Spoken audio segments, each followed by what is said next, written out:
Frankenstein. By Mary Shelley. Introduction. The publishers of the Standard Novels, in selecting Frankenstein for one of their series, expressed a wish that I should furnish them with some account of the origin of the story. I am the more willing to comply, because I shall thus give a general answer to the question, so very frequently asked me, how I, when a young girl, came to think of, and to dilate upon, so very hideous an idea. It is true that I am very averse to bringing myself forward in print. But as my account will only appear as an appendage to a former production, and as it will be confined to such topics as have connection with my authorship alone, I can scarcely accuse myself of a personal intrusion. It is not singular that, as the daughter of two persons of distinguished literary celebrity, I should very early in life have thought of writing. As a child I scribbled. And my favorite pastime, during the hours given me for recreation, was to write stories. Still I had a dearer pleasure than this, which was the formation of castles in the air, the indulging in waking dreams, the following up trains of thought, which had for their subject the formation of a succession of imaginary incidents. My dreams were at once more fantastic and agreeable than my writings. In the latter I was a close imitator, rather doing as others had done, than putting down the suggestions of my own mind.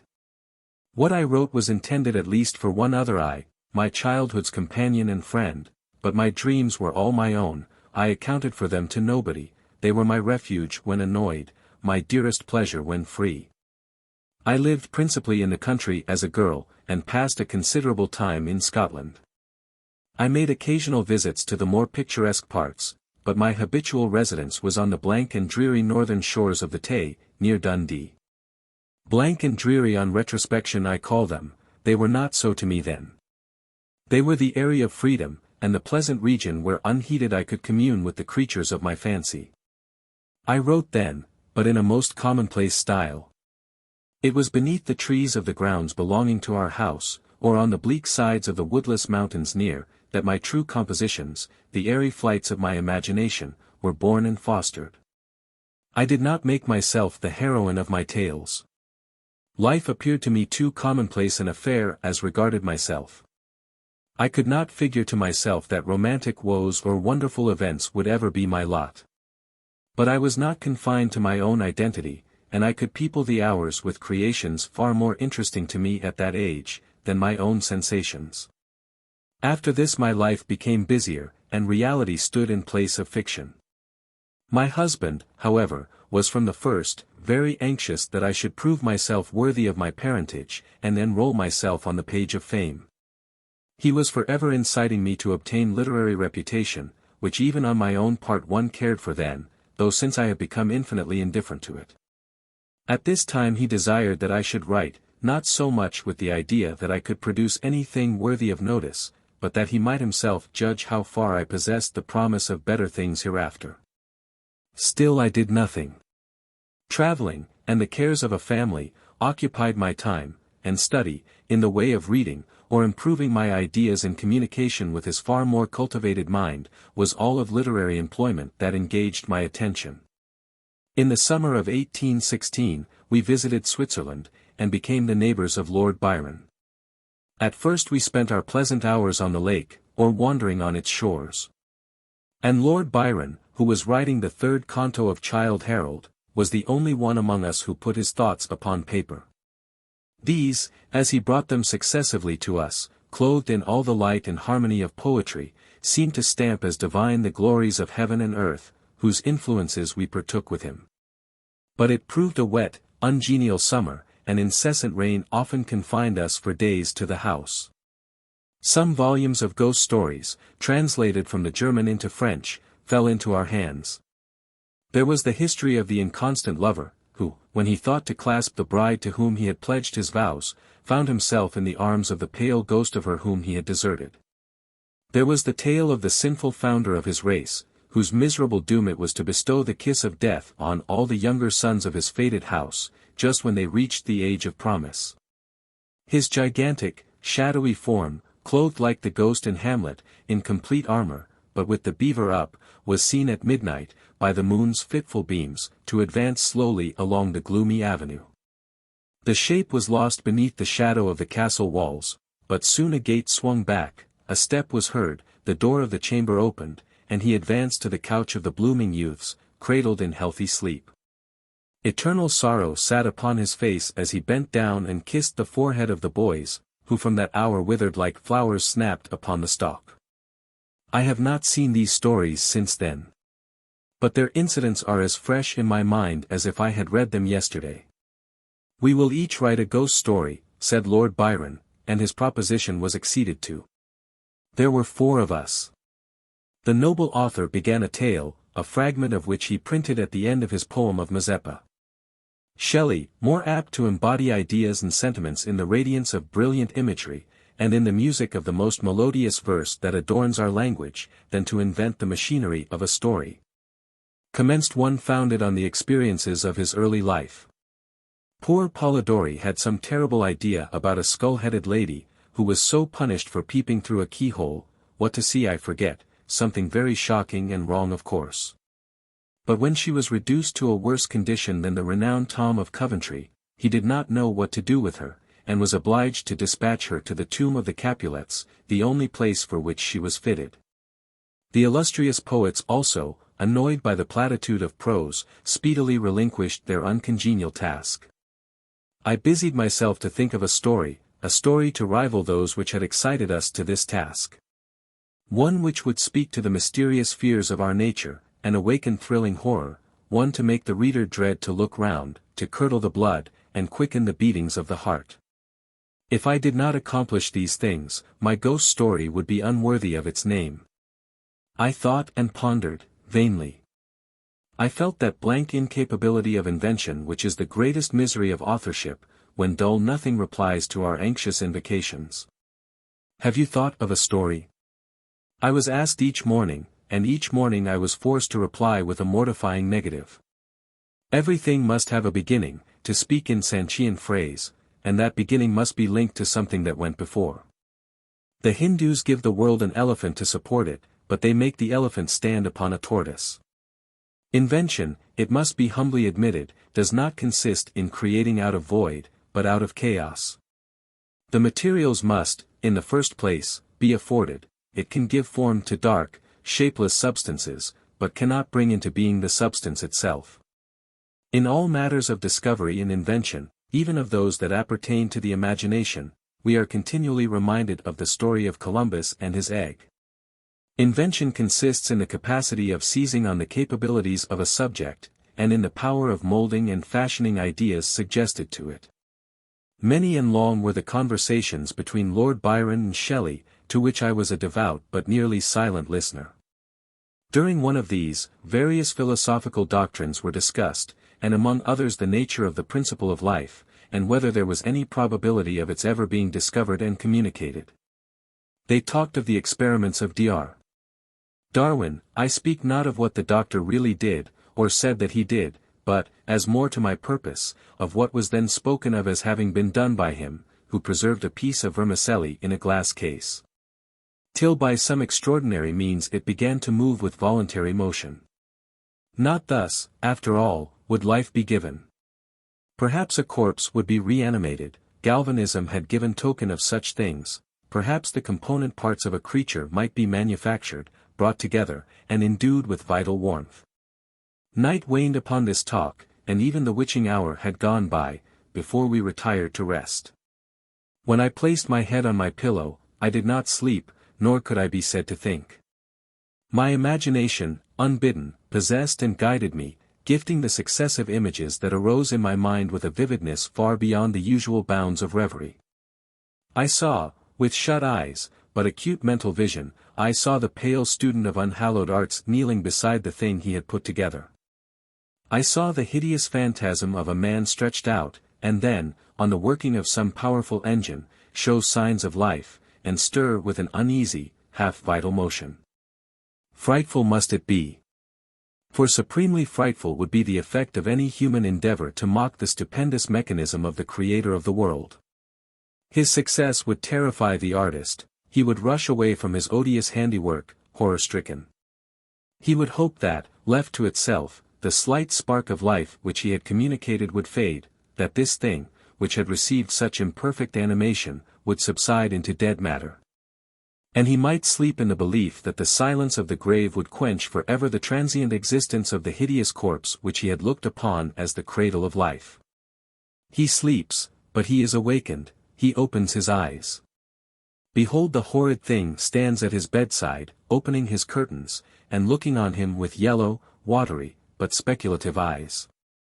I opened mine in terror. The idea so possessed my mind, that a thrill of fear ran through me, and I wished to exchange the ghastly image of my fancy for the realities around. I see them still. The very room, the dark parquet, the closed shutters, with the moonlight struggling through, and the sense I had that the glassy lake and white high Alps were beyond. I could not so easily get rid of my hideous phantom, still it haunted me. I must try to think of something else. I recurred to my ghost story, my tiresome unlucky ghost story. Oh! If I could only contrive one which would frighten my reader as I myself had been frightened that night. Swift as light and as cheering was the idea that broke in upon me. I have found it. What terrified me will terrify others, and I need only describe the spectre which had haunted my midnight pillow. On the morrow I announced that I had thought of a story.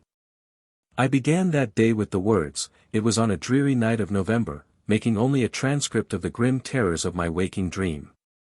At first I thought but of a few pages, of a short tale. But Shelley urged me to develop the idea at greater length. I certainly did not owe the suggestion of one incident, nor scarcely of one train of feeling, to my husband, and yet but for his incitement, it would never have taken the form in which it was presented to the world. From this declaration I must accept the preface. As far as I can recollect, it was entirely written by him. And now, once again, I bid my hideous progeny go forth and prosper. I have an affection for it was the offspring of happy days, when death and grief were but words, which found no true echo in my heart. Its several pages speak of many a walk, many a drive, and many a conversation, when I was not alone.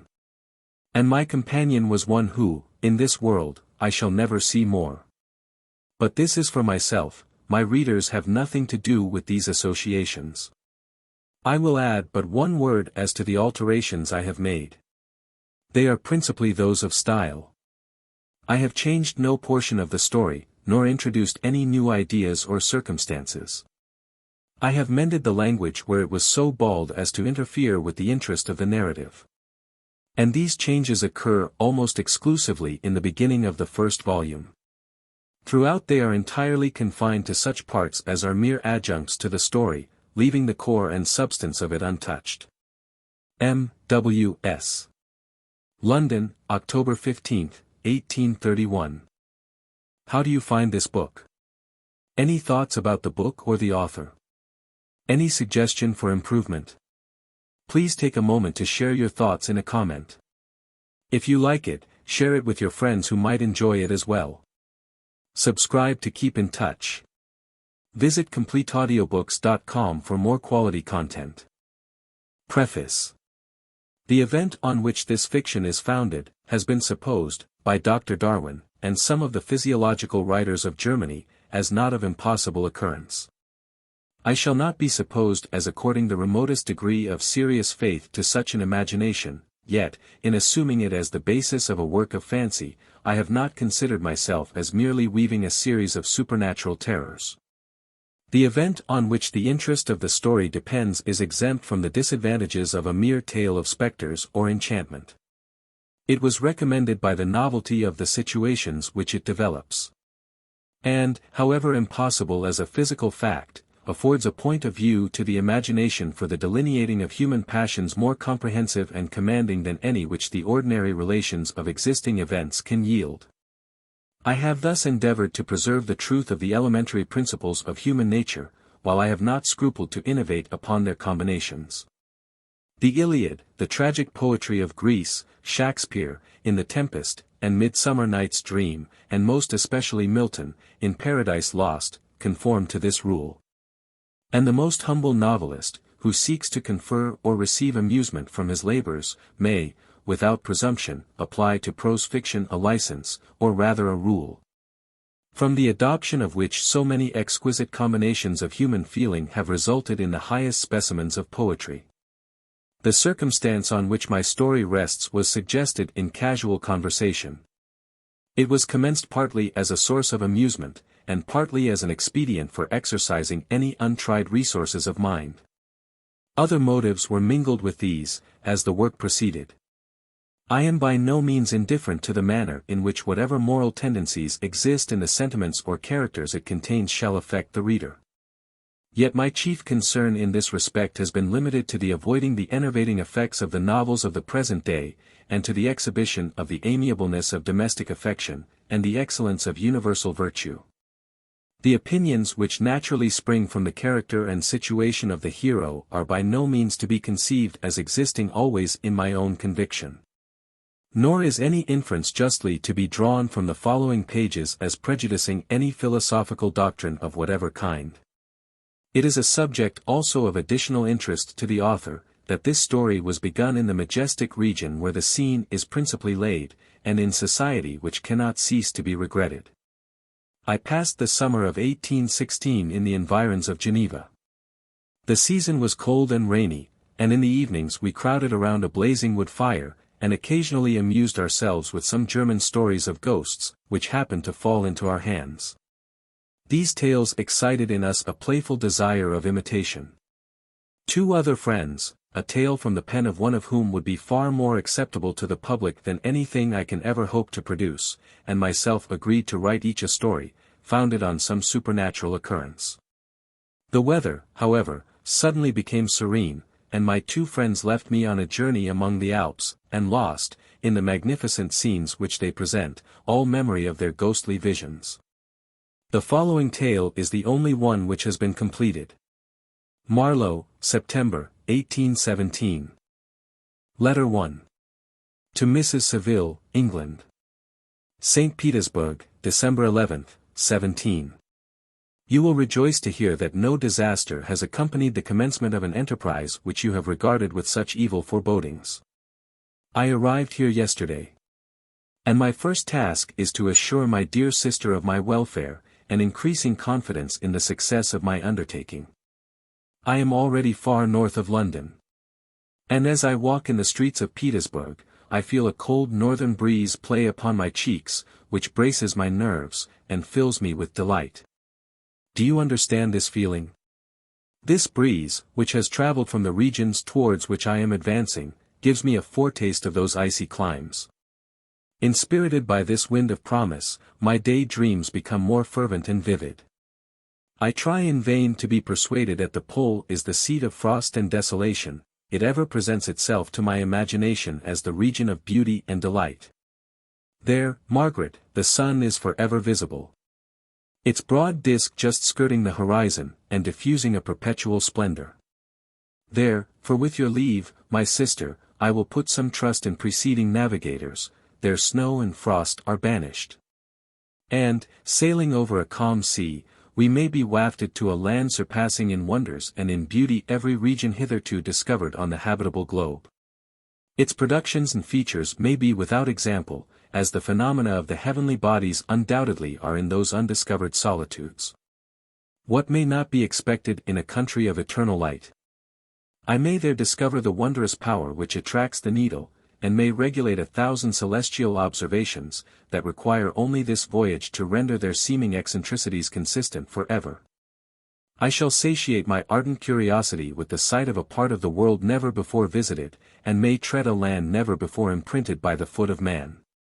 These are my enticements, and they are sufficient to conquer all fear of danger or death, and to induce me to commence this laborious voyage with the joy a child feels when he embarks in a little boat, with his holiday mates, on an expedition of discovery up his native river. But, supposing all these conjectures to be false, you cannot contest the inestimable benefit which I shall confer on all mankind to the last generation, by discovering a passage near the pole to those countries, to reach which at present so many months are requisite. Or by ascertaining the secret of the magnet, which, if at all possible, can only be effected by an undertaking such as mine. These reflections have dispelled the agitation with which I began my letter, and I feel my heart glow with an enthusiasm which elevates me to heaven. For nothing contributes so much to tranquilize the mind as a steady purpose, a point on which the soul may fix its intellectual eye. This expedition has been the favorite dream of my early years. I have read with ardor the accounts of the various voyages which have been made in the prospect of arriving at the North Pacific Ocean through the seas which surround the pole. You may remember that a history of all the voyages made for purposes of discovery composed the whole of our good Uncle Thomas's library. My education was neglected, yet I was passionately fond of reading. These volumes were my study day and night, and my familiarity with them increased that regret which I had felt, as a child, on learning that my father's dying injunction had forbidden my uncle to allow me to embark in a seafaring life. These visions faded when I perused, for the first time, those poets whose effusions entranced my soul, and lifted it to heaven. I also became a poet, and for 1 year lived in a paradise of my own creation. I imagined that I also might obtain a niche in the temple where the names of Homer and Shakespeare are consecrated. You are well acquainted with my failure, and how heavily I bore the disappointment. But just at that time I inherited the fortune of my cousin, and my thoughts were turned into the channel of their earlier bent. 6 years have passed since I resolved on my present undertaking. I can, even now, remember the hour from which I dedicated myself to this great enterprise. I commenced by inuring my body to hardship. I accompanied the whale fishers on several expeditions to the North Sea. I voluntarily endured cold, famine, thirst, and want of sleep. I often worked harder than the common sailors during the day, and devoted my nights to the study of mathematics, the theory of medicine, and those branches of physical science from which a naval adventurer might derive the greatest practical advantage. Twice I actually hired myself as an undermate in a Greenland whaler, and acquitted myself to admiration. I must own I felt a little proud, when my captain offered me the second dignity in the vessel, and entreated me to remain with the greatest earnestness, so valuable did he consider my services. And now, dear Margaret, do I not deserve to accomplish some great purpose? My life might have been passed in ease and luxury, but I preferred glory to every enticement that wealth placed in my path. Oh, that some encouraging voice would answer in the affirmative. My courage and my resolution is firm, but my hopes fluctuate, and my spirits are often depressed. I am about to proceed on a long and difficult voyage, the emergencies of which will demand all my fortitude. I am required not only to raise the spirits of others, but sometimes to sustain my own, when theirs are failing. This is the most favorable period for traveling in Russia. They fly quickly over the snow in their sledges, the motion is pleasant, and, in my opinion, far more agreeable than that of an English stagecoach. The cold is not excessive, if you are wrapped in furs, a dress which I have already adopted. For there is a great difference between walking the deck and remaining seated motionless for hours, when no exercise prevents the blood from actually freezing in your veins. I have no ambition to lose my life on the post road between St. Petersburg and Archangel. I shall depart for the latter town in a fortnight or 3 weeks. And my intention is to hire a ship there, which can easily be done by paying the insurance for the owner, and to engage as many sailors as I think necessary among those who are accustomed to the whale fishing. I do not intend to sail until the month of June, and when shall I return? Ah, dear sister, how can I answer this question? If I succeed, many, many months, perhaps years, will pass before you and I may meet. If I fail, you will see me again soon, or never. Farewell, my dear, excellent Margaret. Heaven shower down blessings on you, and save me, that I may again and again testify my gratitude for all your love and kindness. Your affectionate brother, R. Walton. Letter 2. To Mrs. Saville, England. Archangel, March 28, 17. How slowly the time passes here, encompassed as I am by frost and snow. Yet a second step is taken towards my enterprise. I have hired a vessel, and am occupied in collecting my sailors. Those whom I have already engaged, appear to be men on whom I can depend, and are certainly possessed of dauntless courage. But I have one want which I have never yet been able to satisfy, and the absence of the object of which I now feel is a most severe evil. I have no friend, Margaret. When I am glowing with the enthusiasm of success, there will be none to participate my joy. If I am assailed by disappointment, no one will endeavor to sustain me in dejection. I shall commit my thoughts to paper, it is true, but that is a poor medium for the communication of feeling. I desire the company of a man who could sympathize with me, whose eyes would reply to mine. You may deem me romantic, my dear sister, but I bitterly feel the want of a friend. I have no one near me, gentle yet courageous, possessed of a cultivated as well as of a capacious mind, whose tastes are like my own, to approve or amend my plans. How would such a friend repair the faults of your poor brother? I am too ardent in execution, and too impatient of difficulties. But it is a still greater evil to me that I am self-educated. For the first 14 years of my life I ran wild on a common, and read nothing but our Uncle Thomas's books of voyages. At that age I became acquainted with the celebrated poets of our own country. But it was only when it had ceased to be in my power to derive its most important benefits from such a conviction, that I perceived the necessity of becoming acquainted with more languages than that of my native country. Now I am 28, and am in reality more illiterate than many schoolboys of 15. It is true that I have thought more, and that my day dreams are more extended and magnificent, but they want, as the painters call it, keeping. And I greatly need a friend who would have sense enough not to despise me as romantic, and affection enough for me to endeavor to regulate my mind.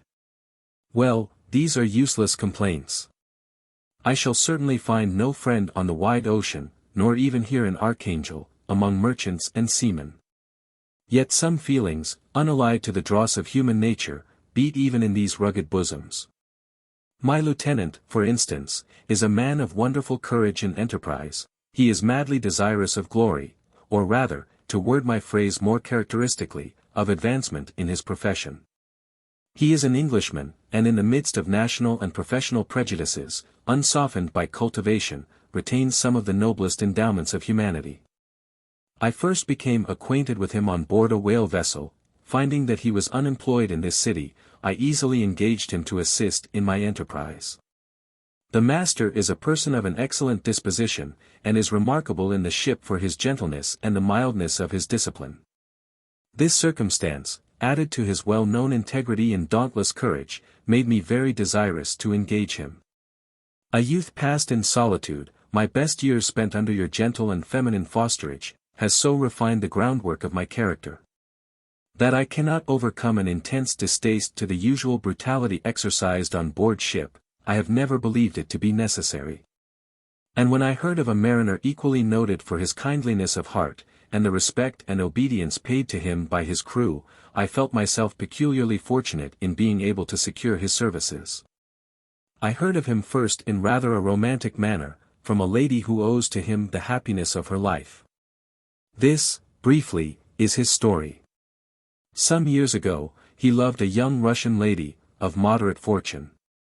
And having amassed a considerable sum in prize money, the father of the girl consented to the match. He saw his mistress once before the destined ceremony. But she was bathed in tears, and, throwing herself at his feet, entreated him to spare her, confessing at the same time that she loved another, but that he was poor, and that her father would never consent to the union. My generous friend reassured the suppliant, and on being informed of the name of her lover, instantly abandoned his pursuit. He had already bought a farm with his money, on which he had designed to pass the remainder of his life. But he bestowed the whole on his rival, together with the remains of his prize money to purchase stock, and then himself solicited the young woman's father to consent to her marriage with her lover. But the old man decidedly refused, thinking himself bound in honor to my friend, who, when he found the father inexorable, quitted his country, nor returned until he heard that his former mistress was married according to her inclinations. What a noble fellow, you will exclaim. He is so.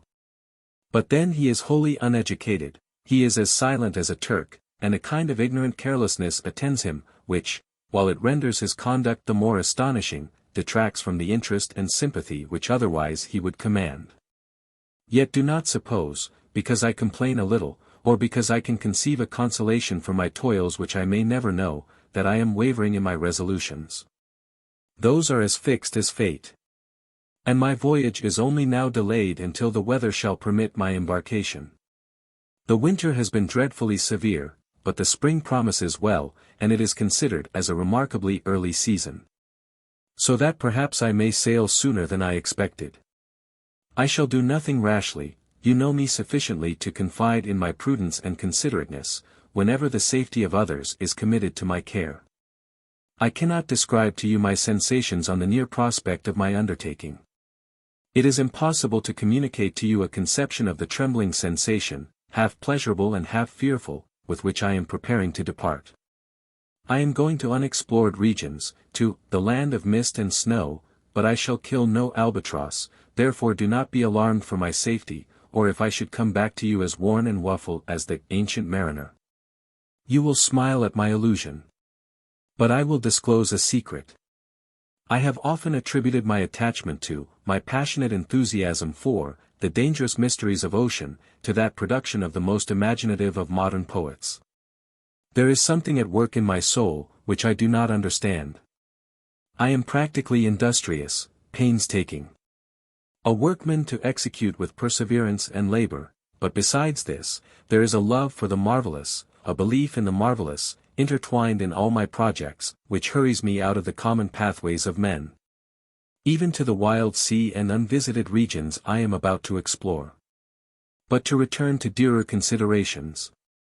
Shall I meet you again, after having traversed immense seas, and returned by the most southern cape of Africa or America? I dare not expect such success, yet I cannot bear to look on the reverse of the picture. Continue for the present to write to me by every opportunity. I may receive your letters on some occasions when I need them most to support my spirits. I love you very tenderly. Remember me with affection, should you never hear from me again. Your affectionate brother, Robert Walton. Letter 3. To Mrs. Saville, England. My dear sister, July 7th, 17. I write a few lines in haste, to say that I am safe, and well advanced on my voyage. This letter will reach England by a merchantman now on its homeward voyage from Archangel. More fortunate than I, who may not see my native land, perhaps, for many years. I am, however, in good spirits, my men are bold, and apparently firm of purpose. Nor do the floating sheets of ice that continually pass us, indicating the dangers of the region towards which we are advancing, appear to dismay them. We have already reached a very high latitude. But it is the height of summer, and although not so warm as in England, the southern gales, which blow us speedily towards those shores which I so ardently desire to attain, breathe a degree of renovating warmth which I had not expected. No incidents have hitherto befallen us that would make a figure in a letter. One or two stiff gales, and the springing of a leak, are accidents which experienced navigators scarcely remember to record. And I shall be well content if nothing worse happen to us during our voyage. Adieu, my dear Margaret. Be assured, that for my own sake, as well as yours, I will not rashly encounter danger. I will be cool, persevering, and prudent. But success shall crown my endeavors. Wherefore not? Thus far I have gone, tracing a secure way over the pathless seas, the very stars themselves being witnesses and testimonies of my triumph. Why not still proceed over the untamed yet obedient element? What can stop the determined heart and resolved will of man? My swelling heart involuntarily pours itself out thus. But I must finish. Heaven bless my beloved sister. R. W. Letter 4. To Mrs. Saville, England. August 5th, 17. So strange an accident has happened to us, that I cannot forbear recording it, although it is very probable that you will see me before these papers can come into your possession. Last Monday, July 31st, we were nearly surrounded by ice, which closed in the ship on all sides, scarcely leaving her the sea room in which she floated. Our situation was somewhat dangerous, especially as we were compassed round by a very thick fog. We accordingly lay to, hoping that some change would take place in the atmosphere and weather. About 2 o'clock the mist cleared away, and we beheld, stretched out in every direction, vast and irregular plains of ice, which seemed to have no end. Some of my comrades groaned, and my own mind began to grow watchful with anxious thoughts, when a strange sight suddenly attracted our attention, and diverted our solicitude from our own situation. We perceived a low carriage, fixed on a sledge and drawn by dogs, pass on towards the north. At the distance of half a mile, a being which had the shape of a man, but apparently of gigantic stature, sat in the sledge, and guided the dogs. We watched the rapid progress of the traveler with our telescopes, until he was lost among the distant inequalities of the ice. This appearance excited our unqualified wonder. We were, as we believed, many hundred miles from any land. But this apparition seemed to denote that it was not, in reality, so distant as we had supposed. Shut in, however, by ice, it was impossible to follow his track, which we had observed with the greatest attention. About 2 hours after this occurrence, we heard the ground sea, and before night the ice broke, and freed our ship. We, however, lay to until the morning, fearing to encounter in the dark those large loose masses which float about after the breaking up of the ice. I profited of this time to rest for a few hours. In the morning, however, as soon as it was light, I went upon deck, and found all the sailors busy on one side of the vessel, apparently talking to someone in the sea. It was, in fact, a sledge, like that we had seen before, which had drifted towards us in the night, on a large fragment of ice. Only one dog remained alive, but there was a human being within it, whom the sailors were persuading to enter the vessel. He was not, as the other traveler seemed to be, a savage inhabitant of some undiscovered island, but an European. When I appeared on deck, the master said, "Here is our captain, and he will not allow you to perish on the open sea." On perceiving me, the stranger addressed me in English, although with a foreign accent. "Before I come on board your vessel," said he, "will you have the kindness to inform me whither you are bound?" You may conceive my astonishment on hearing such a question addressed to me from a man on the brink of destruction, and to whom I should have supposed that my vessel would have been a resource which he would not have exchanged for the most precious wealth the earth can afford. I replied, however, that we were on a voyage of discovery towards the northern pole. Upon hearing this he appeared satisfied, and consented to come on board. Good God! Margaret, if you had seen the man who thus capitulated for his safety, your surprise would have been boundless. His limbs were nearly frozen, and his body dreadfully emaciated by fatigue and suffering. I never saw a man in so wretched a condition. We attempted to carry him into the cabin, but as soon as he had quitted the fresh air, he fainted. We accordingly brought him back to the deck, and restored him to animation by rubbing him with brandy, and forcing him to swallow a small quantity. As soon as he showed signs of life we wrapped him up in blankets, and placed him near the chimney of the kitchen stove. By slow degrees he recovered, and ate a little soup, which restored him wonderfully. 2 days passed in this manner before he was able to speak, and I often feared that his sufferings had deprived him of understanding. When he had in some measure recovered, I removed him to my own cabin, and attended on him as much as my duty would permit. I never saw a more interesting creature. His eyes have generally an expression of wildness, and even madness. But there are moments when, if any one performs an act of kindness towards him, or does him any the most trifling service, his whole countenance is lighted up, as it were, with a beam of benevolence and sweetness that I never saw equalled. But he is generally melancholy and despairing, and sometimes he gnashes his teeth, as if impatient of the weight of woes that oppresses him. When my guest was a little recovered, I had great trouble to keep off the men, who wished to ask him 1,000 questions. But I would not allow him to be tormented by their idle curiosity, in a state of body and mind whose restoration evidently depended upon entire repose. Once, however, the lieutenant asked, why he had come so far upon the ice in so strange a vehicle.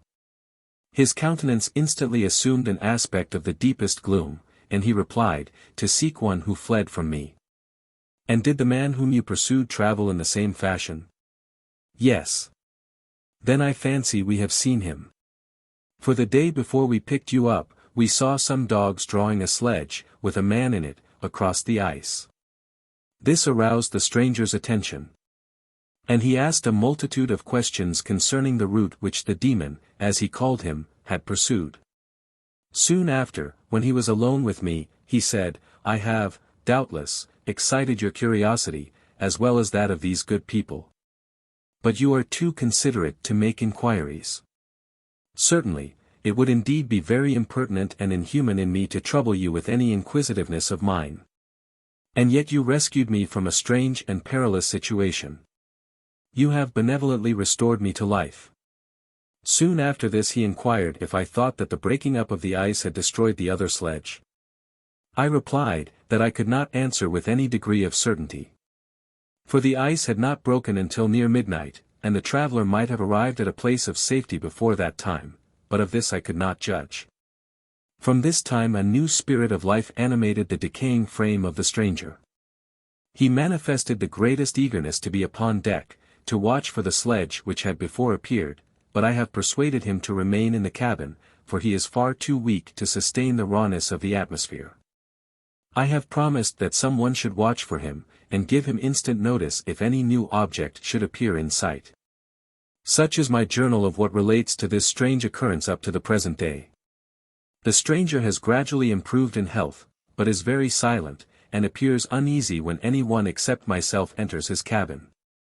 Yet his manners are so conciliating and gentle, that the sailors are all interested in him, although they have had very little communication with him.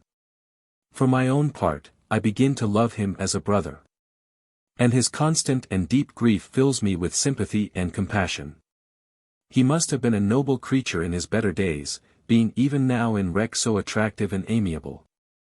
I said in one of my letters, "My dear Margaret, that I should find no friend on the wide ocean, yet I have found a man who, before his spirit had been broken by misery, I should have been happy to have possessed as the brother of my heart." I shall continue my journal concerning the stranger at intervals, should I have any fresh incidents to record. August 13, 17. My affection for my guest increases every day. He excites at once my admiration and my pity to an astonishing degree. How can I see so noble a creature destroyed by misery, without feeling the most poignant grief? He is so gentle, yet so wise, his mind is so cultivated. And when he speaks, although his words are culled with the choicest art, yet they flow with rapidity and unparalleled eloquence. He is now much recovered from his illness, and is continually on the deck, apparently watching for the sledge that preceded his own. Yet, although unhappy, he is not so utterly occupied by his own misery, but that he interests himself deeply in the projects of others.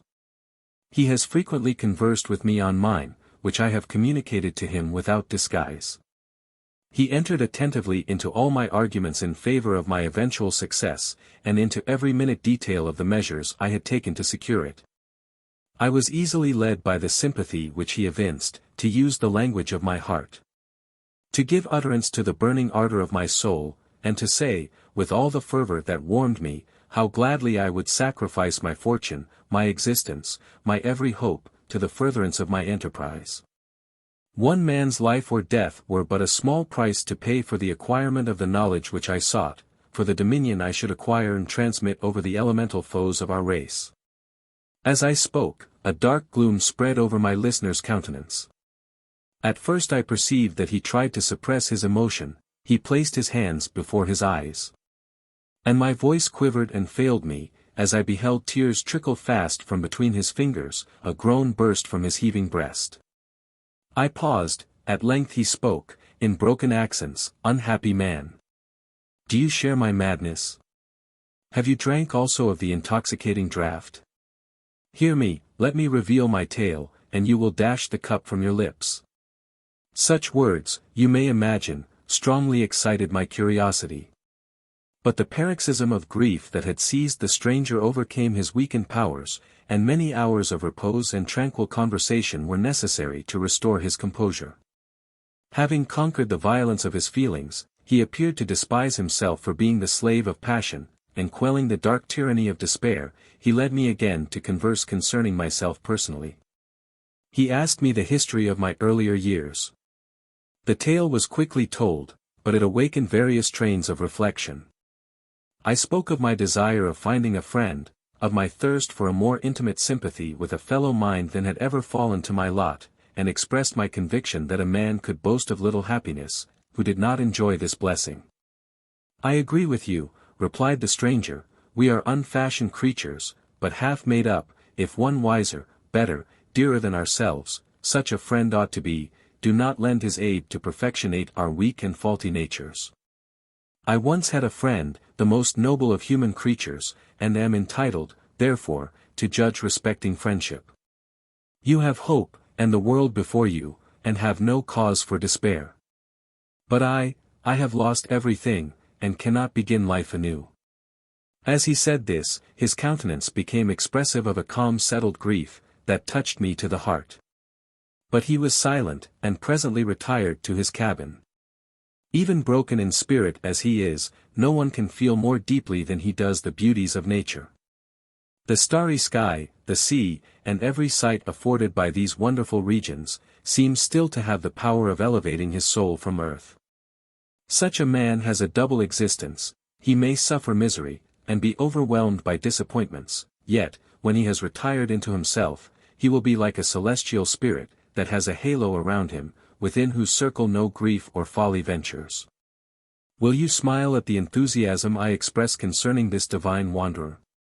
You would not, if you saw him.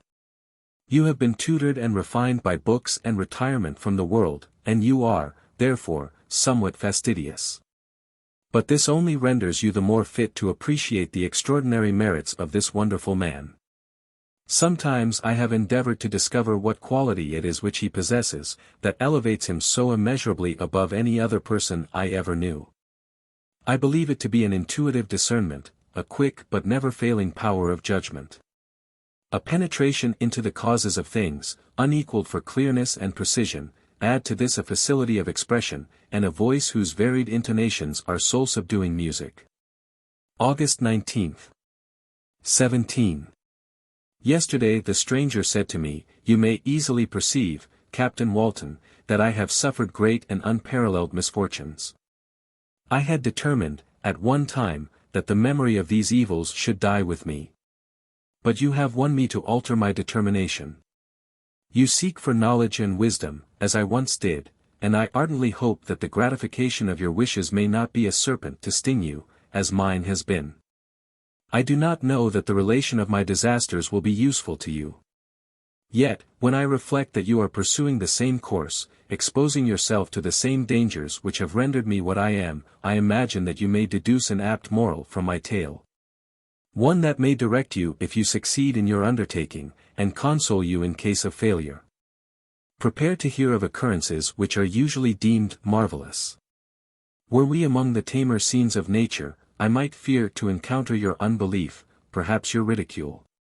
But many things will appear possible in these wild and mysterious regions, which would provoke the laughter of those unacquainted with the ever-varied powers of nature, nor can I doubt but that my tale conveys in its series internal evidence of the truth of the events of which it is composed. You may easily imagine that I was much gratified by the offered communication, yet I could not endure that he should renew his grief by a recital of his misfortunes. I felt the greatest eagerness to hear the promised narrative, partly from curiosity, and partly from a strong desire to ameliorate his fate, if it were in my power. I expressed these feelings in my answer. I thank you, he replied, for your sympathy, but it is useless, my fate is nearly fulfilled. I wait but for one event, and then I shall repose in peace. I understand your feeling, continued he, perceiving that I wished to interrupt him.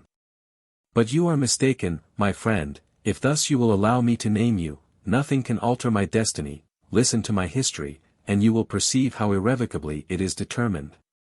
He then told me, that he would commence his narrative the next day when I should be at leisure. This promise drew from me the warmest thanks. I have resolved every night, when I am not imperatively occupied by my duties, to record, as nearly as possible in his own words, what he has related during the day. If I should be engaged, I will at least make notes.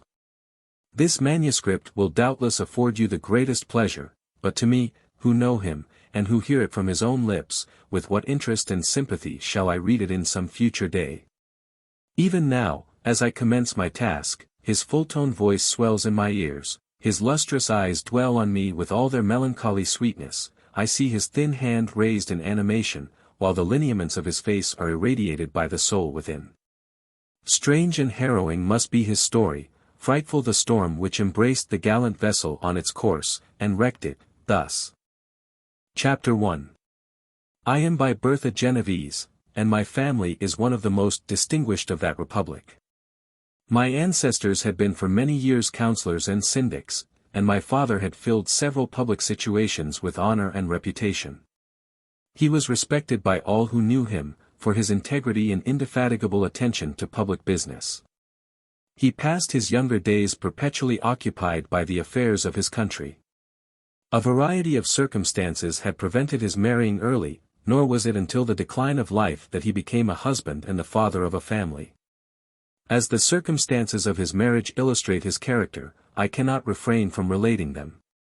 One of his most intimate friends was a merchant, who, from a flourishing state, fell, through numerous mischances, into poverty.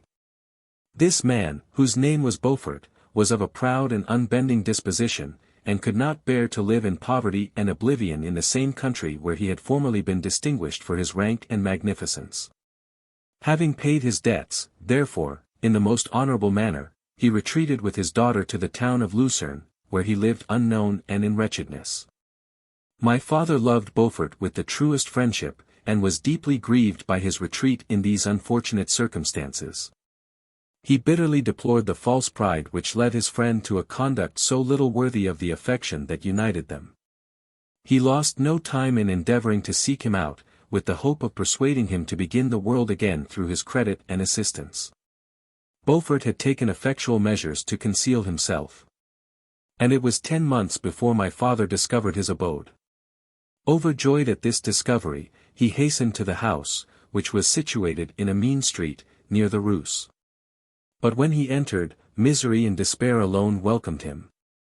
Beaufort had saved but a very small sum of money from the wreck of his fortunes, but it was sufficient to provide him with sustenance for some months, and in the meantime he hoped to procure some respectable employment in a merchant's house.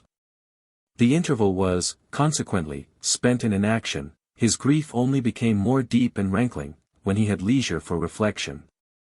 And at length it took so fast hold of his mind, that at the end of 3 months he lay on a bed of sickness, incapable of any exertion. His daughter attended him with the greatest tenderness.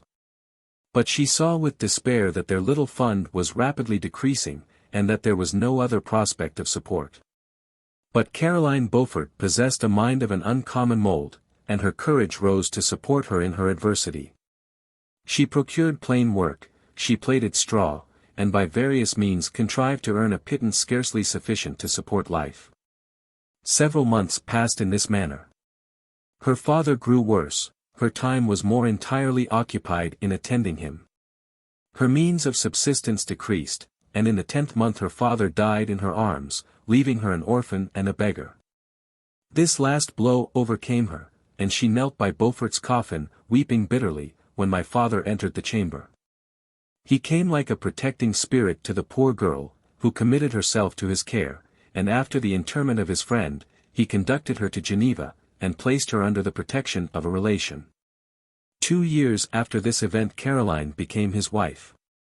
There was a considerable difference between the ages of my parents, but this circumstance seemed to unite them only closer in bonds of devoted affection. There was a sense of justice in my father's upright mind, which rendered it necessary that he should approve highly to love strongly. Perhaps during former years he had suffered from the late discovered unworthiness of one beloved, and so was disposed to set a greater value on tried worth. There was a show of gratitude and worship in his attachment to my mother, differing wholly from the doting fondness of age, for it was inspired by reverence for her virtues, and a desire to be the means of, in some degree, recompensing her for the sorrows she had endured, but which gave inexpressible grace to his behavior to her. Everything was made to yield to her wishes and her convenience.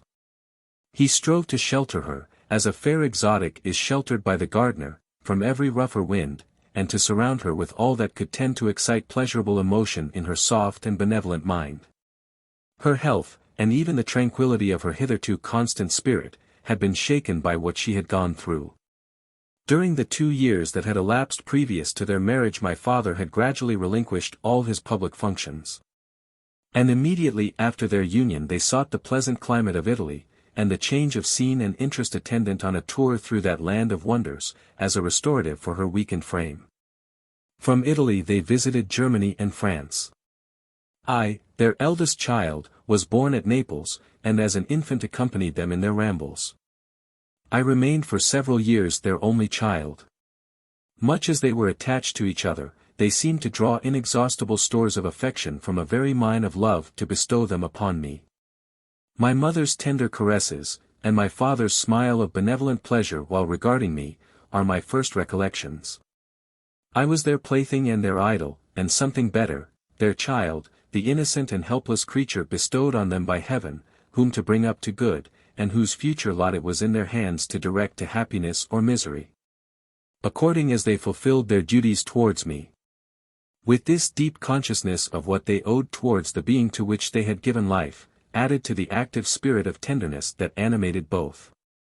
It may be imagined that while during every hour of my infant life I received a lesson of patience, of charity, and of self-control, I was so guided by a silken cord, that all seemed but one train of enjoyment to me. For a long time I was their only care. My mother had much desired to have a daughter, but I continued their single offspring. When I was about 5 years old, while making an excursion beyond the frontiers of Italy, they passed a week on the shores of the Lake of Como. Their benevolent disposition often made them enter the cottages of the poor. This, to my mother, was more than a duty, it was a necessity, a passion, remembering what she had suffered, and how she had been relieved, for her to act in her turn the guardian angel to the afflicted.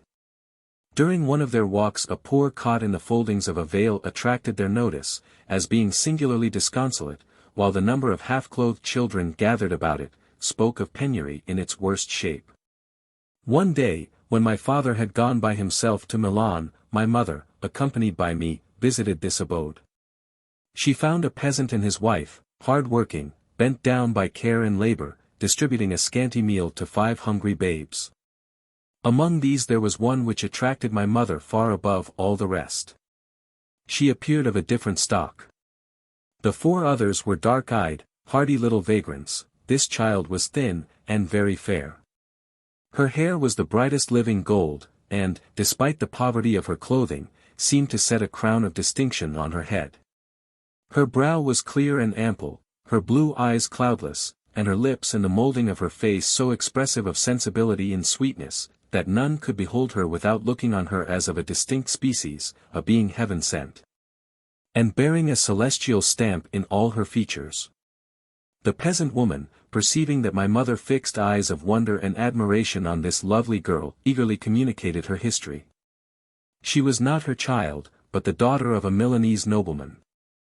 Her mother was a German, and had died on giving her birth. The infant had been placed with these good people to nurse, they were better off then. They had not been long married, and their eldest child was but just born. The father of their charge was one of those Italians nursed in the memory of the antique glory of Italy, one among the Schiavi Ogni Fermenti, who exerted himself to obtain the liberty of his country. He became the victim of its weakness. Whether he had died, or still lingered in the dungeons of Austria, was not known. His property was confiscated, his child became an orphan and a beggar. She continued with her foster parents, and bloomed in their rude abode, fairer than a garden rose among dark-leaved brambles. When my father returned from Milan, he found playing with me in the hall of our villa, a child fairer than pictured cherub, a creature who seemed to shed radiance from her looks, and whose form and motions were lighter than the chamois of the hills. The apparition was soon explained. With his permission my mother prevailed on her rustic guardians to yield their charge to her. They were fond of the sweet orphan. Her presence had seemed a blessing to them. But it would be unfair to her to keep her in poverty and want, when Providence afforded her such powerful protection. They consulted their village priest, and the result was, that Elizabeth Lavenza became the inmate of my parents' house, my more than sister, the beautiful and adored companion of all my occupations and my pleasures. Every one loved Elizabeth. The passionate and almost reverential attachment with which all regarded her became, while I shared it, my pride and my delight. On the evening previous to her being brought to my home, my mother had said playfully, "I have a pretty present for my Victor, tomorrow he shall have it."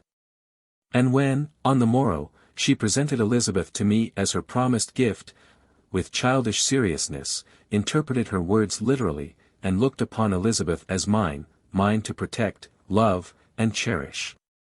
All praises bestowed on her, I received as made to a possession of my own.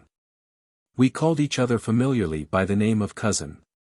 No word, no expression could body forth the kind of relation in which she stood to me, my more than sister, since till death she was to be mine only. Chapter 2. We were brought up together, there was not quite a year difference in our ages. I need not say that we were strangers to any species of disunion or dispute. Harmony was the soul of our companionship, and the diversity and contrast that subsisted in our characters drew us nearer together. Elizabeth was of a calmer and more concentrated disposition. But, with all my ardor, I was capable of a more intense application, and was more deeply smitten with the thirst for knowledge. She busied herself with following the aerial creations of the poets. And in the majestic and wondrous scenes which surrounded our Swiss home, the sublime shapes of the mountains, the changes of the seasons, tempest and calm, the silence of winter, and the life and turbulence of our alpine summers, she found ample scope for admiration and delight. While my companion contemplated with a serious and satisfied spirit the magnificent appearances of things, I delighted in investigating their causes. The world was to me a secret which I desired to divine. Curiosity, earnest research to learn the hidden laws of nature, gladness akin to rapture, as they were unfolded to me, are among the earliest sensations I can remember. On the birth of a second son, my junior by 7 years, my parents gave up entirely their wandering life, and fixed themselves in their native country. We possessed a house in Geneva, and a campaign on Belrive, the eastern shore of the lake, at the distance of rather more than a league from the city. We resided principally in the latter, and the lives of my parents were passed in considerable seclusion. It was my temper to avoid a crowd, and to attach myself fervently to a few. I was indifferent, therefore, to my schoolfellows in general. But I united myself in the bonds of the closest friendship to one among them. Henry Clerval was the son of a merchant of Geneva. He was a boy of singular talent and fancy. He loved enterprise, hardship, and even danger, for its own sake. He was deeply read in books of chivalry and romance. He composed heroic songs, and began to write many a tale of enchantment and knightly adventure.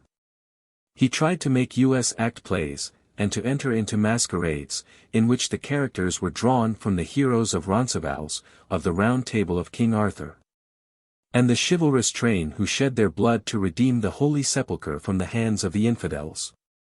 No human being could have passed a happier childhood than myself. My parents were possessed by the very spirit of kindness and indulgence. We felt that they were not the tyrants to rule our lot according to their caprice, but the agents and creators of all the many delights which we enjoyed. When I mingled with other families, I distinctly discerned how peculiarly fortunate my lot was, and gratitude assisted the development of filial love. My temper was sometimes violent, and my passions vehement. But by some law in my temperature they were turned, not towards childish pursuits, but to an eager desire to learn, and not to learn all things indiscriminately. I confess that neither the structure of languages, nor the code of governments, nor the politics of various states, possessed attractions for me. It was the secrets of heaven and earth that I desired to learn. And whether it was the outward substance of things, or the inner spirit of nature and the mysterious soul of man that occupied me, still my inquiries were directed to the metaphysical, or, in its highest sense, the physical secrets of the world. Meanwhile Clerval occupied himself, so to speak, with the moral relations of things. The busy stage of life, the virtues of heroes, and the actions of men, were his theme. And his hope and his dream was to become one among those whose names are recorded in story, as the gallant and adventurous benefactors of our species. The saintly soul of Elizabeth shone like a shrine-dedicated lamp in our peaceful home. Her sympathy was ours, her smile, her soft voice, the sweet glance of her celestial eyes, were ever there to bless and animate us. She was the living spirit of love to soften and attract. I might have become sullen in my study, rough through the ardor of my nature, but that she was there to subdue me to a semblance of her own gentleness. And Clerval, could aught ill entrench on the noble spirit of Clerval? Yet he might not have been so perfectly humane, so thoughtful in his generosity, so full of kindness and tenderness amidst his passion for adventurous exploit, had she not unfolded to him the real loveliness of beneficence, and made the doing good the end and aim of his soaring ambition. I feel exquisite pleasure in dwelling on the recollections of childhood, before misfortune had tainted my mind, and changed its bright visions of extensive usefulness into gloomy and narrow reflections upon self. Besides, in drawing the picture of my early days, I also record those events which led, by insensible steps, to my after tale of misery, for when I would account to myself for the birth of that passion, which afterwards ruled my destiny, I find it arise, like a mountain river, from ignoble and almost forgotten sources. But, swelling as it proceeded, it became the torrent which, in its course, has swept away all my hopes and joys. Natural philosophy is the genius that has regulated my fate. I desire, therefore, in this narration, to state those facts which led to my predilection for that science. When I was 13 years of age, we all went on a party of pleasure to the baths near Thonon. The inclemency of the weather obliged us to remain a day confined to the inn. In this house I chanced to find a volume of the works of Cornelius Agrippa. I opened it with apathy. The theory which he attempts to demonstrate, and the wonderful facts which he relates, soon changed this feeling into enthusiasm. A new light seemed to dawn upon my mind. And, bounding with joy, I communicated my discovery to my father. My father looked carelessly at the title page of my book, and said, "Ah! Cornelius Agrippa. My dear Victor, do not waste your time upon this, it is sad trash." If, instead of this remark, my father had taken the pains to explain to me, that the principles of Agrippa had been entirely exploded, and that a modern system of science had been introduced, which possessed much greater powers than the ancient. Because the powers of the latter were chimerical, while those of the former were real and practical. Under such circumstances, I should certainly have thrown Agrippa aside, and have contented my imagination, warmed as it was, by returning with greater ardor to my former studies. It is even possible, that the train of my ideas would never have received the fatal impulse that led to my ruin. But the cursory glance my father had taken of my volume by no means assured me that he was acquainted with its contents. And I continued to read with the greatest avidity. When I returned home, my first care was to procure the whole works of this author, and afterwards of Paracelsus and Albertus Magnus. I read and studied the wild fancies of these writers with delight. They appeared to me treasures known to few beside myself. I have described myself as always having been imbued with a fervent longing to penetrate the secrets of nature. In spite of the intense labor and wonderful discoveries of modern philosophers, I always came from my studies discontented and unsatisfied. Sir Isaac Newton is said to have avowed that he felt like a child picking up shells beside the great and unexplored ocean of truth. Those of his successors in each branch of natural philosophy with whom I was acquainted, appeared even to my boy's apprehensions, as tyros engaged in the same pursuit. The untaught peasant beheld the elements around him, and was acquainted with their practical uses. The most learned philosopher knew little more. He had partially unveiled the face of nature, but her immortal lineaments were still a wonder and a mystery. He might dissect, anatomize, and give names. But, not to speak of a final cause, causes in their secondary and tertiary grades were utterly unknown to him.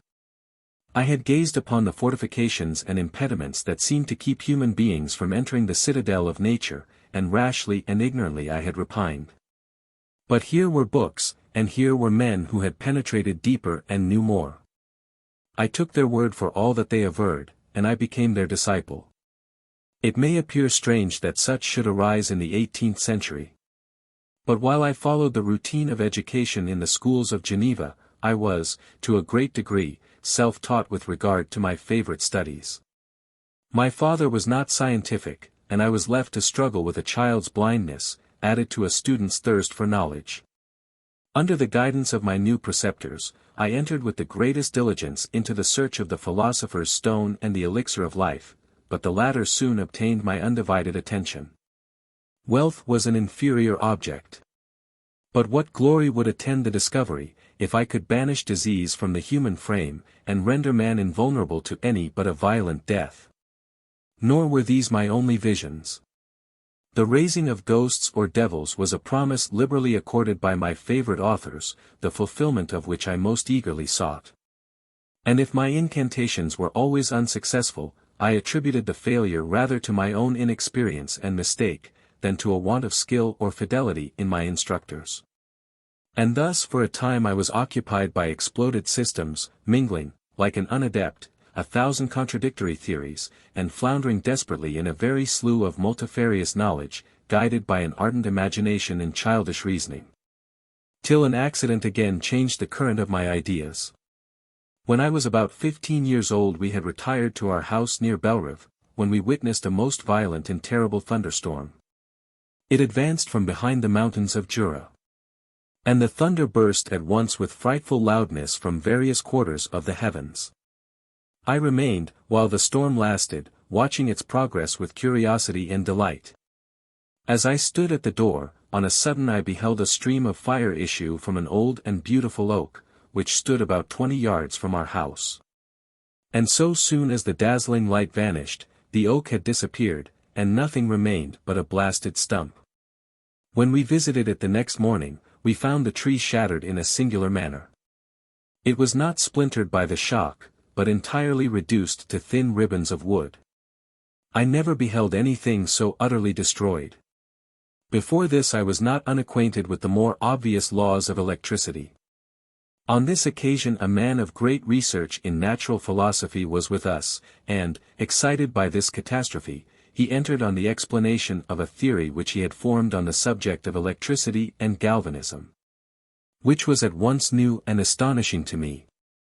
All that he said threw greatly into the shade Cornelius Agrippa, Albertus Magnus, and Paracelsus, the lords of my imagination, but by some fatality the overthrow of these men disinclined me to pursue my accustomed studies. It seemed to me as if nothing would or could ever be known. All that had so long engaged my attention suddenly grew despicable. By one of those caprices of the mind, which we are perhaps most subject to in early youth, I at once gave up my former occupations, set down natural history and all its progeny as a deformed and abortive creation, and entertained the greatest disdain for a would-be science, which could never even step within the threshold of real knowledge. In this mood of mind I betook myself to the mathematics, and the branches of study appertaining to that science, as being built upon secure foundations, and so worthy of my consideration. Thus strangely are our souls constructed, and by such slight ligaments are we bound to prosperity or ruin. When I look back, it seems to me as if this almost miraculous change of inclination and will was the immediate suggestion of the guardian angel of my life, the last effort made by the spirit of preservation to avert the storm that was even then hanging in the stars, and ready to envelope me. Her victory was announced by an unusual tranquility and gladness of soul, which followed the relinquishing of my ancient and latterly tormenting studies. It was thus that I was to be taught to associate evil with their prosecution, happiness with their disregard. It was a strong effort of the spirit of good, but it was ineffectual. Destiny was too potent, and her immutable laws had decreed my utter and terrible destruction. Chapter 3. When I had attained the age of 17, my parents resolved that I should become a student at the University of Ingolstadt. I had hitherto attended the schools of Geneva. But my father thought it necessary, for the completion of my education, that I should be made acquainted with other customs than those of my native country. My departure was therefore fixed at an early date. But, before the day resolved upon could arrive, the first misfortune of my life occurred, an omen, as it were, of my future misery. Elizabeth had caught the scarlet fever, her illness was severe, and she was in the greatest danger. During her illness, many arguments had been urged to persuade my mother to refrain from attending upon her. She had, at first, yielded to our entreaties. But when she heard that the life of her favorite was menaced, she could no longer control her anxiety. She attended her sick bed, her watchful attentions triumphed over the malignity of the distemper. Elizabeth was saved, but the consequences of this imprudence were fatal to her preserver. On the third day my mother sickened. Her fever was accompanied by the most alarming symptoms, and the looks of her medical attendants prognosticated the worst event. On her deathbed the fortitude and benignity of this best of women did not desert her. She joined the hands of Elizabeth and myself. My children, she said, my firmest hopes of future happiness were placed on the prospect of your union. This expectation will now be the consolation of your father. Elizabeth, my love, you must supply my place to my younger children. Alas! I regret that I am taken from you, and, happy and beloved as I have been, is it not hard to quit you all? But these are not thoughts befitting me. I will endeavor to resign myself cheerfully to death, and will indulge a hope of meeting you in another world. She died calmly, and her countenance expressed affection even in death. I need not describe the feelings of those whose dearest ties are rent by that most irreparable evil, the void that presents itself to the soul, and the despair that is exhibited on the countenance. It is so long before the mind can persuade itself that she, whom we saw every day, and whose very existence appeared a part of our own, can have departed for ever, that the brightness of a beloved eye can have been extinguished. And the sound of a voice so familiar, and dear to the ear, can be hushed, never more to be heard. These are the reflections of the first days, but when the lapse of time proves the reality of the evil, then the actual bitterness of grief commences. Yet from whom has not that rude hand rent away some dear connection? And why should I describe a sorrow which all have felt, and must feel? The time at length arrives, when grief is rather an indulgence than a necessity, and the smile that plays upon the lips, although it may be deemed a sacrilege, is not banished. My mother was dead, but we had still duties which we ought to perform.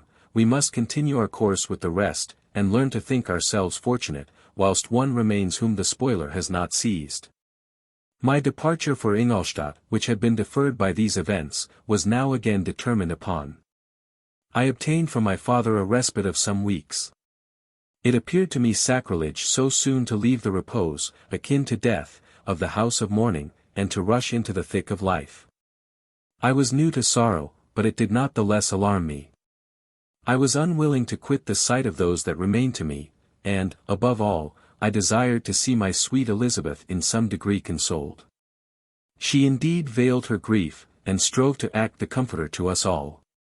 She looked steadily on life, and assumed its duties with courage and zeal. She devoted herself to those whom she had been taught to call her uncle and cousins. Never was she so enchanting as at this time, when she recalled the sunshine of her smiles and spent them upon us. She forgot even her own regret in her endeavors to make us forget. The day of my departure at length arrived. Clerval spent the last evening with us. He had endeavored to persuade his father to permit him to accompany me, and to become my fellow student, but in vain. His father was a narrow-minded trader, and saw idleness and ruin in the aspirations and ambition of his son. Henry deeply felt the misfortune of being debarred from a liberal education. He said little. But when he spoke, I read in his kindling eye and in his animated glance a restrained but firm resolve, not to be chained to the miserable details of commerce. We sat late. We could not tear ourselves away from each other, nor persuade ourselves to say the word farewell. It was said. And we retired under the pretence of seeking repose, each fancying that the other was deceived, but when at morning's dawn I descended to the carriage which was to convey me away, they were all there, my father again to bless me, Clerval to press my hand once more, my Elizabeth to renew her entreaties that I would write often, and to bestow the last feminine attentions on her playmate and friend. I threw myself into the chaise that was to convey me away, and indulged in the most melancholy reflections. I, who had ever been surrounded by amiable companions, continually engaged in endeavoring to bestow mutual pleasure, I was now alone. In the university, whither I was going, I must form my own friends, and be my own protector. My life had hitherto been remarkably secluded and domestic, and this had given me invincible repugnance to new countenances. I loved my brothers, Elizabeth, and Clerval. These were old familiar faces, but I believed myself totally unfitted for the company of strangers. Such were my reflections as I commenced my journey, but as I proceeded, my spirits and hopes rose. I ardently desired the acquisition of knowledge. I had often, when at home, thought it hard to remain during my youth cooped up in one place, and had longed to enter the world, and take my station among other human beings. Now my desires were complied with, and it would, indeed, have been folly to repent. I had sufficient leisure for these and many other reflections during my journey to Ingolstadt, which was long and fatiguing. At length the high white steeple of the town met my eyes. I alighted, and was conducted to my solitary apartment, to spend the evening as I pleased. The next morning I delivered my letters of introduction, and paid a visit to some of the principal professors. Chance, or rather the evil influence, the angel of destruction, which asserted omnipotent sway over me from the moment I turned my reluctant steps from my father's door, led me first to Mr. Krempe, professor of natural philosophy. He was an uncouth man, but deeply imbued in the secrets of his science. He asked me several questions concerning my progress in the different branches of science appertaining to natural philosophy. I replied carelessly, and, partly in contempt, mentioned the names of my alchemists as the principal authors I had studied. The professor stared. "Have you," he said, "really spent your time in studying such nonsense?" I replied in the affirmative. "Every minute," continued M. Krempe with warmth, "every instant that you have wasted on those books is utterly and entirely lost. You have burdened your memory with exploded systems and useless names. Good God!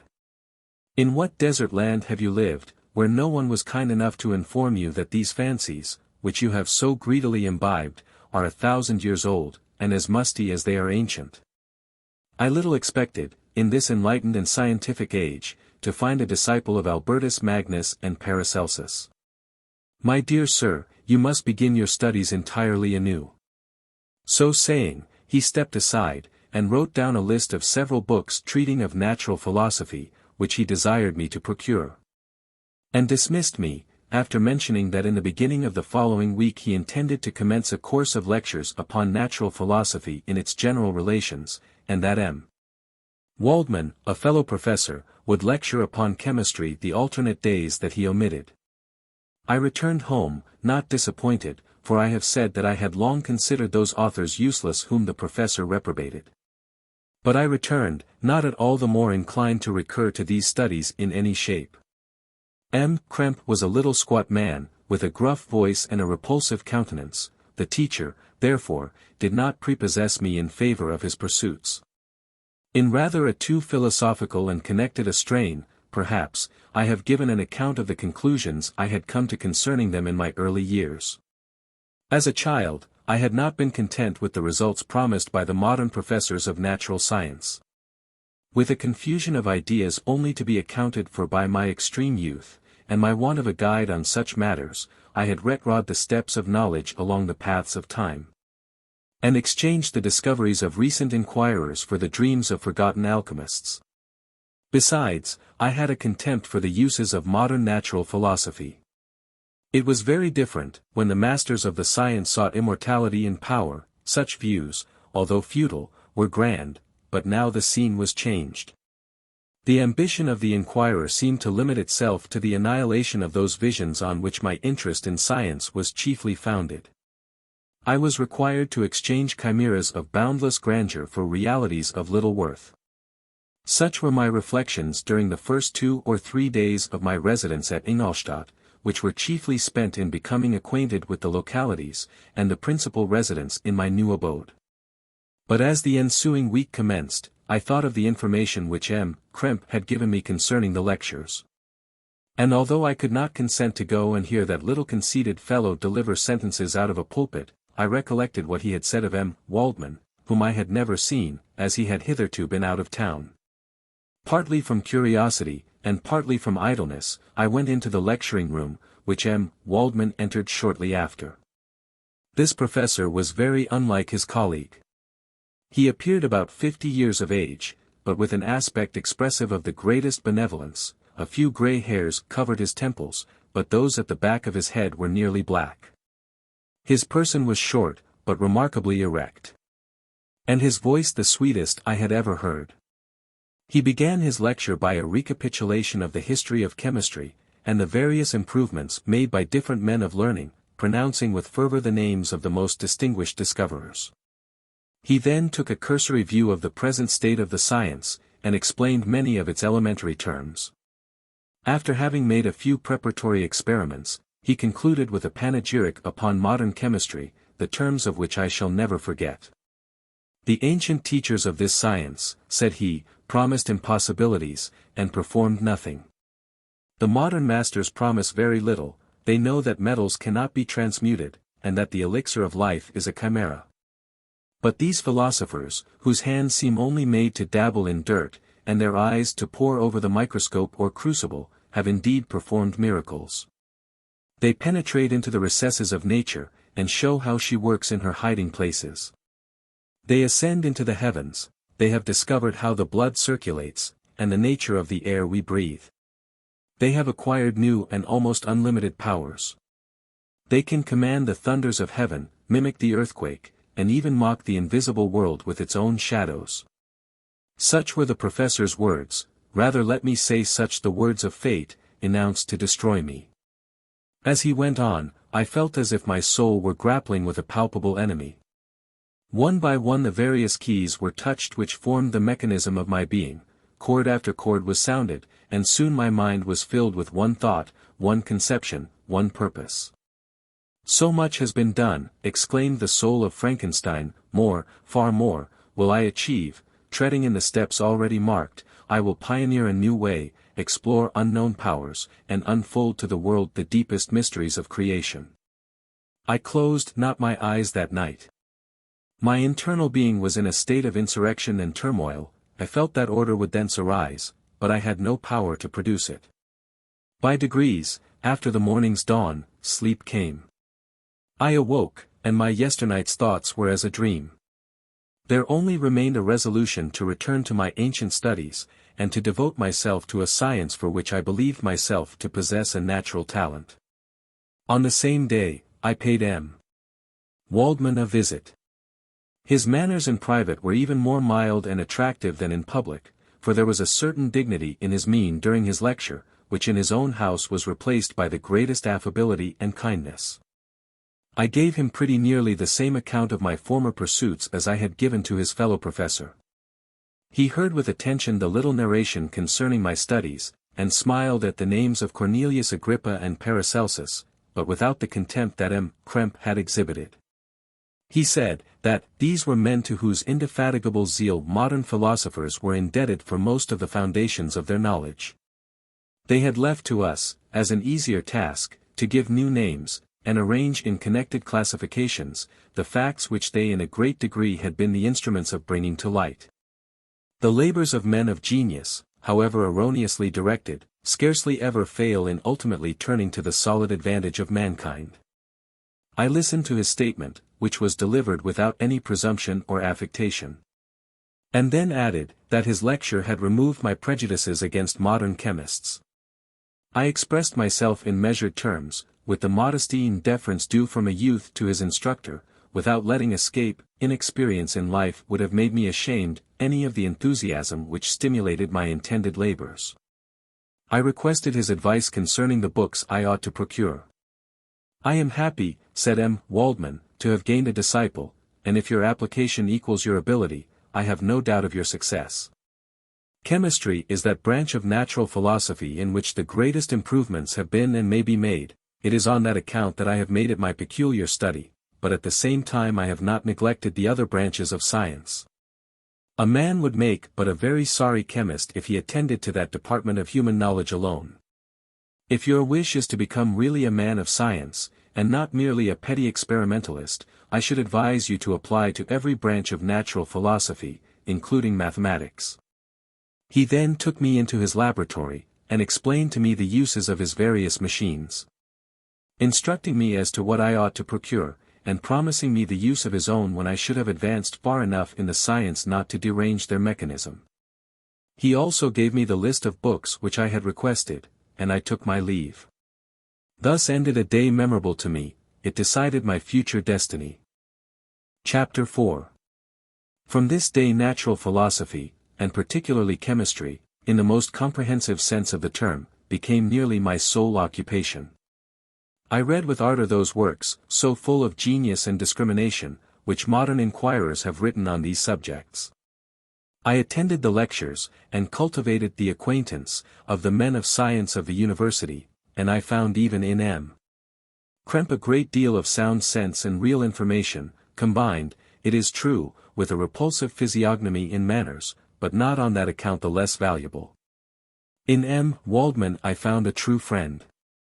His gentleness was never tinged by dogmatism. And his instructions were given with an air of frankness and good nature, that banished every idea of pedantry. In 1,000 ways he smoothed for me the path of knowledge, and made the most abstruse inquiries clear and facile to my apprehension. My application was at first fluctuating and uncertain, it gained strength as I proceeded, and soon became so ardent and eager, that the stars often disappeared in the light of morning whilst I was yet engaged in my laboratory. As I applied so closely, it may be easily conceived that my progress was rapid. My ardor was indeed the astonishment of the students, and my proficiency that of the masters.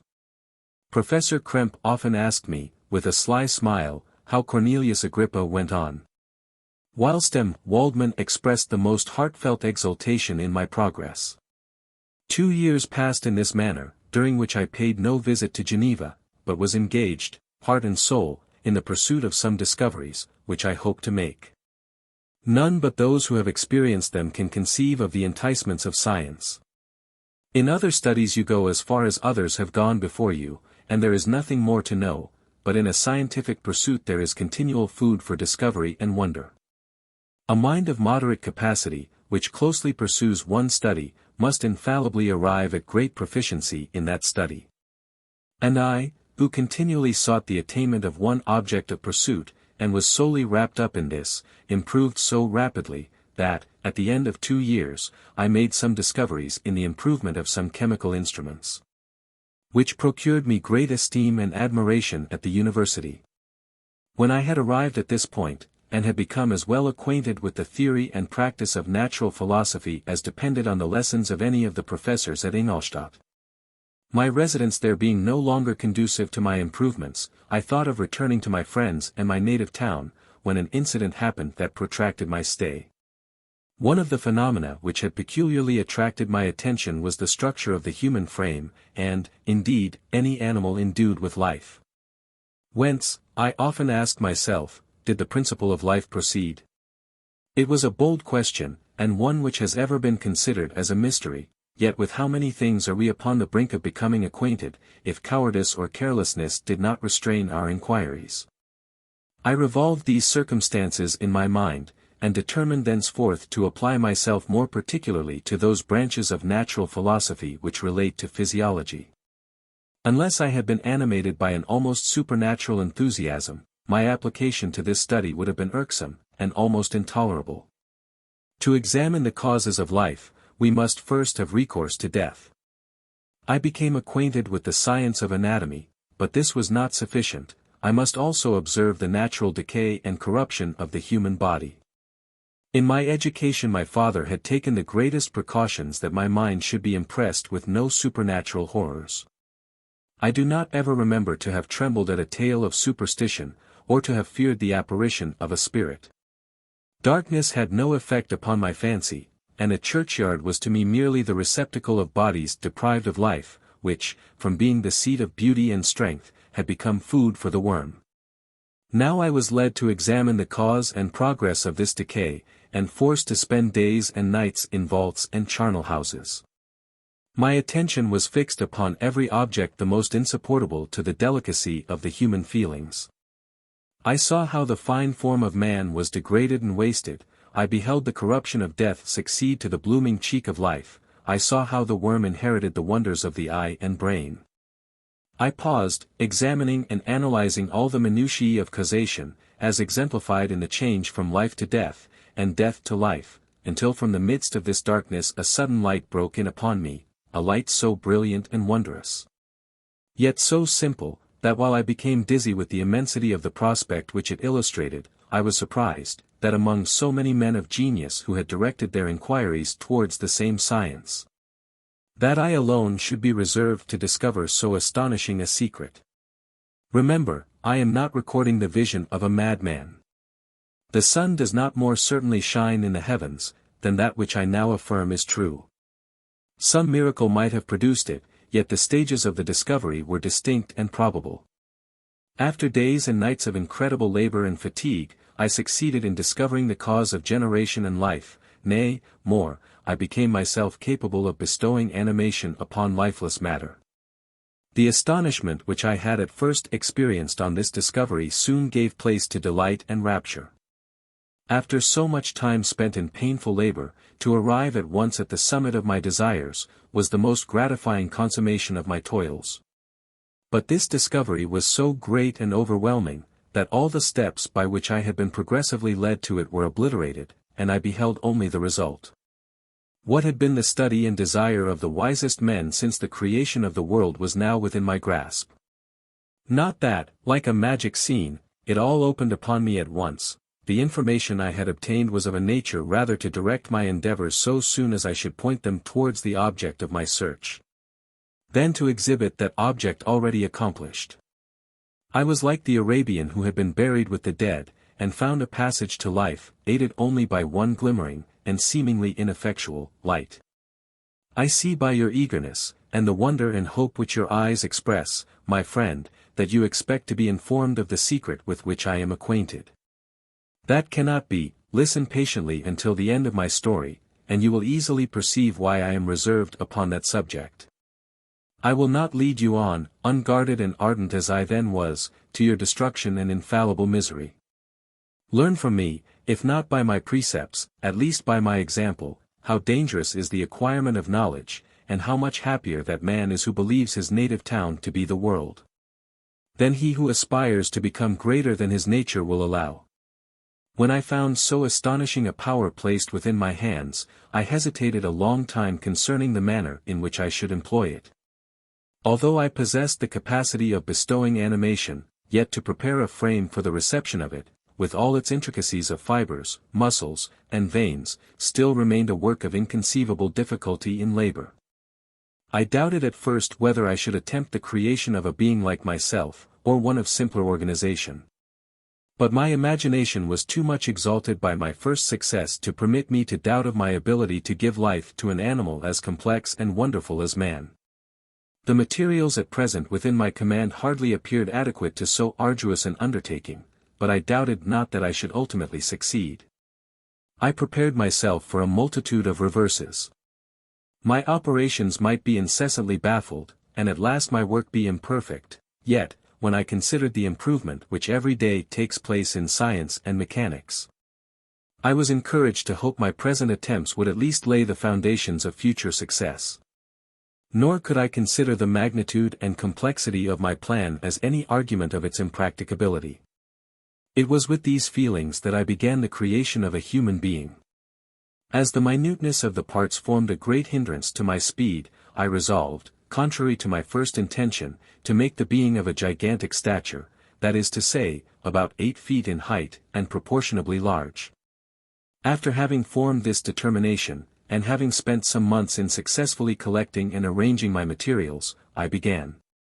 No one can conceive the variety of feelings which bore me onwards, like a hurricane, in the first enthusiasm of success.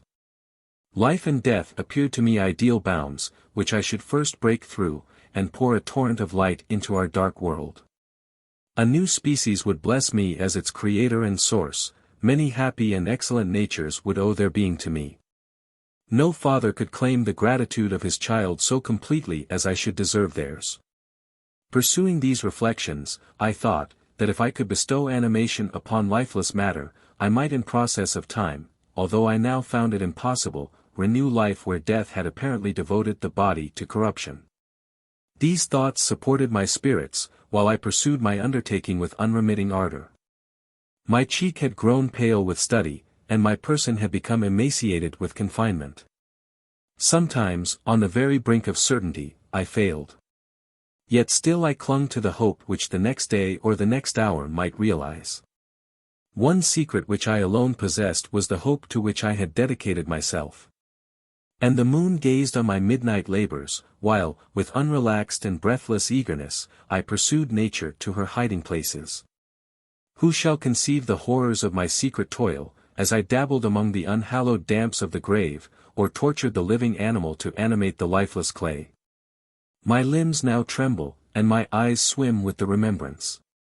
But then a resistless, and almost frantic, impulse urged me forward. I seemed to have lost all soul or sensation but for this one pursuit.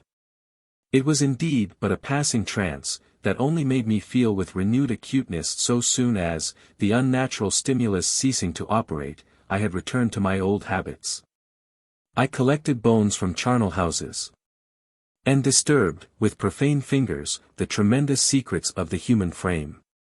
In a solitary chamber, or rather cell, at the top of the house, and separated from all the other apartments by a gallery and staircase, I kept my workshop of filthy creation. My eyeballs were starting from their sockets in attending to the details of my employment.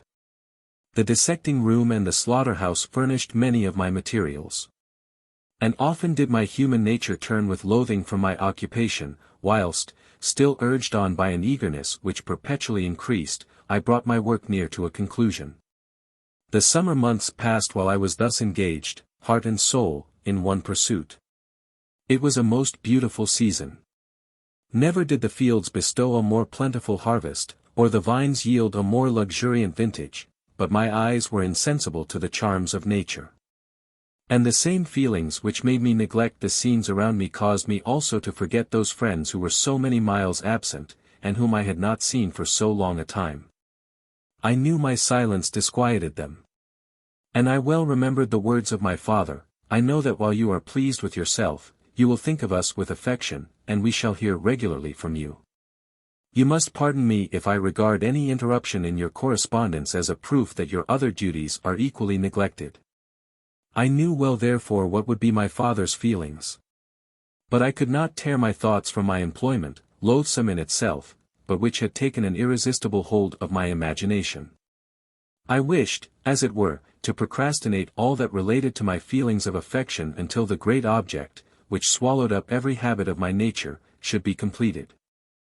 I then thought that my father would be unjust if he ascribed my neglect to vice, or faultiness on my part, but I am now convinced that he was justified in conceiving that I should not be altogether free from blame.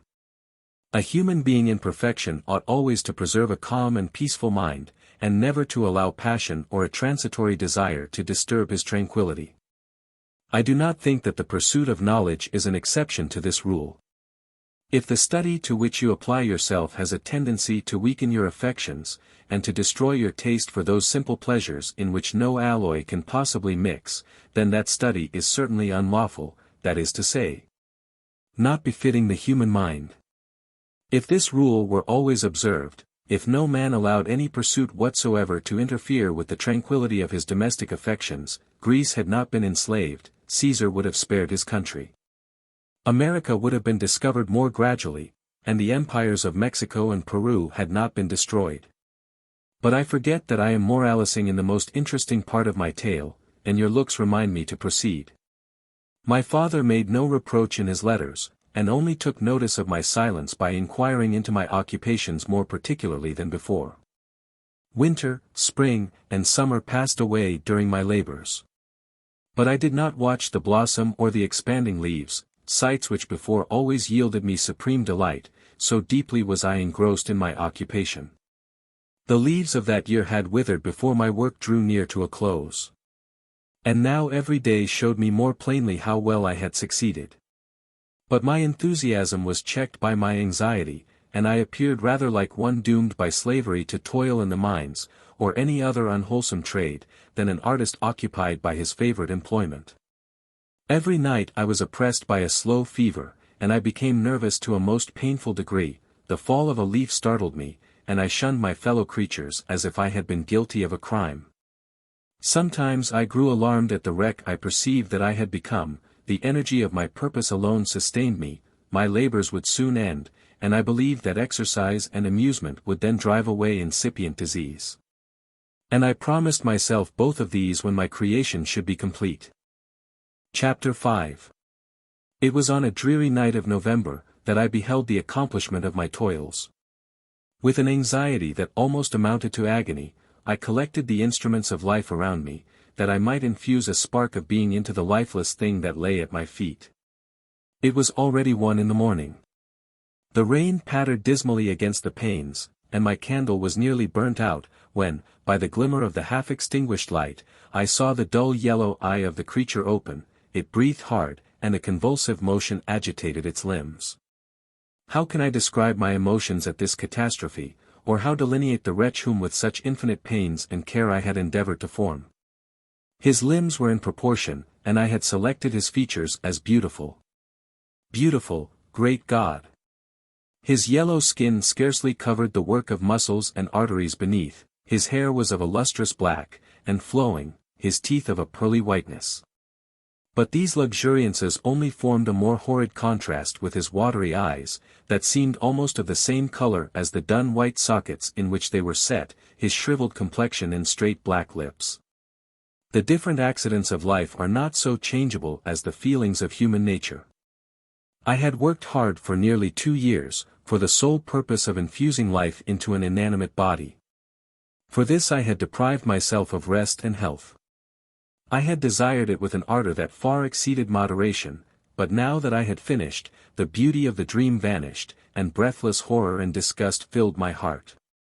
Unable to endure the aspect of the being I had created, I rushed out of the room, and continued a long time traversing my bedchamber, unable to compose my mind to sleep. At length lassitude succeeded to the tumult I had before endured. And I threw myself on the bed in my clothes, endeavoring to seek a few moments of forgetfulness. But it was in vain. I slept, indeed, but I was disturbed by the wildest dreams. I thought I saw Elizabeth, in the bloom of health, walking in the streets of Ingolstadt. Delighted and surprised, I embraced her, but as I imprinted the first kiss on her lips, they became livid with the hue of death. Her features appeared to change, and I thought that I held the corpse of my dead mother in my arms. A shroud enveloped her form, and I saw the grave worms crawling in the folds of the flannel. I started from my sleep with horror. A cold dew covered my forehead, my teeth chattered, and every limb became convulsed, when, by the dim and yellow light of the moon, as it forced its way through the window shutters, I beheld the wretch, the miserable monster whom I had created. He held up the curtain of the bed, and his eyes, if eyes they may be called, were fixed on me. His jaws opened, and he muttered some inarticulate sounds, while a grin wrinkled his cheeks. He might have spoken, but I did not hear. One hand was stretched out, seemingly to detain me, but I escaped, and rushed downstairs. I took refuge in the courtyard belonging to the house which I inhabited, where I remained during the rest of the night, walking up and down in the greatest agitation, listening attentively, catching and fearing each sound as if it were to announce the approach of the demoniacal corpse to which I had so miserably given life. Oh! No mortal could support the horror of that countenance. A mummy again endued with animation could not be so hideous as that wretch. I had gazed on him while unfinished. He was ugly then. But when those muscles and joints were rendered capable of motion, it became a thing such as even Dante could not have conceived. I passed the night wretchedly. Sometimes my pulse beat so quickly and hardly, that I felt the palpitation of every artery. At others, I nearly sank to the ground through languor and extreme weakness. Mingled with this horror, I felt the bitterness of disappointment. Dreams that had been my food and pleasant rest for so long a space were now become a hell to me, and the change was so rapid, the overthrow so complete. Morning, dismal and wet, at length dawned, and discovered to my sleepless and aching eyes the church of Ingolstadt, its white steeple and clock, which indicated the 6th hour. The porter opened the gates of the court, which had that night been my asylum, and I issued into the streets, pacing them with quick steps, as if I sought to avoid the wretch whom I feared every turning of the street would present to my view. I did not dare return to the apartment which I inhabited, but felt impelled to hurry on, although drenched by the rain which poured from a black and comfortless sky. I continued walking in this manner for some time, endeavoring, by bodily exercise, to ease the load that weighed upon my mind. I traversed the streets, without any clear conception of where I was, or what I was doing. My heart palpitated in the sickness of fear, and I hurried on with irregular steps, not daring to look about me. Like one who, on a lonely road, doth walk in fear and dread, and, having once turned round, walks on, and turns no more his head, because he knows a frightful fiend doth close behind him tread. 1. Continuing thus, I came at length opposite to the inn at which the various diligences and carriages usually stopped. Here I paused, I knew not why. But I remained some minutes with my eyes fixed on a coach that was coming towards me from the other end of the street. As it drew nearer, I observed that it was the Swiss diligence. It stopped just where I was standing. And, on the door being opened, I perceived Henry Clerval, who, on seeing me, instantly sprung out. "My dear Frankenstein," exclaimed he, "how glad I am to see you! How fortunate that you should be here at the very moment of my alighting!" Nothing could equal my delight on seeing Clerval. His presence brought back to my thoughts my father, Elizabeth, and all those scenes of home so dear to my recollection. I grasped his hand, and in a moment forgot my horror and misfortune. I felt suddenly, and for the first time during many months, calm and serene joy. I welcomed my friend, therefore, in the most cordial manner, and we walked towards my college. Clerval continued talking for some time about our mutual friends, and his own good fortune in being permitted to come to Ingolstadt. "You may easily believe," said he, "how great was the difficulty to persuade my father that all necessary knowledge was not comprised in the noble art of bookkeeping. And, indeed, I believe I left him incredulous to the last, for his constant answer to my unwearied entreaties was the same as that of the Dutch schoolmaster in the Vicar of Wakefield: "I have 10,000 florins a year without Greek. I eat heartily without Greek." But his affection for me at length overcame his dislike of learning, and he has permitted me to undertake a voyage of discovery to the land of knowledge. It gives me the greatest delight to see you. But tell me how you left my father, brothers, and Elizabeth. "Very well, and very happy, only a little uneasy that they hear from you so seldom. By the by, I mean to lecture you a little upon their account myself. But, my dear Frankenstein," continued he, stopping short, and gazing full in my face, "I did not before remark how very ill you appear, so thin and pale, you look as if you had been watching for several nights." "You have guessed right. I have lately been so deeply engaged in one occupation, that I have not allowed myself sufficient rest, as you see, but I sincerely hope, that all these employments are now at an end, and that I am at length free." I trembled excessively. I could not endure to think of, and far less to allude to, the occurrences of the preceding night. I walked with a quick pace, and we soon arrived at my college. I then reflected, and the thought made me shiver, that the creature whom I had left in my apartment might still be there, alive, and walking about. I dreaded to behold this monster, but I feared still more that Henry should see him. Entreating him, therefore, to remain a few minutes at the bottom of the stairs, I darted up towards my own room. My hand was already on the lock of the door before I recollected myself. I then paused, and a cold shivering came over me. I threw the door forcibly open, as children are accustomed to do when they expect a spectre to stand in waiting for them on the other side, but nothing appeared. I stepped fearfully in, the apartment was empty. And my bedroom was also freed from its hideous guest. I could hardly believe that so great a good fortune could have befallen me, but when I became assured that my enemy had indeed fled, I clapped my hands for joy, and ran down to Clerval. We ascended into my room, and the servant presently brought breakfast, but I was unable to contain myself.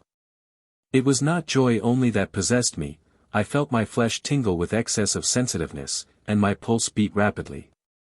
I was unable to remain for a single instant in the same place. I jumped over the chairs, clapped my hands, and laughed aloud. Clerval at first attributed my unusual spirits to joy on his arrival. But when he observed me more attentively, he saw a wildness in my eyes for which he could not account, and my loud, unrestrained, heartless laughter, frightened and astonished him. "My dear Victor," cried he, "what, for God's sake, is the matter? Do not laugh in that manner. How ill you are! What is the cause of all this?" "Do not ask me," cried I, putting my hands before my eyes, for I thought I saw the dreaded spectre glide into the room. "He can tell. Oh, save me! Save me!" I imagined that the monster seized me. I struggled furiously, and fell down in a fit. Poor Clerval! What must have been his feelings? A meeting, which he anticipated with such joy, so strangely turned to bitterness. But I was not the witness of his grief, for I was lifeless, and did not recover my senses for a long, long time. This was the commencement of a nervous fever, which confined me for several months. During all that time Henry was my only nurse. I afterwards learned that, knowing my father's advanced age, and unfitness for so long a journey, and how wretched my sickness would make Elizabeth, he spared them this grief by concealing the extent of my disorder.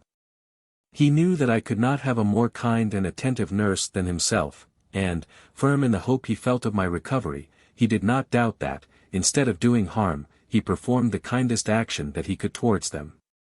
But I was in reality very ill, and surely nothing but the unbounded and unremitting attentions of my friend could have restored me to life. The form of the monster on whom I had bestowed existence was for ever before my eyes, and I raved incessantly concerning him. Doubtless my words surprised Henry. He at first believed them to be the wanderings of my disturbed imagination. But the pertinacity with which I continually recurred to the same subject, persuaded him that my disorder indeed owed its origin to some uncommon and terrible event. By very slow degrees, and with frequent relapses, that alarmed and grieved my friend, I recovered. I remember the first time I became capable of observing outward objects with any kind of pleasure. I perceived that the fallen leaves had disappeared, and that the young buds were shooting forth from the trees that shaded my window. It was a divine spring, and the season contributed greatly to my convalescence. I felt also sentiments of joy and affection revive in my bosom. My gloom disappeared, and in a short time I became as cheerful as before I was attacked by the fatal passion. "Dearest Clerval," exclaimed I, "how kind, how very good you are to me. This whole winter, instead of being spent in study, as you promised yourself, has been consumed in my sick room. How shall I ever repay you? I feel the greatest remorse for the disappointment of which I have been the occasion. But you will forgive me. You will repay me entirely, if you do not discompose yourself, but get well as fast as you can, and since you appear in such good spirits, I may speak to you on one subject, may I not?" I trembled. One subject. What could it be? Could he allude to an object on whom I dared not even think? "Compose yourself," said Clerval, who observed my change of color. "I will not mention it, if it agitates you. But your father and cousin would be very happy if they received a letter from you in your own handwriting. They hardly know how ill you have been, and are uneasy at your long silence. Is that all, my dear Henry? How could you suppose that my first thought would not fly towards those dear, dear friends whom I love, and who are so deserving of my love? If this is your present temper, my friend, you will perhaps be glad to see a letter that has been lying here some days for you. It is from your cousin, I believe." Chapter 6. Clerval then put the following letter into my hands. It was from my own Elizabeth. "My dearest cousin. You have been ill, very ill, and even the constant letters of dear kind Henry are not sufficient to reassure me on your account. You are forbidden to write, to hold a pen. Yet one word from you, dear Victor, is necessary to calm our apprehensions. For a long time I have thought that each post would bring this line, and my persuasions have restrained my uncle from undertaking a journey to Ingolstadt. I have prevented his encountering the inconveniences and perhaps dangers of so long a journey, yet how often have I regretted not being able to perform it myself. I figure to myself that the task of attending on your sick bed has devolved on some mercenary old nurse, who could never guess your wishes, nor minister to them with the care and affection of your poor cousin. Yet that is over now. Clerval writes that indeed you are getting better. I eagerly hope that you will confirm this intelligence soon in your own handwriting. Get well, and return to us. You will find a happy, cheerful home, and friends who love you dearly. Your father's health is vigorous, and he asks but to see you, but to be assured that you are well, and not a care will ever cloud his benevolent countenance. How pleased you would be to remark the improvement of our Ernest.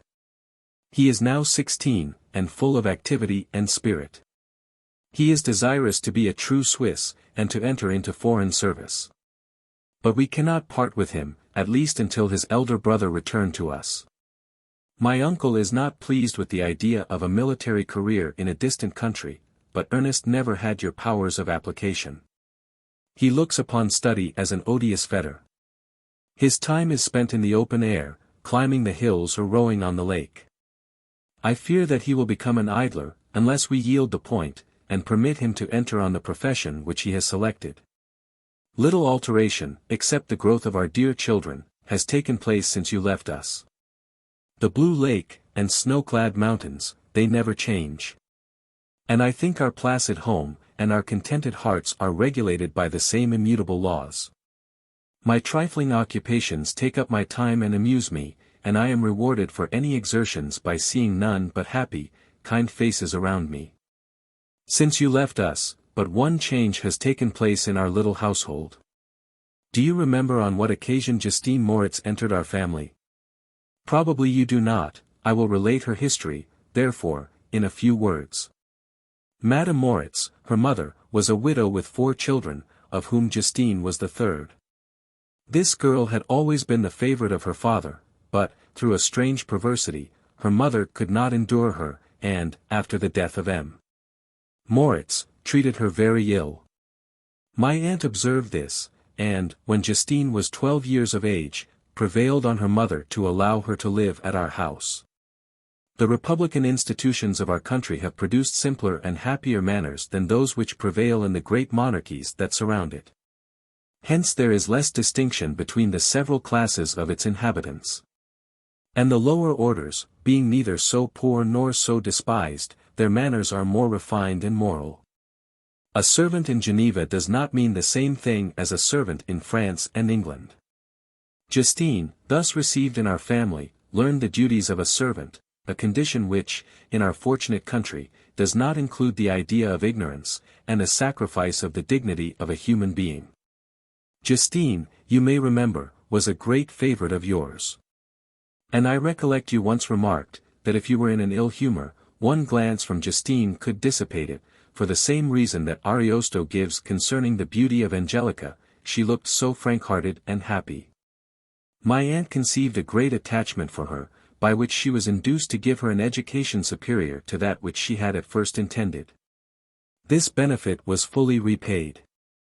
Justine was the most grateful little creature in the world. I do not mean that she made any professions, I never heard one pass her lips, but you could see by her eyes that she almost adored her protectress. Although her disposition was gay, and in many respects inconsiderate, yet she paid the greatest attention to every gesture of my aunt. She thought her the model of all excellence, and endeavored to imitate her phraseology and manners, so that even now she often reminds me of her. When my dearest aunt died, every one was too much occupied in their own grief to notice poor Justine, who had attended her during her illness with the most anxious affection. Poor Justine was very ill, but other trials were reserved for her. One by one, her brothers and sister died, and her mother, with the exception of her neglected daughter, was left childless. The conscience of the woman was troubled. She began to think that the deaths of her favorites was a judgment from heaven to chastise her partiality. She was a Roman Catholic, and I believe her confessor confirmed the idea which she had conceived. Accordingly, a few months after your departure for Ingolstadt, Justine was called home by her repentant mother. Poor girl! She wept when she quitted our house. She was much altered since the death of my aunt. Grief had given softness and a winning mildness to her manners, which had before been remarkable for vivacity. Nor was her residence at her mother's house of a nature to restore her gaiety. The poor woman was very vacillating in her repentance. She sometimes begged Justine to forgive her unkindness, but much oftener accused her of having caused the deaths of her brothers and sister.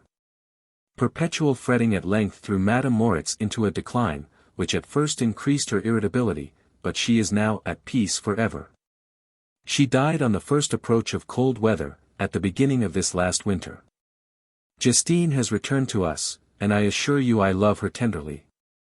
She is very clever and gentle, and extremely pretty. As I mentioned before, her mien and her expressions continually remind me of my dear aunt. I must say also a few words to you, my dear cousin, of little darling William. I wish you could see him. He is very tall of his age, with sweet laughing blue eyes, dark eyelashes, and curling hair. When he smiles, 2 little dimples appear on each cheek, which are rosy with health. He has already had 1 or 2 little wives, but Louisa Byron is his favorite, a pretty little girl of 5 years of age. Now, dear Victor, I dare say you wish to be indulged in a little gossip concerning the good people of Geneva. The pretty Miss Mansfield has already received the congratulatory visits on her approaching marriage with a young Englishman, John Melbourne, Esq. Her ugly sister, Manon, married M. de Villard, the rich banker, last autumn. Your favorite schoolfellow, Louis Manoyer, has suffered several misfortunes since the departure of Clerval from Geneva. But he has already recovered his spirits, and is reported to be on the point of marrying a very lively pretty Frenchwoman, Madame Tavernier. She is a widow, and much older than Manoyer, but she is very much admired, and a favorite with everybody. I have written myself into better spirits, dear cousin, but my anxiety returns upon me as I conclude. Write, dearest Victor, 1 line, 1 word will be a blessing to us. 10,000 thanks to Henry for his kindness, his affection, and his many letters. We are sincerely grateful. Adieu. My cousin, take care of yourself, and, I entreat you, write. Elizabeth Lavenza. Geneva, March 18, 17. Dear, dear Elizabeth. I exclaimed, when I had read her letter, I will write instantly, and relieve them from the anxiety they must feel.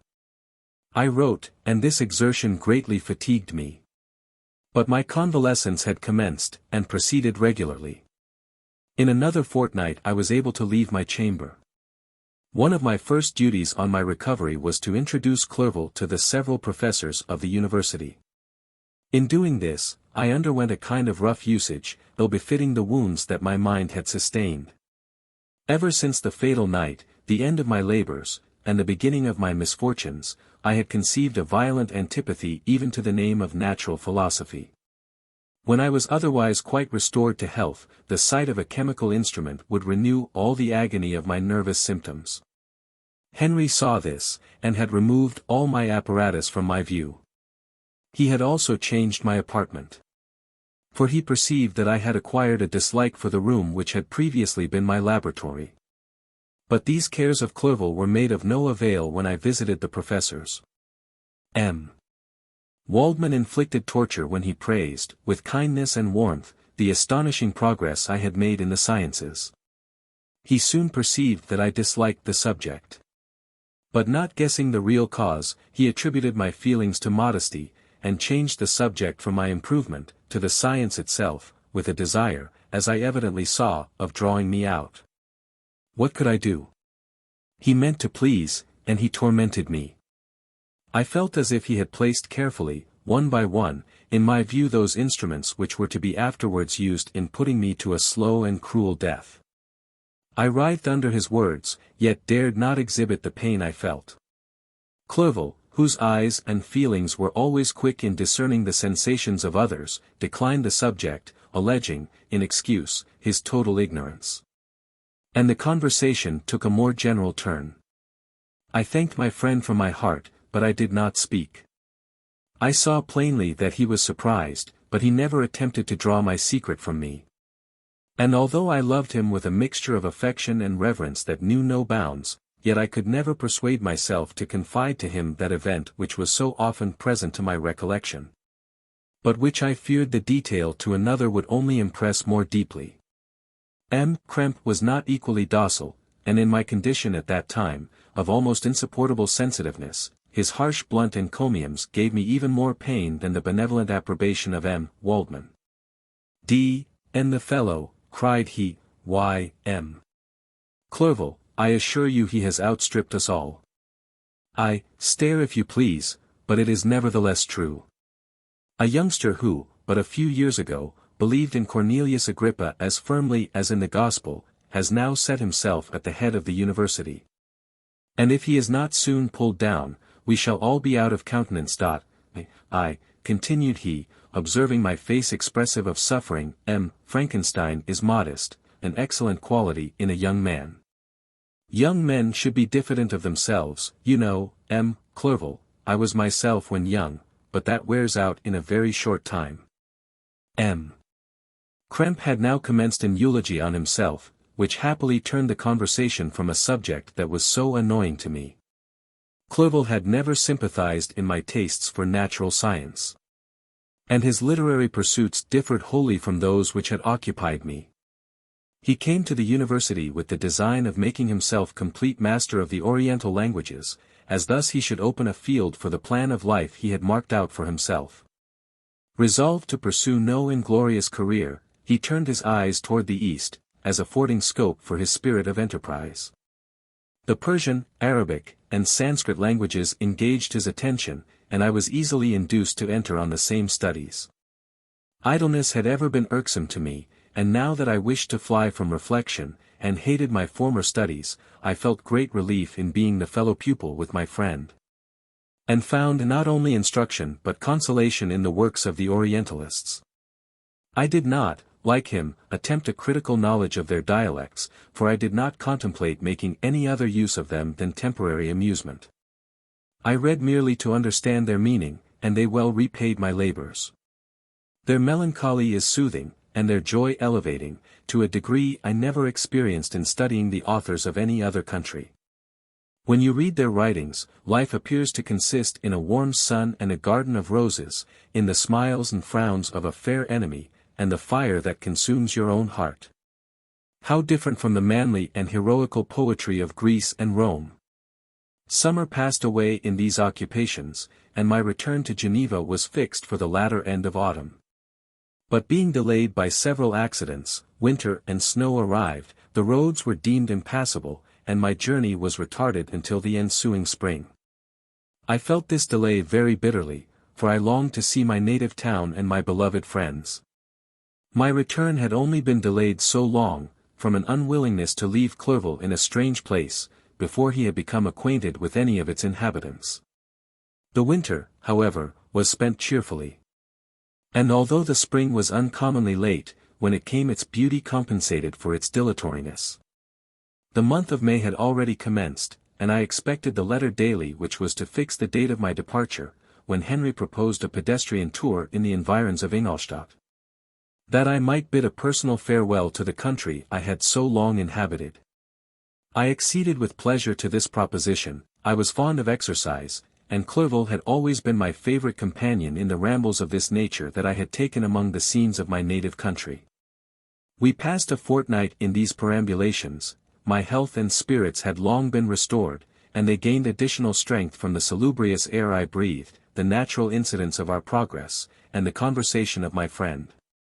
Study had before secluded me from the intercourse of my fellow creatures, and rendered me unsocial, but Clerval called forth the better feelings of my heart. He again taught me to love the aspect of nature, and the cheerful faces of children. Excellent friend!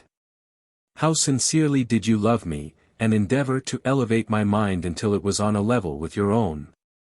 A selfish pursuit had cramped and narrowed me, until your gentleness and affection warmed and opened my senses. I became the same happy creature who, a few years ago, loved and beloved by all, had no sorrow or care. When happy, inanimate nature had the power of bestowing on me the most delightful sensations. A serene sky and verdant fields filled me with ecstasy. The present season was indeed divine, the flowers of spring bloomed in the hedges, while those of summer were already in bud. I was undisturbed by thoughts which during the preceding year had pressed upon me, notwithstanding my endeavors to throw them off, with an invincible burden.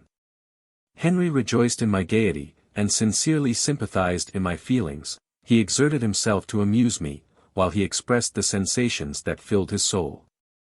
The resources of his mind on this occasion were truly astonishing. His conversation was full of imagination, and very often, in imitation of the Persian and Arabic writers, he invented tales of wonderful fancy and passion.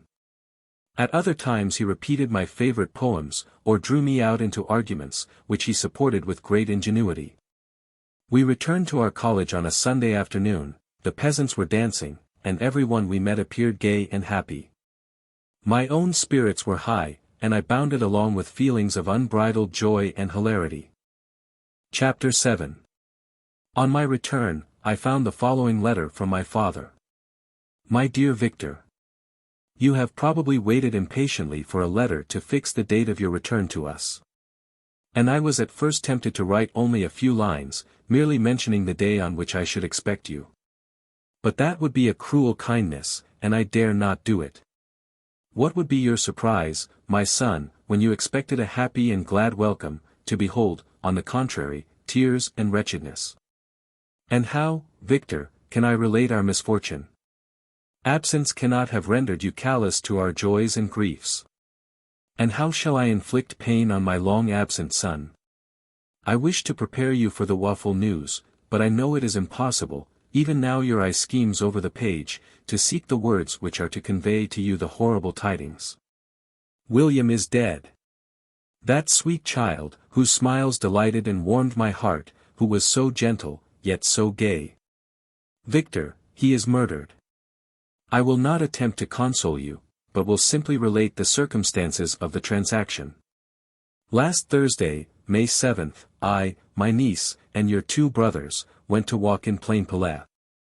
The evening was warm and serene, and we prolonged our walk farther than usual. It was already dusk before we thought of returning. And then we discovered that William and Ernest, who had gone on before, were not to be found. We accordingly rested on a seat until they should return.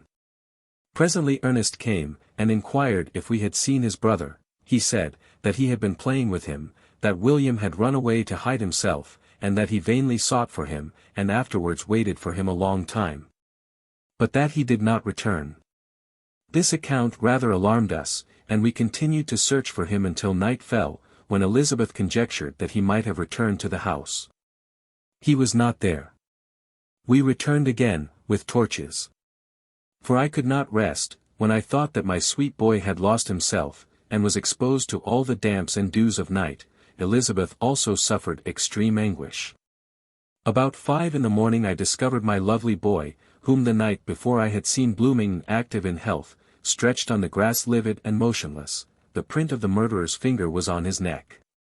He was conveyed home, and the anguish that was visible in my countenance betrayed the secret to Elizabeth.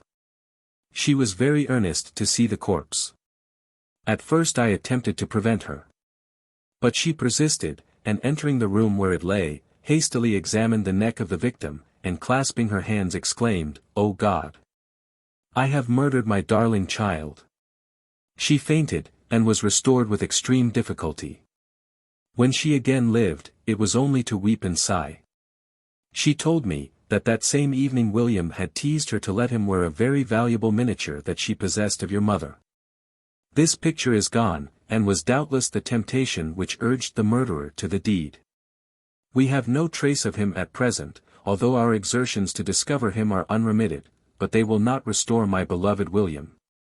Come, dearest Victor, you alone can console Elizabeth. She weeps continually, and accuses herself unjustly as the cause of his death. Her words pierce my heart. We are all unhappy.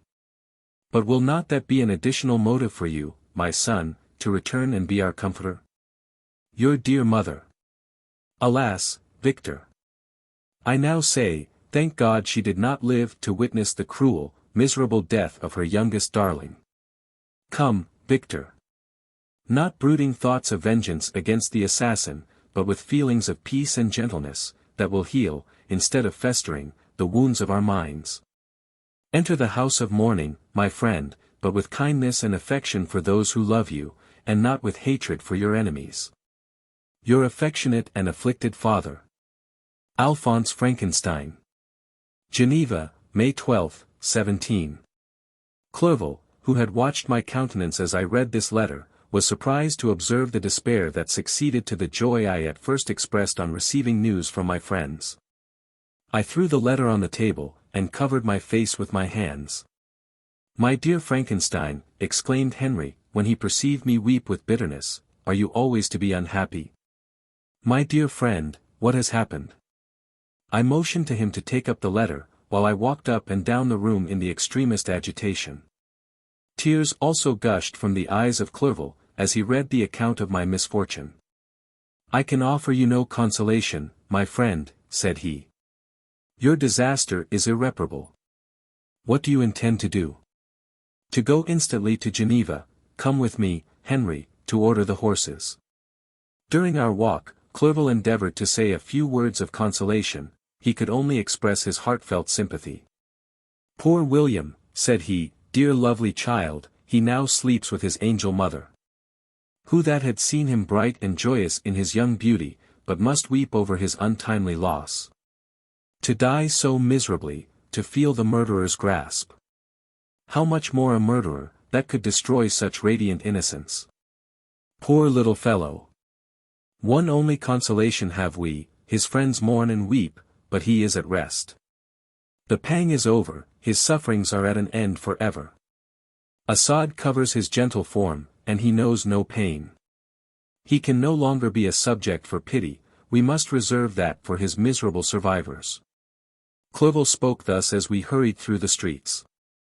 The words impressed themselves on my mind, and I remembered them afterwards in solitude.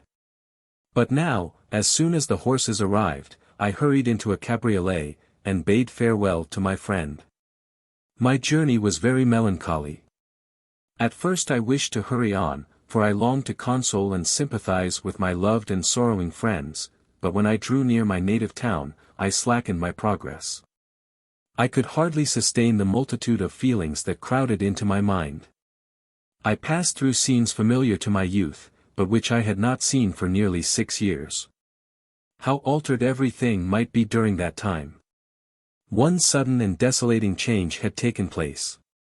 But 1,000 little circumstances might have by degrees worked other alterations, which, although they were done more tranquilly, might not be the less decisive. Fear overcame me. I dared not advance, dreading 1,000 nameless evils that made me tremble, although I was unable to define them. I remained 2 days at Lausanne, in this painful state of mind. I contemplated the lake. The waters were placid. All around was calm, and the snowy mountains, the palaces of nature, were not changed. By degrees the calm and heavenly scene restored me, and I continued my journey towards Geneva. The road ran by the side of the lake, which became narrower as I approached my native town. I discovered more distinctly the black sides of Jura, and the bright summit of Mont Blanc. I wept like a child. Dear mountains! My own beautiful lake! How do you welcome your wanderer? Your summits are clear, the sky and lake are blue and placid. Is this to prognosticate peace, or to mock at my unhappiness?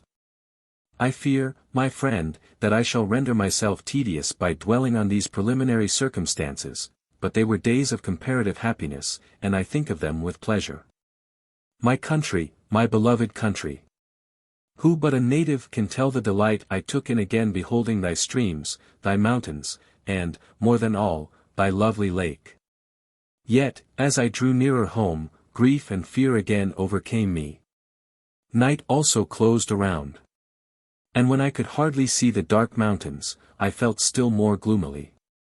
The picture appeared a vast and dim scene of evil, and I foresaw obscurely that I was destined to become the most wretched of human beings. Alas! I prophesied truly, and failed only in one single circumstance, that in all the misery I imagined and dreaded, I did not conceive the 100th part of the anguish I was destined to endure. It was completely dark when I arrived in the environs of Geneva, the gates of the town were already shut, and I was obliged to pass the night at Sechren, a village at the distance of half a league from the city. The sky was serene. And, as I was unable to rest, I resolved to visit the spot where my poor William had been murdered. As I could not pass through the town, I was obliged to cross the lake in a boat to arrive at Plainpalais.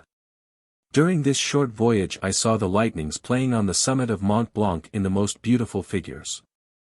The storm appeared to approach rapidly, and, on landing, I ascended a low hill, that I might observe its progress. It advanced. The heavens were clouded, and I soon felt the rain coming slowly in large drops, but its violence quickly increased. I quitted my seat, and walked on, although the darkness and storm increased every minute, and the thunder burst with a terrific crash over my head. It was echoed from Salive, the Jura, and the Alps of Savoy.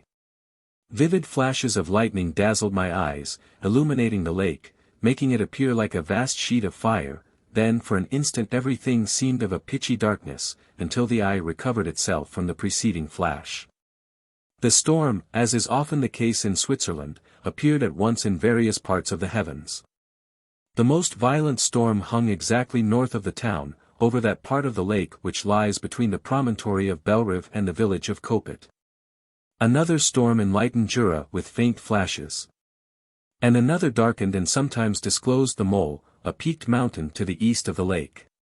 While I watched the tempest, so beautiful yet terrific, I wandered on with a hasty step.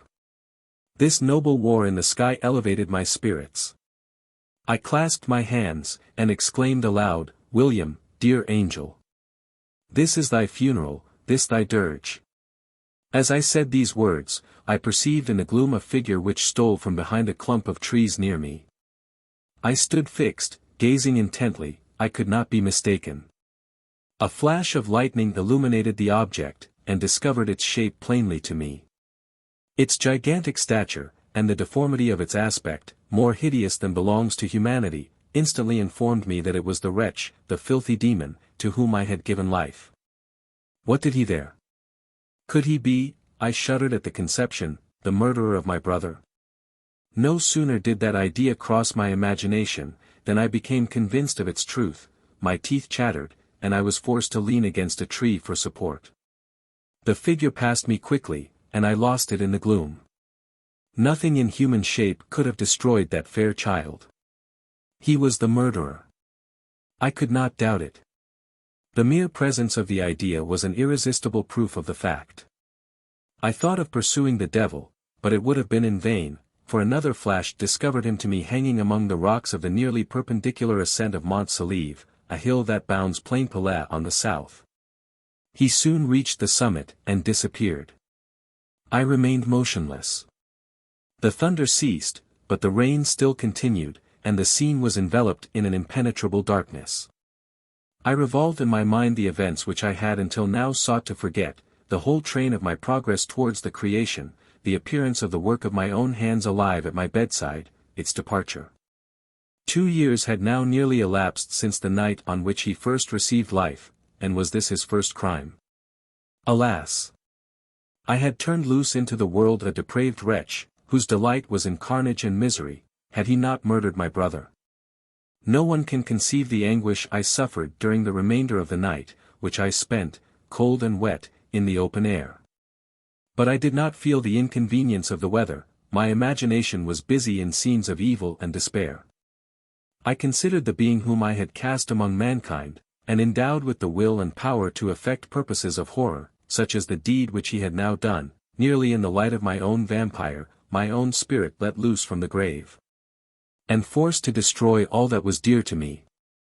Day dawned, and I directed my steps towards the town. The gates were open, and I hastened to my father's house. My first thought was to discover what I knew of the murderer, and cause instant pursuit to be made. But I paused when I reflected on the story that I had to tell.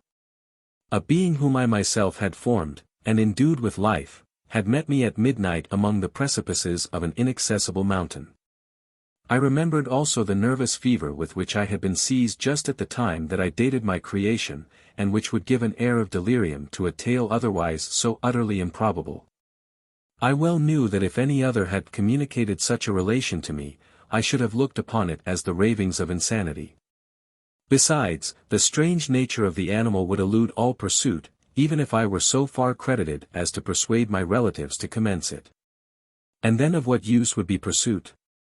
Who could arrest a creature capable of scaling the overhanging sides of Mont Saleve? These reflections determined me, and I resolved to remain silent. It was about 5 in the morning when I entered my father's house. I told the servants not to disturb the family, and went into the library to attend their usual hour of rising. 6 years had elapsed, passed as a dream but for one indelible trace, and I stood in the same place where I had last embraced my father before my departure for Ingolstadt. Beloved and venerable parent! He still remained to me. I gazed on the picture of my mother, which stood over the mantelpiece. It was an historical subject, painted at my father's desire, and represented Caroline Beaufort in an agony of despair, kneeling by the coffin of her dead father.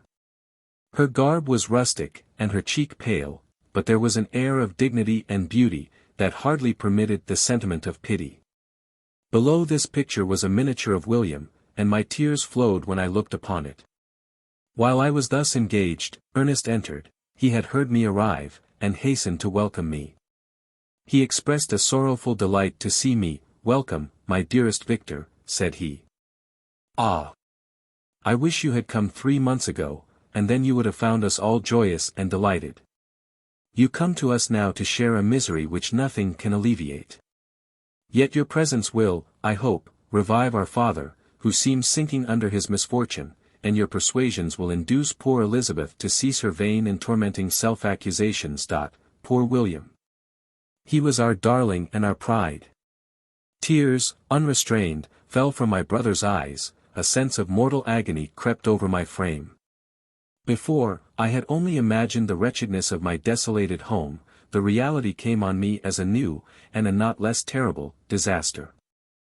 I tried to calm Ernest, I inquired more minutely concerning my father, and her I named my cousin. "She most of all," said Ernest, "requires consolation.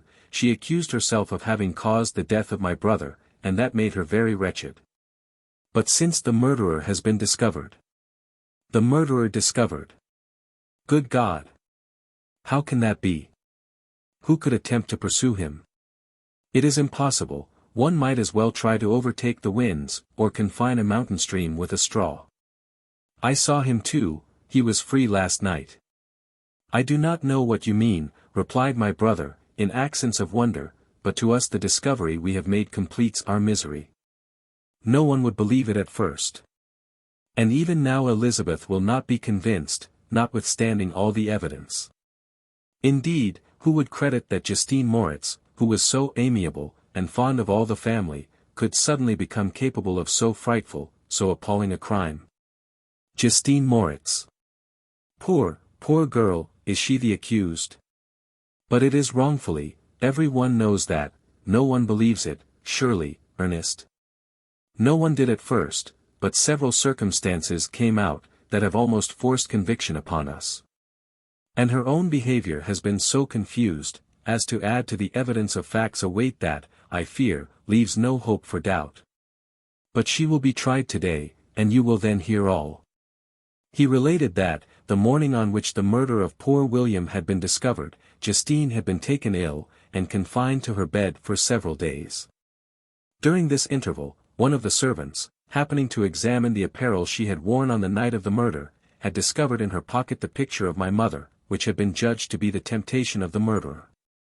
The servant instantly showed it to one of the others, who, without saying a word to any of the family, went to a magistrate, and, upon their deposition, Justine was apprehended.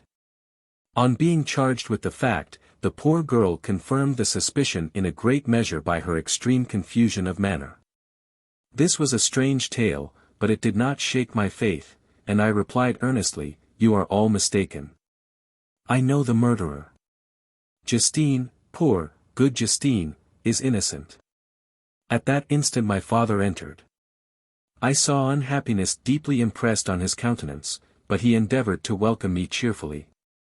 And, after we had exchanged our mournful greeting, would have introduced some other topic than that of our disaster, had not Ernest exclaimed, "Good God, Papa! Victor says that he knows who was the murderer of poor William." "We do also, unfortunately," replied my father, "for indeed I had rather have been forever ignorant than have discovered so much depravity and ingratitude in one I valued so highly." "My dear father, you are mistaken, Justine is innocent. If she is, God forbid that she should suffer as guilty. She is to be tried today, and I hope, I sincerely hope, that she will be acquitted." This speech calmed me. I was firmly convinced in my own mind that Justine, and indeed every human being, was guiltless of this murder. I had no fear, therefore, that any circumstantial evidence could be brought forward strong enough to convict her. My tale was not one to announce publicly, its astounding horror would be looked upon as madness by the vulgar. Did anyone indeed exist, except I, the Creator, who would believe, unless his senses convinced him, in the existence of the living monument of presumption and rash ignorance which I had let loose upon the world? We were soon joined by Elizabeth. Time had altered her since I last beheld her, it had endowed her with loveliness surpassing the beauty of her childish years. There was the same candor, the same vivacity, but it was allied to an expression more full of sensibility and intellect. She welcomed me with the greatest affection. "Your arrival, my dear cousin," said she, "fills me with hope. You perhaps will find some means to justify my poor guiltless Justine. Alas! Who is safe, if she be convicted of crime? I rely on her innocence as certainly as I do upon my own. Our misfortune is doubly hard to us, we have not only lost that lovely darling boy, but this poor girl, whom I sincerely love, is to be torn away by even a worse fate. If she is condemned, I never shall know joy more. But she will not, I am sure she will not, and then I shall be happy again, even after the sad death of my little William." "She is innocent, my Elizabeth," said I, "and that shall be proved. Fear nothing, but let your spirits be cheered by the assurance of her acquittal. How kind and generous you are! Every one else believes in her guilt, and that made me wretched, for I knew that it was impossible, and to see every one else prejudiced in so deadly a manner rendered me hopeless and despairing." She wept. "Dearest niece," said my father, "dry your tears. If she is, as you believe, innocent, rely on the justice of our laws, and the activity with which I shall prevent the slightest shadow of partiality." Chapter 8. We passed a few sad hours, until 11 o'clock, when the trial was to commence. My father and the rest of the family being obliged to attend as witnesses, I accompanied them to the court. During the whole of this wretched mockery of justice I suffered living torture. It was to be decided, whether the result of my curiosity and lawless devices would cause the death of two of my fellow beings, one a smiling babe, full of innocence and joy. The other far more dreadfully murdered, with every aggravation of infamy that could make the murder memorable in horror. Justine also was a girl of merit, and possessed qualities which promised to render her life happy. Now all was to be obliterated in an ignominious grave, and I the cause. 1,000 times rather would I have confessed myself guilty of the crime ascribed to Justine. But I was absent when it was committed, and such a declaration would have been considered as the ravings of a madman, and would not have exculpated her who suffered through me. The appearance of Justine was calm. She was dressed in mourning. And her countenance, always engaging, was rendered, by the solemnity of her feelings, exquisitely beautiful. Yet she appeared confident in innocence, and did not tremble, although gazed on and execrated by thousands. For all the kindness which her beauty might otherwise have excited, was obliterated in the minds of the spectators by the imagination of the enormity she was supposed to have committed. She was tranquil, yet her tranquillity was evidently constrained, and as her confusion had before been adduced as a proof of her guilt, she worked up her mind to an appearance of courage. When she entered the court, she threw her eyes round it, and quickly discovered where we were seated. A tear seemed to dim her eye when she saw us. But she quickly recovered herself, and a look of sorrowful affection seemed to attest her utter guiltlessness. The trial began, and, after the advocate against her had stated the charge, several witnesses were called. Several strange facts combined against her, which might have staggered anyone who had not such proof of her innocence as I had. She had been out the whole of the night on which the murder had been committed, and towards morning had been perceived by a market woman not far from the spot where the body of the murdered child had been afterwards found.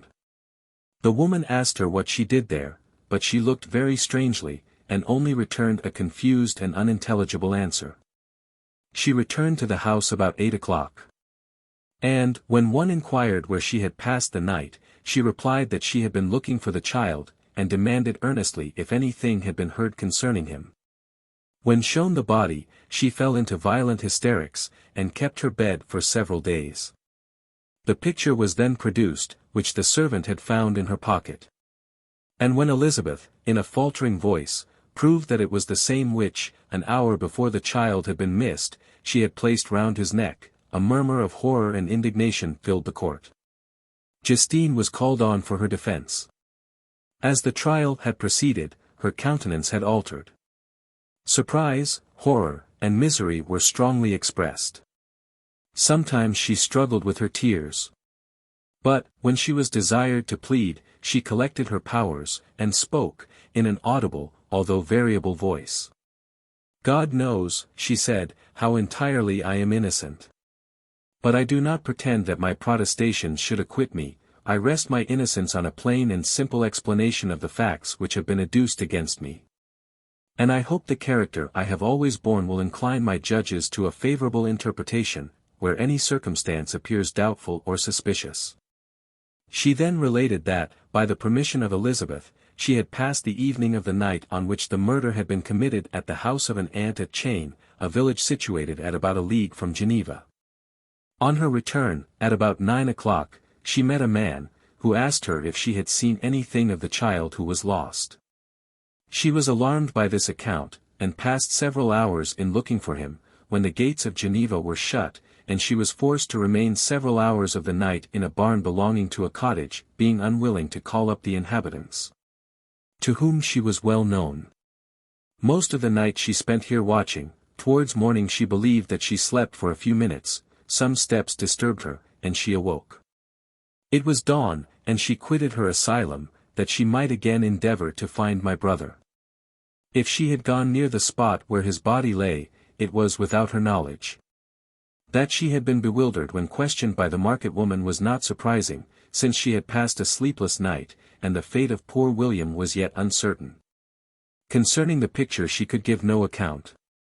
I know, continued the unhappy victim, how heavily and fatally this one circumstance weighs against me, but I have no power of explaining it. And when I have expressed my utter ignorance, I am only left to conjecture concerning the probabilities by which it might have been placed in my pocket. But here also I am checked. I believe that I have no enemy on earth, and none surely would have been so wicked as to destroy me wantonly. Did the murderer place it there? I know of no opportunity afforded him for so doing. Or, if I had, why should he have stolen the jewel, to part with it again so soon? I commit my cause to the justice of my judges, yet I see no room for hope. I beg permission to have a few witnesses examined concerning my character. And if their testimony shall not overweigh my supposed guilt, I must be condemned, although I would pledge my salvation on my innocence. Several witnesses were called, who had known her for many years, and they spoke well of her.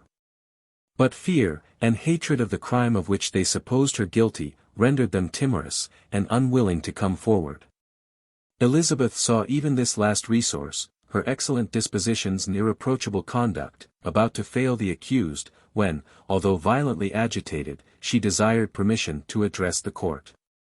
I am, said she, the cousin of the unhappy child who was murdered, or rather his sister, for I was educated by, and have lived with his parents ever since and even long before, his birth. It may therefore be judged indecent in me to come forward on this occasion, but when I see a fellow creature about to perish through the cowardice of her pretended friends, I wish to be allowed to speak, that I may say what I know of her character. I am well acquainted with the accused. I have lived in the same house with her, at one time for 5, and at another for nearly 2 years. During all that period she appeared to me the most amiable and benevolent of human creatures. She nursed Madame Frankenstein, my aunt, in her last illness, with the greatest affection and care, and afterwards attended her own mother during a tedious illness, in a manner that excited the admiration of all who knew her. After which she again lived in my uncle's house, where she was beloved by all the family. She was warmly attached to the child who is now dead, and acted towards him like a most affectionate mother. For my own part, I do not hesitate to say, that, notwithstanding all the evidence produced against her, I believe and rely on her perfect innocence.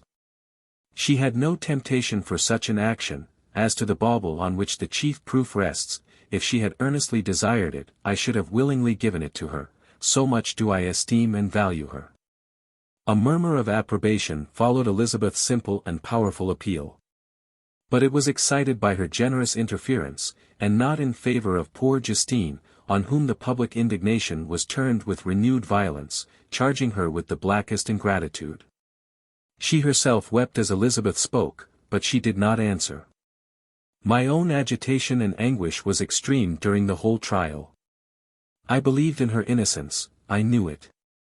Could the demon, who had, I did not for a minute doubt, murdered my brother, also in his hellish sport have betrayed the innocent to death and ignominy? I could not sustain the horror of my situation. And when I perceived that the popular voice, and the countenances of the judges, had already condemned my unhappy victim, I rushed out of the court in agony. The tortures of the accused did not equal mine. She was sustained by innocence, but the fangs of remorse tore my bosom, and would not forego their hold. I passed a night of unmingled wretchedness. In the morning I went to the court, my lips and throat were parched. I dared not ask the fatal question, but I was known, and the officer guessed the cause of my visit. The ballots had been thrown, they were all black, and Justine was condemned. I cannot pretend to describe what I then felt. I had before experienced sensations of horror, and I have endeavored to bestow upon them adequate expressions, but words cannot convey an idea of the heart-sickening despair that I then endured. The person to whom I addressed myself added, that Justine had already confessed her guilt. That evidence, he observed, was hardly required in so glaring a case, but I am glad of it. And, indeed, none of our judges like to condemn a criminal upon circumstantial evidence, be it ever so decisive. This was strange and unexpected intelligence. What could it mean? Had my eyes deceived me? And was I really as mad as the whole world would believe me to be, if I disclosed the object of my suspicions? I hastened to return home, and Elizabeth eagerly demanded the result. My cousin, replied I, it is decided as you may have expected. All judges had rather that 10 innocent should suffer, than that one guilty should escape. But she has confessed. This was a dire blow to poor Elizabeth, who had relied with firmness upon Justine's innocence. Alas! Said she, how shall I ever again believe in human goodness? Justine, whom I loved and esteemed as my sister, how could she put on those smiles of innocence only to betray? Her mild eyes seemed incapable of any severity or guile, and yet she has committed a murder. Soon after we heard that the poor victim had expressed a desire to see my cousin. My father wished her not to go, but said, that he left it to her own judgment and feelings to decide. Yes, said Elizabeth, I will go, although she is guilty, and you, Victor, shall accompany me. I cannot go alone. The idea of this visit was torture to me, yet I could not refuse. We entered the gloomy prison chamber, and beheld Justine sitting on some straw at the farther end. Her hands were manacled, and her head rested on her knees. She rose on seeing us enter, and when we were left alone with her, she threw herself at the feet of Elizabeth, weeping bitterly. My cousin wept also. Oh, Justine, said she, why did you rob me of my last consolation? I relied on your innocence. And although I was then very wretched, I was not so miserable as I am now. And do you also believe that I am so very, very wicked? Do you also join with my enemies to crush me, to condemn me as a murderer? Her voice was suffocated with sobs. Rise, my poor girl, said Elizabeth, why do you kneel, if you are innocent? I am not one of your enemies. I believed you guiltless, notwithstanding every evidence, until I heard that you had yourself declared your guilt. That report, you say, is false, and be assured, dear Justine, that nothing can shake my confidence in you for a moment, but your own confession. I did confess, but I confessed a lie. I confessed, that I might obtain absolution. But now that falsehood lies heavier at my heart than all my other sins. The God of heaven forgive me. Ever since I was condemned, my confessor has besieged me. He threatened and menaced, until I almost began to think that I was the monster that he said I was. He threatened excommunication and hell-fire in my last moments, if I continued obdurate. Dear lady, I had none to support me. All looked on me as a wretch doomed to ignominy and perdition. What could I do? In an evil hour I subscribed to a lie, and now only am I truly miserable. She paused, weeping, and then continued, I thought with horror, my sweet lady, that you should believe your Justine, whom your blessed aunt had so highly honored, and whom you loved, was a creature capable of a crime which none but the devil himself could have perpetrated. Dear William! Dearest blessed child! I soon shall see you again in heaven, where we shall all be happy, and that consoles me, going as I am to suffer ignominy and death. Oh, Justine! Forgive me for having for one moment distrusted you. Why did you confess? But do not mourn, dear girl. Do not fear. I will proclaim, I will prove your innocence. I will melt the stony hearts of your enemies by my tears and prayers. You shall not die. You, my playfellow, my companion, my sister, perish on the scaffold. No. No. I never could survive so horrible a misfortune. Justine shook her head mournfully. I do now not fear to die, she said, that pang is past. God raises my weakness, and gives me courage to endure the worst.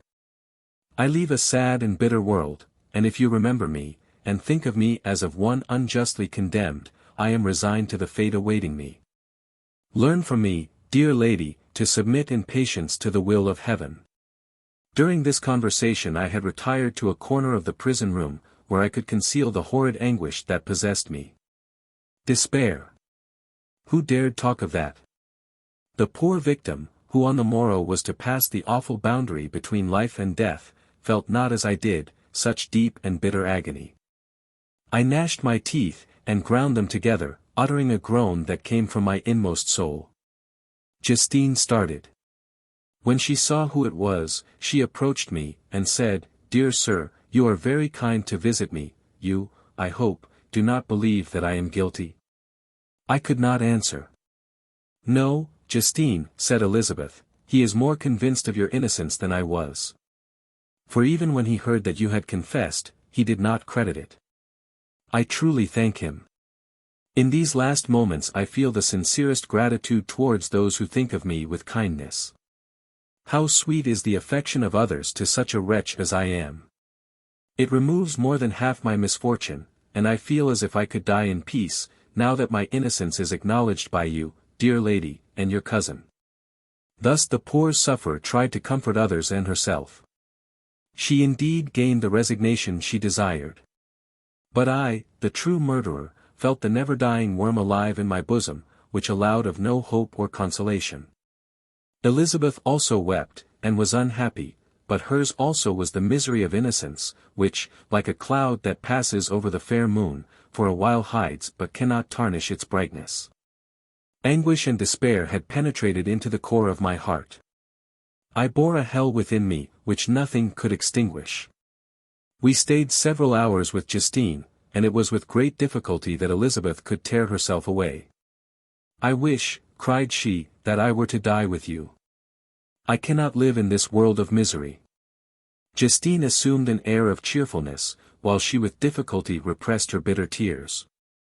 She embraced Elizabeth, and said, in a voice of half-suppressed emotion, Farewell, sweet lady, dearest Elizabeth, my beloved and only friend, may heaven, in its bounty, bless and preserve you.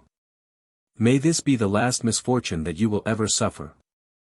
Live, and be happy, and make others so. And on the morrow Justine died. Elizabeth's heartrending eloquence failed to move the judges from their settled conviction in the criminality of the saintly sufferer. My passionate and indignant appeals were lost upon them. And when I received their cold answers, and heard the harsh unfeeling reasoning of these men, my purposed avowal died away on my lips. Thus I might proclaim myself a madman, but not revoke the sentence passed upon my wretched victim. She perished on the scaffold as a murderess. From the tortures of my own heart, I turned to contemplate the deep and voiceless grief of my Elizabeth. This also was my doing. And my father's woe, and the desolation of that late so smiling home, all was the work of my thrice accursed hands. Ye weep, unhappy ones, but these are not your last tears. Again shall you raise the funeral wail, and the sound of your lamentations shall again and again be heard. Frankenstein, your son, your kinsman, your early, much-loved friend. He who would spend each vital drop of blood for your sakes, who has no thought nor sense of joy, except as it is mirrored also in your dear countenances, who would fill the air with blessings. And spend his life in serving you, he bids you weep, to shed countless tears.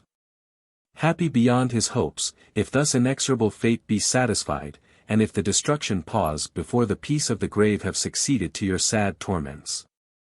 Thus spoke my prophetic soul, as, torn by remorse, horror, and despair, I beheld those I loved spend vain sorrow upon the graves of William and Justine, the first hapless victims to my unhallowed arts. Chapter 9. Nothing is more painful to the human mind, than, after the feelings have been worked up by a quick succession of events, the dead calmness of inaction and certainty which follows, and deprives the soul both of hope and fear. Justine died, she rested, and I was alive. The blood flowed freely in my veins, but a weight of despair and remorse pressed on my heart, which nothing could remove. Sleep fled from my eyes. I wandered like an evil spirit, for I had committed deeds of mischief beyond description horrible, and more, much more, I persuaded myself, was yet behind. Yet my heart overflowed with kindness, and the love of virtue. I had begun life with benevolent intentions, and thirsted for the moment when I should put them in practice, and make myself useful to my fellow beings. Now all was blasted, instead of that serenity of conscience, which allowed me to look back upon the past with self-satisfaction, and from thence to gather promise of new hopes, I was seized by remorse and the sense of guilt, which hurried me away to a hell of intense tortures, such as no language can describe.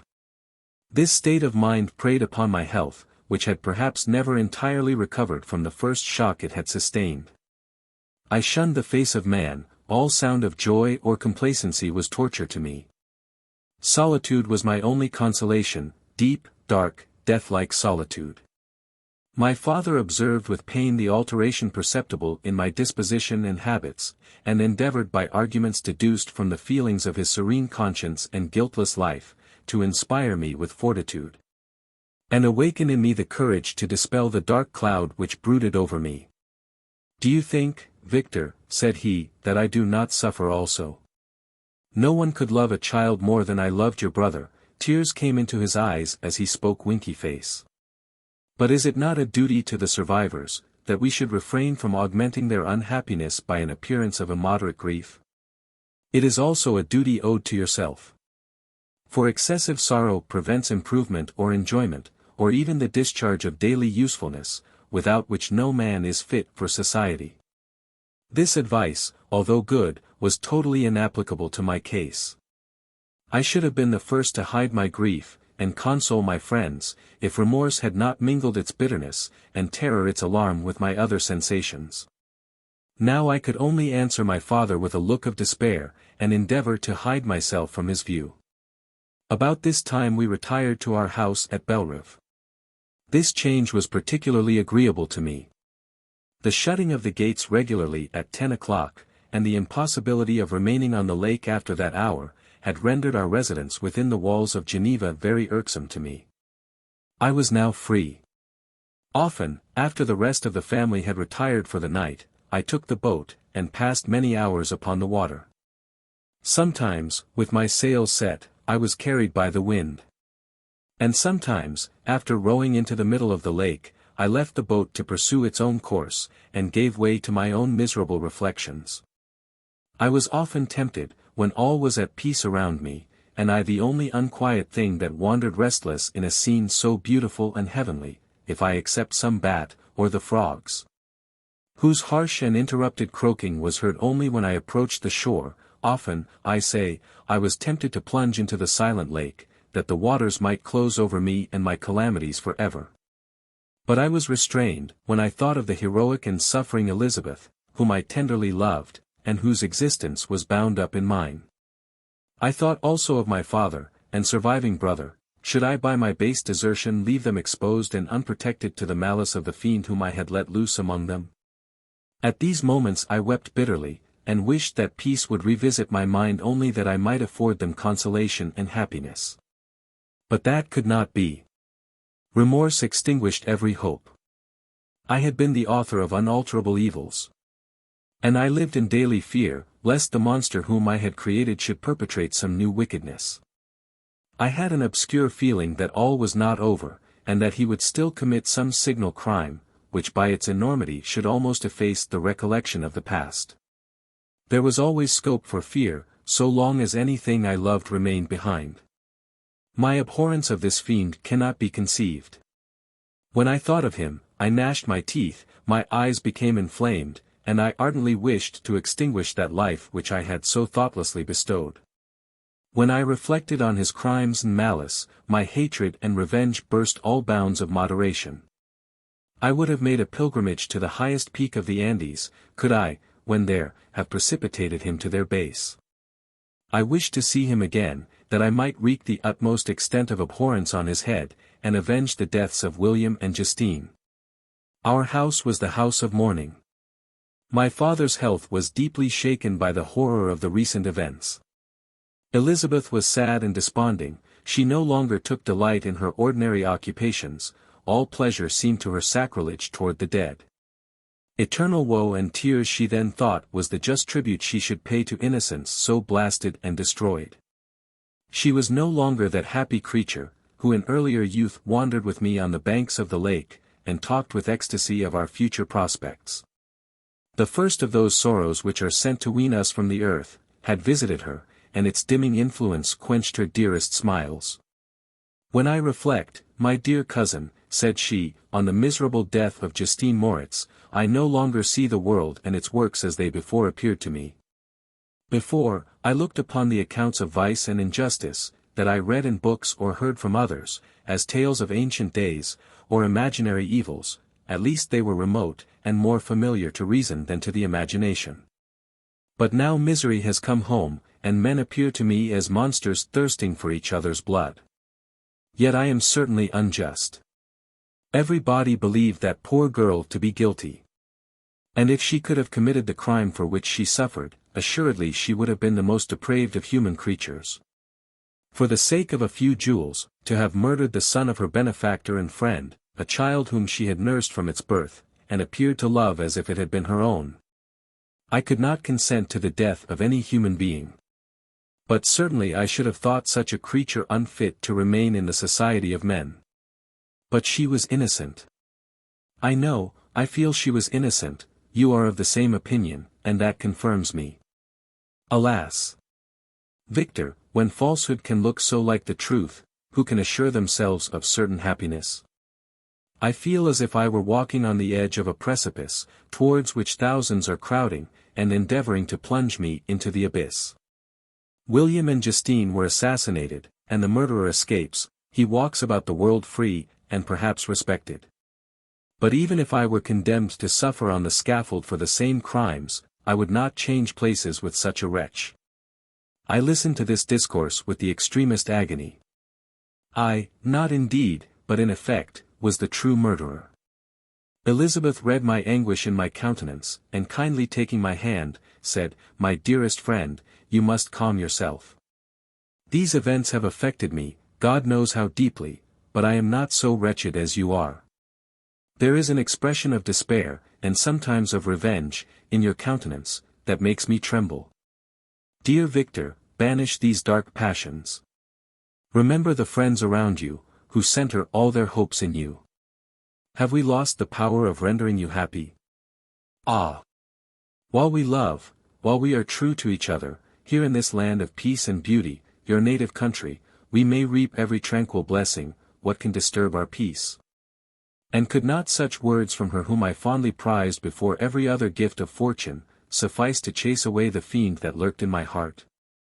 Even as she spoke I drew near to her, as if in terror, lest at that very moment the destroyer had been near to rob me of her. Thus not the tenderness of friendship, nor the beauty of earth, nor of heaven, could redeem my soul from woe, the very accents of love were ineffectual. I was encompassed by a cloud which no beneficial influence could penetrate. The wounded deer dragging its fainting limbs to some untrodden brake, there to gaze upon the arrow which had pierced it, and to die, was but a type of me. Sometimes I could cope with the sullen despair that overwhelmed me, but sometimes the whirlwind passions of my soul drove me to seek, by bodily exercise and by change of place, some relief from my intolerable sensations.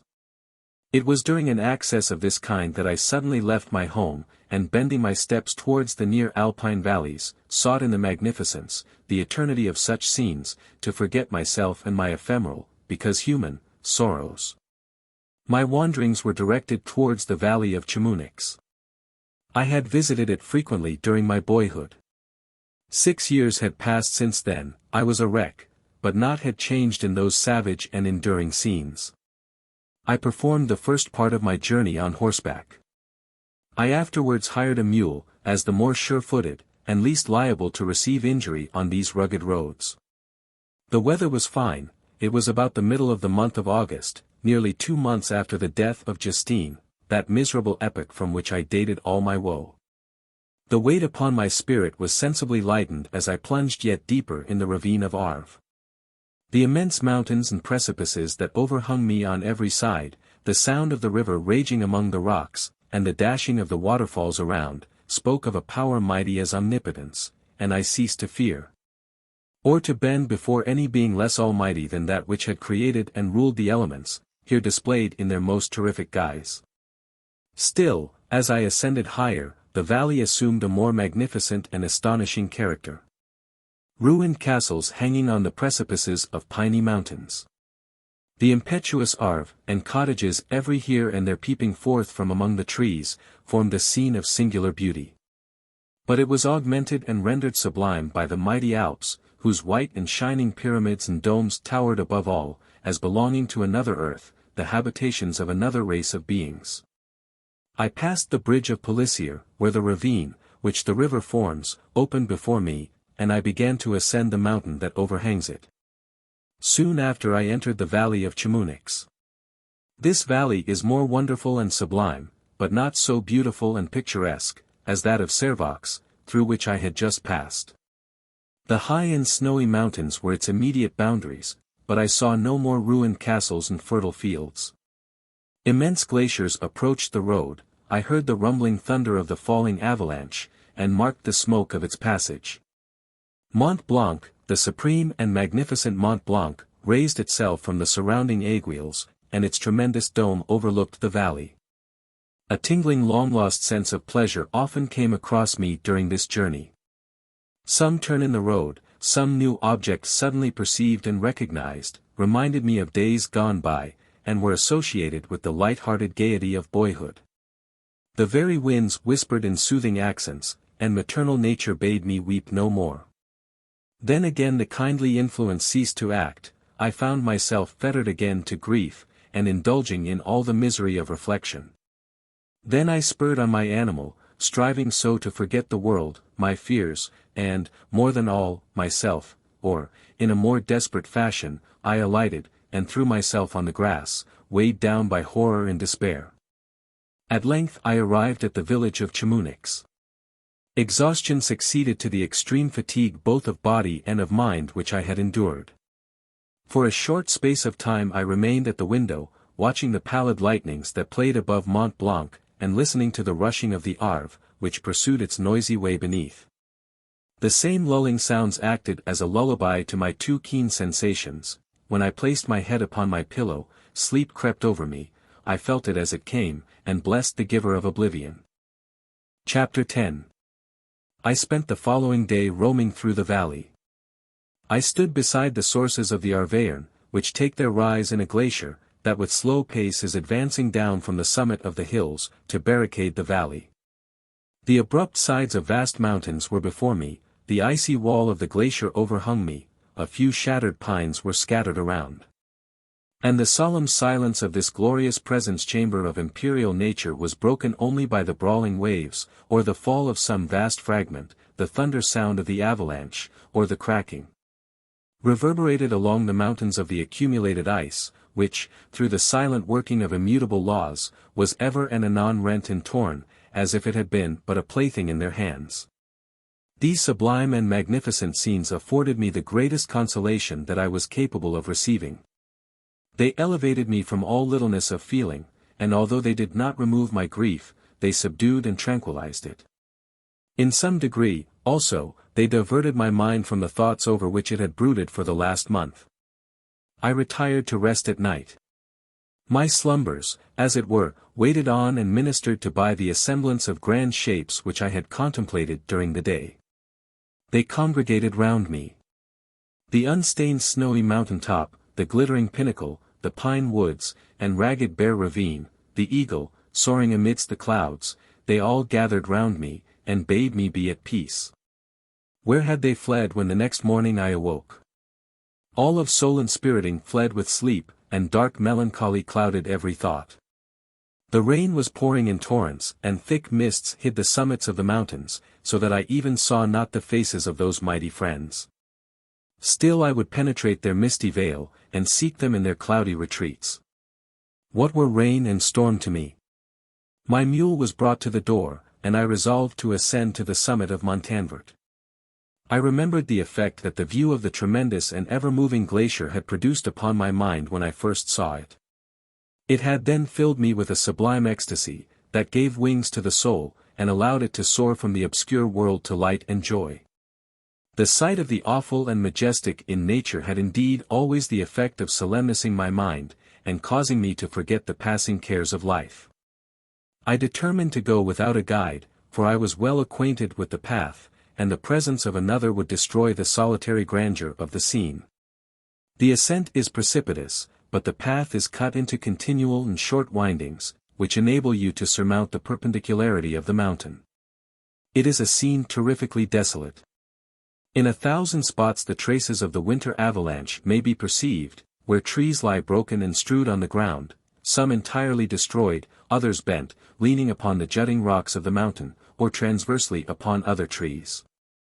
The path, as you ascend higher, is intersected by ravines of snow, down which stones continually roll from above. One of them is particularly dangerous, as the slightest sound, such as even speaking in a loud voice, produces a concussion of air sufficient to draw destruction upon the head of the speaker. The pines are not tall or luxuriant, but they are somber, and add an air of severity to the scene. I looked on the valley beneath. Vast mists were rising from the rivers which ran through it, and curling in thick wreaths around the opposite mountains, whose summits were hid in the uniform clouds, while rain poured from the dark sky. And added to the melancholy impression I received from the objects around me. Alas! Why does man boast of sensibilities superior to those apparent in the brute? It only renders them more necessary beings. If our impulses were confined to hunger, thirst, and desire, we might be nearly free. But now we are moved by every wind that blows, and a chance word or scene that word may convey to us. We rest, a dream has power to poison sleep. We rise, one wandering thought pollutes the day. We feel, conceive, or reason. Laugh or weep. Embrace fond woe, or cast our cares away. It is the same, for, be it joy or sorrow, the path of its departure still is free. Man's yesterday may ne'er be like his morrow. Naught may endure but mutability. It was nearly noon when I arrived at the top of the ascent. For some time I sat upon the rock that overlooks the sea of ice. A mist covered both that and the surrounding mountains. Presently a breeze dissipated the cloud, and I descended upon the glacier. The surface is very uneven, rising like the waves of a troubled sea, descending low, and interspersed by rifts that sink deep. The field of ice is almost a league in width, but I spent nearly 2 hours in crossing it. The opposite mountain is a bare perpendicular rock. From the side where I now stood Montanvert was exactly opposite, at the distance of a league. And above it rose Mont Blanc, in awful majesty. I remained in a recess of the rock, gazing on this wonderful and stupendous scene. The sea, or rather the vast river of ice, wound among its dependent mountains, whose aerial summits hung over its recesses. Their icy and glittering peaks shone in the sunlight over the clouds. My heart, which was before sorrowful, now swelled with something like joy. I exclaimed, "Wandering spirits, if indeed ye wander, and do not rest in your narrow beds, allow me this faint happiness, or take me, as your companion, away from the joys of life." As I said this, I suddenly beheld the figure of a man, at some distance, advancing towards me with superhuman speed. He bounded over the crevices in the ice, among which I had walked with caution. His stature, also, as he approached, seemed to exceed that of man. I was troubled, a mist came over my eyes, and I felt a faintness seize me, but I was quickly restored by the cold gale of the mountains. I perceived, as the shape came nearer, sight tremendous and abhorred, that it was the wretch whom I had created. I trembled with rage and horror, resolving to wait his approach, and then close with him in mortal combat. He approached. His countenance bespoke bitter anguish, combined with disdain and malignity, while its unearthly ugliness rendered it almost too horrible for human eyes. But I scarcely observed this. Rage and hatred had at first deprived me of utterance, and I recovered only to overwhelm him with words expressive of furious detestation and contempt. "Devil," I exclaimed, "do you dare approach me? And do not you fear the fierce vengeance of my arm wreaked on your miserable head? Begone, vile insect! Or rather, stay, that I may trample you to dust. And, oh! That I could, with the extinction of your miserable existence, restore those victims whom you have so diabolically murdered." "I expected this reception," said the demon. "All men hate the wretched. How, then, must I be hated, who am miserable beyond all living things? Yet you, my Creator, detest and spurn me, thy creature, to whom thou art bound by ties only dissoluble by the annihilation of one of us. You purpose to kill me. How dare you sport thus with life? Do your duty towards me, and I will do mine towards you and the rest of mankind. If you will comply with my conditions, I will leave them and you at peace. But if you refuse, I will glut the maw of death, until it be satiated with the blood of your remaining friends. Abhorred monster! Fiend that thou art! The tortures of hell are too mild a vengeance for thy crimes. Wretched devil! You reproach me with your creation, come on, then, that I may extinguish the spark which I so negligently bestowed." My rage was without bounds, I sprang on him, impelled by all the feelings which can arm one being against the existence of another. He easily eluded me, and said, "Be calm. I entreat you to hear me, before you give vent to your hatred on my devoted head. Have I not suffered enough, that you seek to increase my misery? Life, although it may only be an accumulation of anguish, is dear to me, and I will defend it. Remember, thou hast made me more powerful than thyself, my height is superior to thine, my joints more supple. But I will not be tempted to set myself in opposition to thee. I am thy creature, and I will be even mild and docile to my natural lord and king, if thou wilt also perform thy part, the which thou owest me. Oh, Frankenstein, be not equitable to every other, and trample upon me alone, to whom thy justice, and even thy clemency in affection, is most due. Remember, that I am thy creature, I ought to be thy Adam. But I am rather the fallen angel, whom thou drivest from joy for no misdeed. Everywhere I see bliss, from which I alone am irrevocably excluded. I was benevolent and good, misery made me a fiend.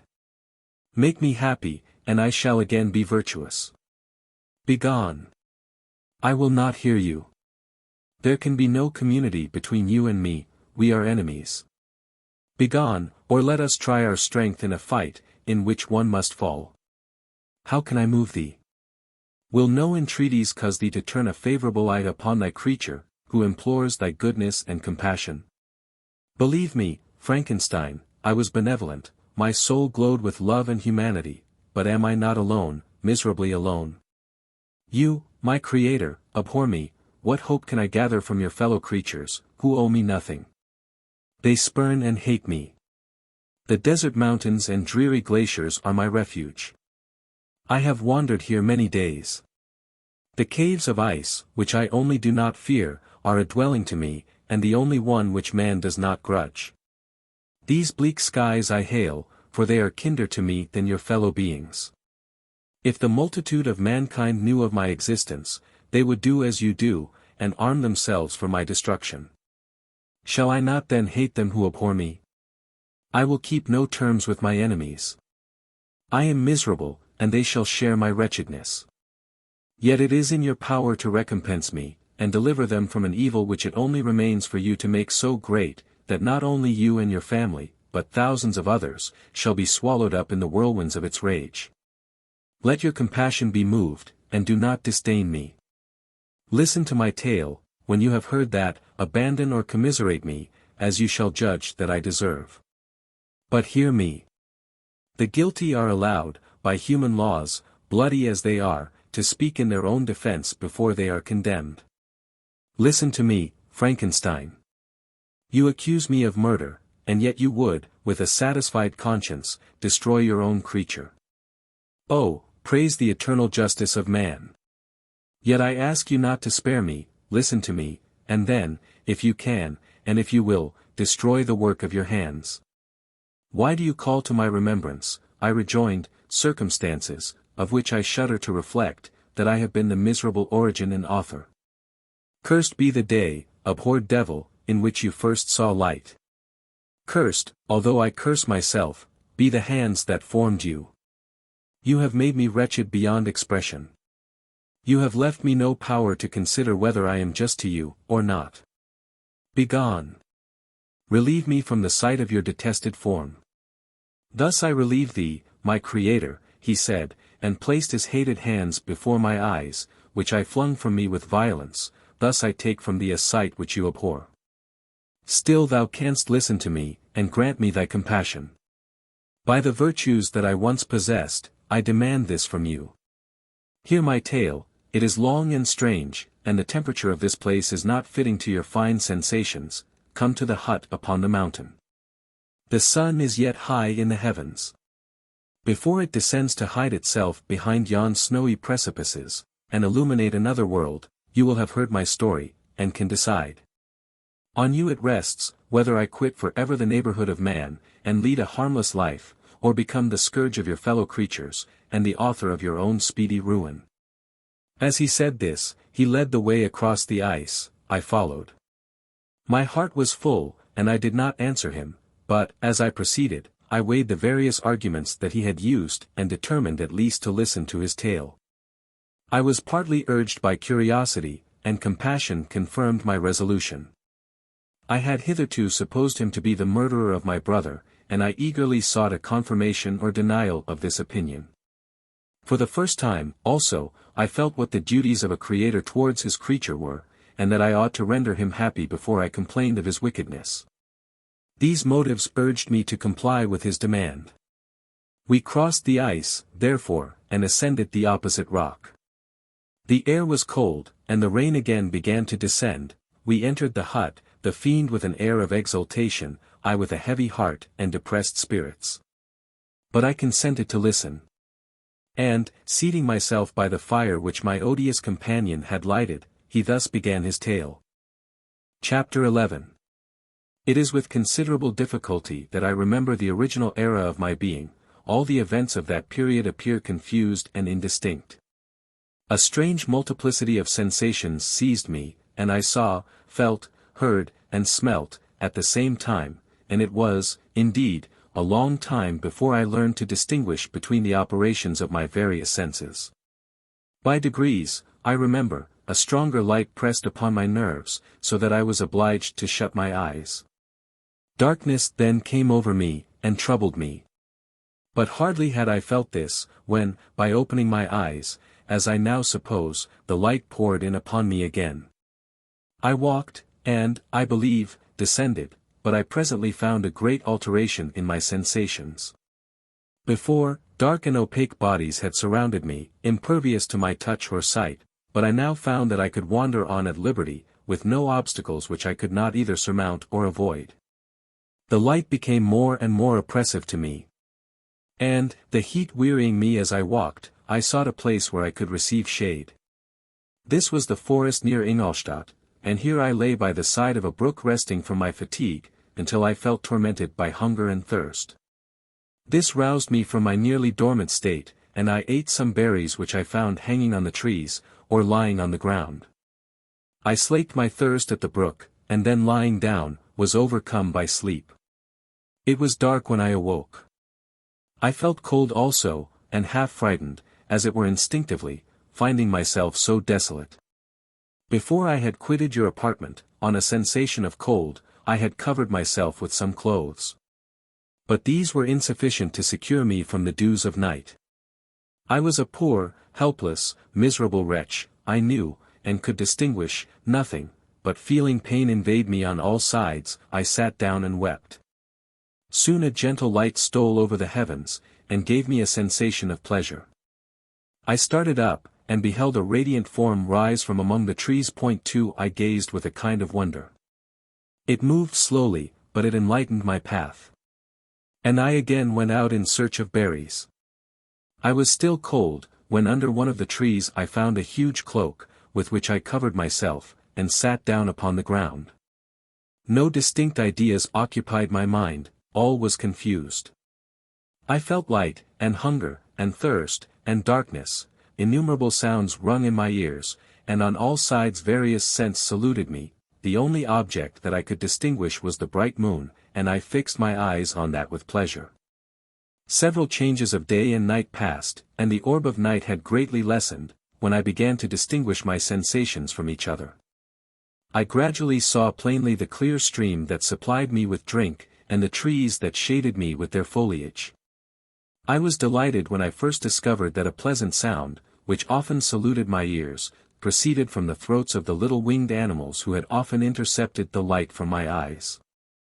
I began also to observe, with greater accuracy, the forms that surrounded me, and to perceive the boundaries of the radiant roof of light which canopied me. Sometimes I tried to imitate the pleasant songs of the birds, but was unable. Sometimes I wished to express my sensations in my own mode, but the uncouth and inarticulate sounds which broke from me frightened me into silence again. The moon had disappeared from the night, and again, with a lessened form, showed itself, while I still remained in the forest. My sensations had, by this time, become distinct, and my mind received every day additional ideas. My eyes became accustomed to the light and to perceive objects in their right forms. I distinguished the insect from the herb, and, by degrees, one herb from another. I found that the sparrow uttered none but harsh notes, whilst those of the blackbird and thrush were sweet and enticing. One day, when I was oppressed by cold, I found a fire which had been left by some wandering beggars, and was overcome with delight at the warmth I experienced from it. In my joy I thrust my hand into the live embers, but quickly drew it out again with a cry of pain. How strange, I thought, that the same cause should produce such opposite effects. I examined the materials of the fire, and to my joy found it to be composed of wood. I quickly collected some branches, but they were wet, and would not burn. I was pained at this, and sat still watching the operation of the fire. The wet wood which I had placed near the heat dried, and itself became inflamed. I reflected on this. And, by touching the various branches, I discovered the cause, and busied myself in collecting a great quantity of wood, that I might dry it, and have a plentiful supply of fire. When night came on, and brought sleep with it, I was in the greatest fear lest my fire should be extinguished. I covered it carefully with dry wood and leaves, and placed wet branches upon it. And then, spreading my cloak, I lay on the ground, and sunk into sleep. It was morning when I awoke, and my first care was to visit the fire. I uncovered it, and a gentle breeze quickly fanned it into a flame. I observed this also, and contrived a fan of branches, which roused the embers when they were nearly extinguished. When night came again, I found, with pleasure, that the fire gave light as well as heat. And that the discovery of this element was useful to me in my food, for I found some of the offals that the travelers had left had been roasted, and tasted much more savory than the berries I gathered from the trees. I tried, therefore, to dress my food in the same manner, placing it on the live embers. I found that the berries were spoiled by this operation, and the nuts and roots much improved. Food, however, became scarce. And I often spent the whole day searching in vain for a few acorns to assuage the pangs of hunger. When I found this, I resolved to quit the place that I had hitherto inhabited, to seek for one where the few wants I experienced would be more easily satisfied. In this emigration, I exceedingly lamented the loss of the fire which I had obtained through accident, and knew not how to reproduce it. I gave several hours to the serious consideration of this difficulty. But I was obliged to relinquish all attempt to supply it, and, wrapping myself up in my cloak, I struck across the wood towards the setting sun. I passed 3 days in these rambles, and at length discovered the open country. A great fall of snow had taken place the night before, and the fields were of one uniform white. The appearance was disconsolate, and I found my feet chilled by the cold damp substance that covered the ground. It was about 7 in the morning, and I longed to obtain food and shelter. At length I perceived a small hut, on a rising ground, which had doubtless been built for the convenience of some shepherd. This was a new sight to me, and I examined the structure with great curiosity. Finding the door open, I entered. An old man sat in it, near a fire, over which he was preparing his breakfast. He turned on hearing a noise, and, perceiving me, shrieked loudly, and, quitting the hut, ran across the fields with a speed of which his debilitated form hardly appeared capable. His appearance, different from any I had ever before seen, and his flight, somewhat surprised me. But I was enchanted by the appearance of the hut. Here the snow and rain could not penetrate, the ground was dry. And it presented to me then as exquisite and divine a retreat as pandemonium appeared to the demons of hell after their sufferings in the lake of fire. I greedily devoured the remnants of the shepherd's breakfast, which consisted of bread, cheese, milk, and wine. The latter, however, I did not like. Then, overcome by fatigue, I lay down among some straw, and fell asleep. It was noon when I awoke. And, allured by the warmth of the sun, which shone brightly on the white ground, I determined to recommence my travels. And, depositing the remains of the peasant's breakfast in a wallet I found, I proceeded across the fields for several hours, until at sunset I arrived at a village. How miraculous did this appear! The huts, the neater cottages, and stately houses, engaged my admiration by turns. The vegetables in the gardens, the milk and cheese that I saw placed at the windows of some of the cottages, allured my appetite. One of the best of these I entered. But I had hardly placed my foot within the door, before the children shrieked, and one of the women fainted. The whole village was roused. Some fled, some attacked me, until, grievously bruised by stones and many other kinds of missile weapons, I escaped to the open country, and fearfully took refuge in a low hovel, quite bare, and making a wretched appearance after the palaces I had beheld in the village. This hovel, however, joined a cottage of a neat and pleasant appearance, but, after my late dearly bought experience, I dared not enter it. My place of refuge was constructed of wood, but so low, that I could with difficulty sit upright in it. No wood, however, was placed on the earth, which formed the floor, but it was dry, and although the wind entered it by innumerable chinks, I found it an agreeable asylum from the snow and rain. Here then I retreated, and lay down happy to have found a shelter, however miserable, from the inclemency of the season, and still more from the barbarity of man. As soon as morning dawned, I crept from my kennel, that I might view the adjacent cottage, and discover if I could remain in the habitation I had found. It was situated against the back of the cottage, and surrounded on the sides which were exposed by a pigsty and a clear pool of water. One part was open, and by that I had crept in. But now I covered every crevice by which I might be perceived with stones and wood, yet in such a manner that I might move them on occasion to pass out. All the light I enjoyed came through the sty, and that was sufficient for me. Having thus arranged my dwelling, and carpeted it with clean straw, I retired, for I saw the figure of a man at a distance, and I remembered too well my treatment the night before, to trust myself in his power.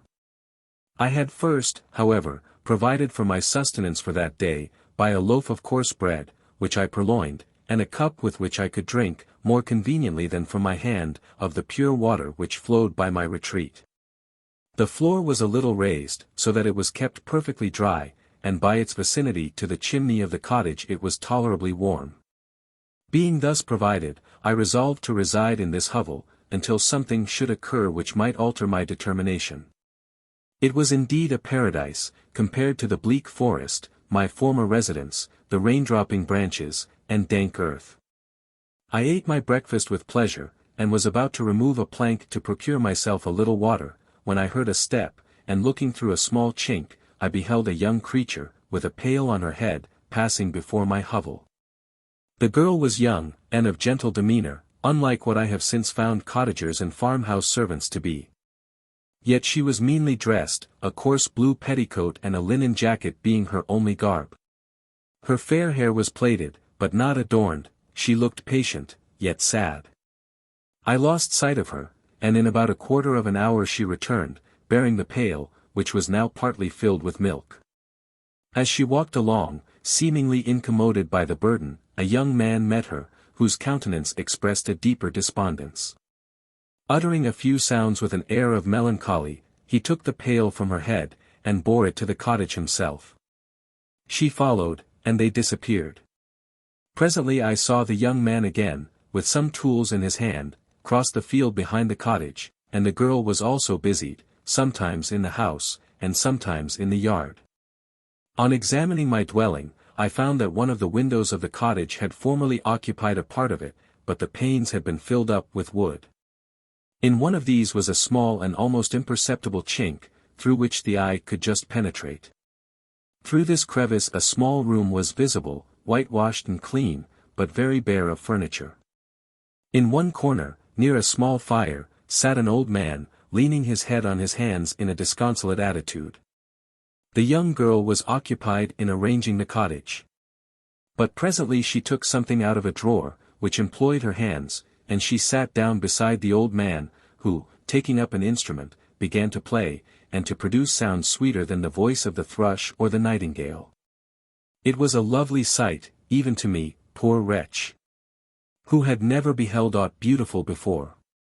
The silver hair and benevolent countenance of the aged Katager won my reverence, while the gentle manners of the girl enticed my love. He played a sweet mournful air, which I perceived drew tears from the eyes of his amiable companion, of which the old man took no notice, until she sobbed audibly. He then pronounced a few sounds, and the fair creature, leaving her work, knelt at his feet. He raised her, and smiled with such kindness and affection, that I felt sensations of a peculiar and overpowering nature. They were a mixture of pain and pleasure, such as I had never before experienced, either from hunger or cold, warmth or food. And I withdrew from the window, unable to bear these emotions. Soon after this the young man returned, bearing on his shoulders a load of wood. The girl met him at the door, helped to relieve him of his burden, and, taking some of the fuel into the cottage, placed it on the fire. Then she and the youth went apart into a nook of the cottage, and he showed her a large loaf and a piece of cheese. She seemed pleased, and went into the garden for some roots and plants, which she placed in water, and then upon the fire. She afterwards continued her work, whilst the young man went into the garden, and appeared busily employed in digging and pulling up roots. After he had been employed thus about an hour, the young woman joined him, and they entered the cottage together. The old man had, in the meantime, been pensive. But, on the appearance of his companions, he assumed a more cheerful air, and they sat down to eat. The meal was quickly dispatched. The young woman was again occupied in arranging the cottage. The old man walked before the cottage in the sun for a few minutes, leaning on the arm of the youth. Nothing could exceed in beauty the contrast between these two excellent creatures. One was old, with silver hairs and a countenance beaming with benevolence and love. The younger was slight and graceful in his figure, and his features were molded with the finest symmetry. Yet his eyes and attitude expressed the utmost sadness and despondency. The old man returned to the cottage, and the youth, with tools different from those he had used in the morning, directed his steps across the fields. Night quickly shut in. But, to my extreme wonder, I found that the cottagers had a means of prolonging light by the use of tapers, and was delighted to find that the setting of the sun did not put an end to the pleasure I experienced in watching my human neighbors. In the evening, the young girl and her companion were employed in various occupations which I did not understand, and the old man again took up the instrument which produced the divine sounds that had enchanted me in the morning. So soon as he had finished, the youth began, not to play, but to utter sounds that were monotonous, and neither resembling the harmony of the old man's instrument nor the songs of the birds. I since found that he read aloud. But at that time I knew nothing of the science of words or letters. The family, after having been thus occupied for a short time, extinguished their lights, and retired, as I conjectured, to rest. Chapter 12. I lay on my straw, but I could not sleep. I thought of the occurrences of the day. What chiefly struck me was the gentle manners of these people, and I longed to join them, but dared not. I remembered too well the treatment I had suffered the night before from the barbarous villagers, and resolved, whatever course of conduct I might hereafter think it right to pursue, that for the present I would remain quietly in my hovel, watching, and endeavoring to discover the motives which influenced their actions. The cottagers arose the next morning before the sun. The young woman arranged the cottage, and prepared the food, and the youth departed after the first meal. This day was passed in the same routine as that which preceded it. The young man was constantly employed out of doors, and the girl in various laborious occupations within. The old man, whom I soon perceived to be blind, employed his leisure hours on his instrument or in contemplation. Nothing could exceed the love and respect which the younger cottagers exhibited towards their venerable companion. They performed towards him every little office of affection and duty with gentleness, and he rewarded them by his benevolent smiles. They were not entirely happy. The young man and his companion often went apart, and appeared to weep. I saw no cause for their unhappiness, but I was deeply affected by it. If such lovely creatures were miserable, it was less strange that I, an imperfect and solitary being, should be wretched. Yet why were these gentle beings unhappy? They possessed a delightful house, for such it was in my eyes, and every luxury. They had a fire to warm them when chill, and delicious viands when hungry. They were dressed in excellent clothes, and, still more, they enjoyed one another's company and speech, interchanging each day looks of affection and kindness. What did their tears imply? Did they really express pain? I was at first unable to solve these questions, but perpetual attention and time explained to me many appearances which were at first enigmatic. A considerable period elapsed before I discovered one of the causes of the uneasiness of this amiable family. It was poverty, and they suffered that evil in a very distressing degree. Their nourishment consisted entirely of the vegetables of their garden, and the milk of one cow, which gave very little during the winter, when its masters could scarcely procure food to support it. They often, I believe, suffered the pangs of hunger very poignantly, especially the two younger cottagers, for several times they placed food before the old man, when they reserved none for themselves. This trait of kindness moved me sensibly. I had been accustomed, during the night, to steal a part of their store for my own consumption. But when I found that in doing this I inflicted pain on the cottagers, I abstained, and satisfied myself with berries, nuts, and roots, which I gathered from a neighboring wood. I discovered also another means through which I was enabled to assist their labors. I found that the youth spent a great part of each day in collecting wood for the family fire. And, during the night, I often took his tools, the use of which I quickly discovered, and brought home firing sufficient for the consumption of several days. I remember, the first time that I did this, the young woman, when she opened the door in the morning, appeared greatly astonished on seeing a great pile of wood on the outside. She uttered some words in a loud voice, and the youth joined her, who also expressed surprise. I observed, with pleasure, that he did not go to the forest that day, but spent it in repairing the cottage and cultivating the garden. By degrees I made a discovery of still greater moment. I found that these people possessed a method of communicating their experience and feelings to one another by articulate sounds. I perceived that the words they spoke sometimes produced pleasure or pain, smiles or sadness, in the minds and countenances of the hearers. This was indeed a godlike science, and I ardently desired to become acquainted with it. But I was baffled in every attempt I made for this purpose. Their pronunciation was quick. And the words they uttered, not having any apparent connection with visible objects, I was unable to discover any clue by which I could unravel the mystery of their reference. By great application, however, and after having remained during the space of several revolutions of the moon in my hovel, I discovered the names that were given to some of the most familiar objects of discourse. I learned and applied the words, fire, milk, bread, and wood. I learned also the names of the cottagers themselves. The youth and his companion had each of them several names, but the old man had only one, which was father. The girl was called sister, or Agatha, and the youth Felix, brother, or son. I cannot describe the delight I felt when I learned the ideas appropriated to each of these sounds, and was able to pronounce them.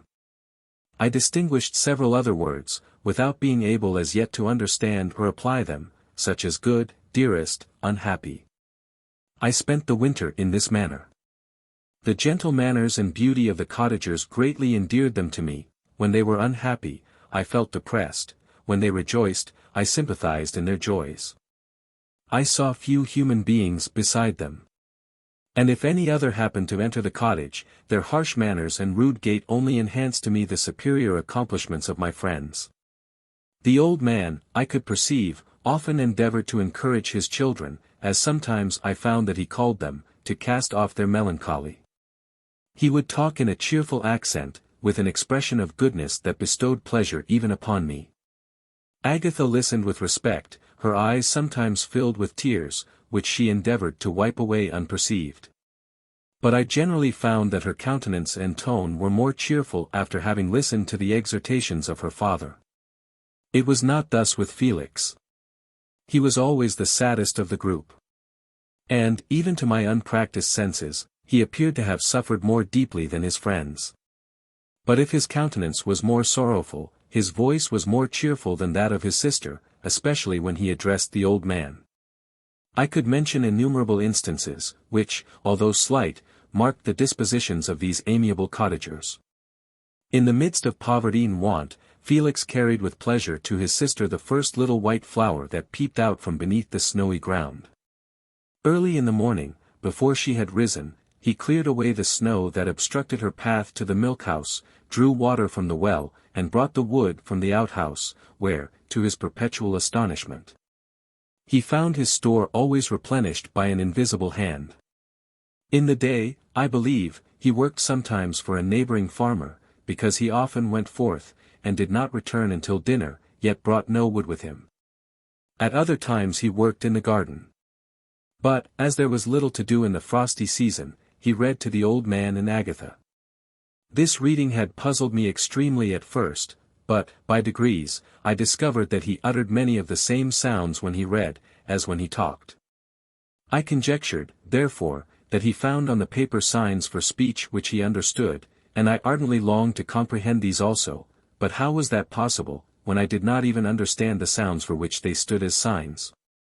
I improved, however, sensibly in this science, but not sufficiently to follow up any kind of conversation, although I applied my whole mind to the endeavor, for I easily perceived that, although I eagerly longed to discover myself to the cottagers, I ought not to make the attempt until I had first become master of their language. Which knowledge might enable me to make them overlook the deformity of my figure, for with this also the contrast perpetually presented to my eyes had made me acquainted. I had admired the perfect forms of my cottagers, their grace, beauty, and delicate complexions, but how was I terrified, when I viewed myself in a transparent pool. At first I started back, unable to believe that it was indeed I who was reflected in the mirror. And when I became fully convinced that I was in reality the monster that I am, I was filled with the bitterest sensations of despondence and mortification. Alas! I did not yet entirely know the fatal effects of this miserable deformity. As the sun became warmer, and the light of day longer, the snow vanished, and I beheld the bare trees and the black earth. From this time Felix was more employed, and the heart-moving indications of impending famine disappeared. Their food, as I afterwards found, was coarse, but it was wholesome, and they procured a sufficiency of it.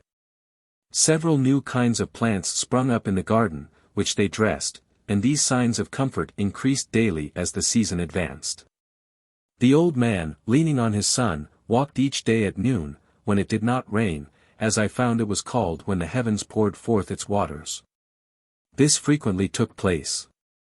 But a high wind quickly dried the earth, and the season became far more pleasant than it had been. My mode of life in my hovel was uniform. During the morning, I attended the motions of the cottagers.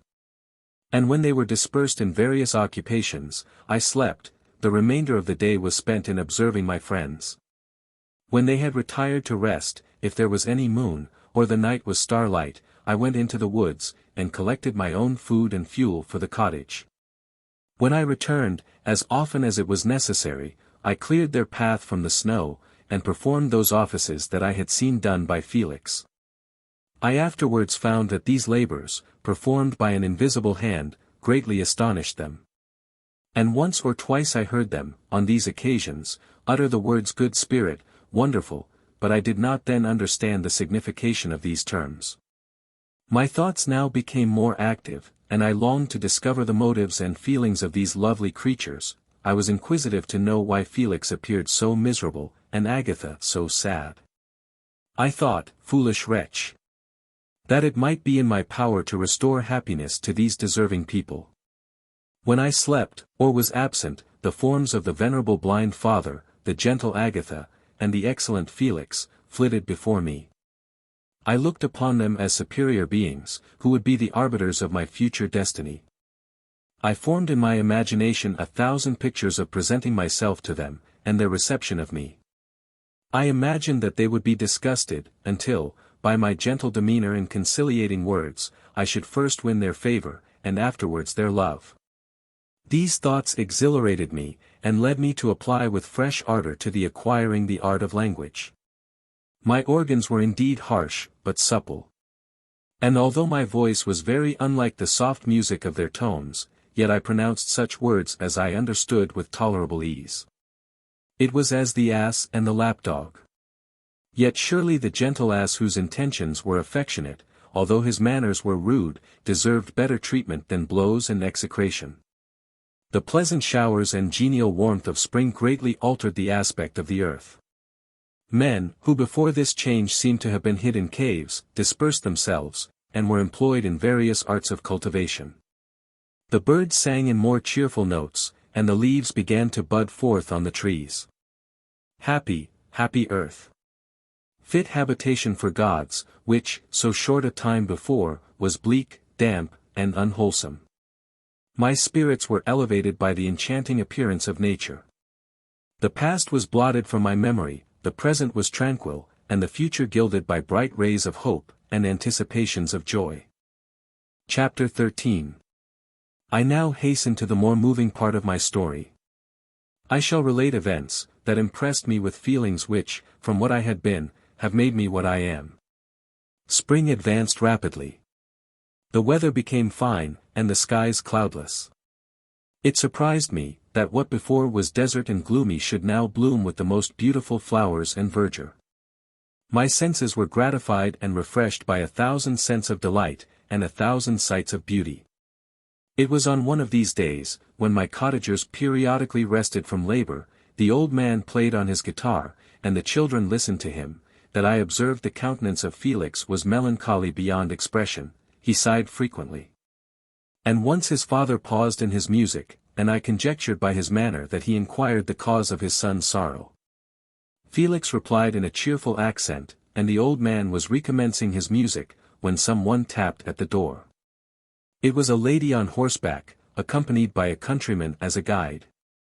The lady was dressed in a dark suit, and covered with a thick black veil. Agatha asked a question, to which the stranger only replied by pronouncing, in a sweet accent, the name of Felix. Her voice was musical, but unlike that of either of my friends. On hearing this word, Felix came up hastily to the lady, who, when she saw him, threw up her veil, and I beheld a countenance of angelic beauty and expression. Her hair of a shining raven black, and curiously braided, her eyes were dark, but gentle, although animated. Her features of a regular proportion, and her complexion wondrously fair, each cheek tinged with a lovely pink. Felix seemed ravished with delight when he saw her, every trait of sorrow vanished from his face, and it instantly expressed a degree of ecstatic joy, of which I could hardly have believed it capable. His eyes sparkled, as his cheek flushed with pleasure, and at that moment I thought him as beautiful as the stranger. She appeared affected by different feelings. Wiping a few tears from her lovely eyes, she held out her hand to Felix, who kissed it rapturously, and called her, as well as I could distinguish, his sweet Arabian. She did not appear to understand him, but smiled. He assisted her to dismount, and dismissing her guide, conducted her into the cottage. Some conversation took place between him and his father. And the young stranger knelt at the old man's feet, and would have kissed his hand, but he raised her, and embraced her affectionately. I soon perceived, that although the stranger uttered articulate sounds, and appeared to have a language of her own, she was neither understood by, nor herself understood, the cottagers. They made many signs which I did not comprehend. But I saw that her presence diffused gladness through the cottage, dispelling their sorrow as the sun dissipates the morning mists. Felix seemed peculiarly happy, and with smiles of delight welcomed his Arabian. Agatha, the ever-gentle Agatha, kissed the hands of the lovely stranger, and, pointing to her brother, made signs which appeared to me to mean that he had been sorrowful until she came. Some hours passed thus, while they, by their countenances, expressed joy, the cause of which I did not comprehend. Presently I found, by the frequent recurrence of some sound which the stranger repeated after them, that she was endeavoring to learn their language. And the idea instantly occurred to me, that I should make use of the same instructions to the same end. The stranger learned about 20 words at the first lesson, most of them, indeed, were those which I had before understood, but I profited by the others. As night came on, Agatha and the Arabian retired early. When they separated, Felix kissed the hand of the stranger, and said, "Good night, sweet Safie." He sat up much longer, conversing with his father. And, by the frequent repetition of her name, I conjectured that their lovely guest was the subject of their conversation. I ardently desired to understand them, and bent every faculty towards that purpose, but found it utterly impossible. The next morning Felix went out to his work. And, after the usual occupations of Agatha were finished, the Arabian sat at the feet of the old man, and, taking his guitar, played some airs so entrancingly beautiful, that they at once drew tears of sorrow and delight from my eyes. She sang, and her voice flowed in a rich cadence, swelling or dying away, like a nightingale of the woods. When she had finished, she gave the guitar to Agatha, who at first declined it. She played a simple air, and her voice accompanied it in sweet accents, but unlike the wondrous strain of the stranger. The old man appeared enraptured, and said some words, which Agatha endeavored to explain to Safie, and by which he appeared to wish to express that she bestowed on him the greatest delight by her music. The days now passed as peaceably as before, with the sole alteration, that joy had taken place of sadness in the countenances of my friends. Safie was always gay and happy. She and I improved rapidly in the knowledge of language, so that in 2 months I began to comprehend most of the words uttered by my protectors. In the meanwhile also the black ground was covered with herbage, and the green banks interspersed with innumerable flowers, sweet to the scent and the eyes, stars of pale radiance among the moonlight woods. The sun became warmer, the nights clear and balmy, and my nocturnal rambles were an extreme pleasure to me, although they were considerably shortened by the late setting and early rising of the sun. For I never ventured abroad during daylight, fearful of meeting with the same treatment I had formerly endured in the first village which I entered. My days were spent in close attention, that I might more speedily master the language. And I may boast that I improved more rapidly than the Arabian, who understood very little, and conversed in broken accents, whilst I comprehended and could imitate almost every word that was spoken. While I improved in speech, I also learned the science of letters, as it was taught to the stranger, and this opened before me a wide field for wonder and delight.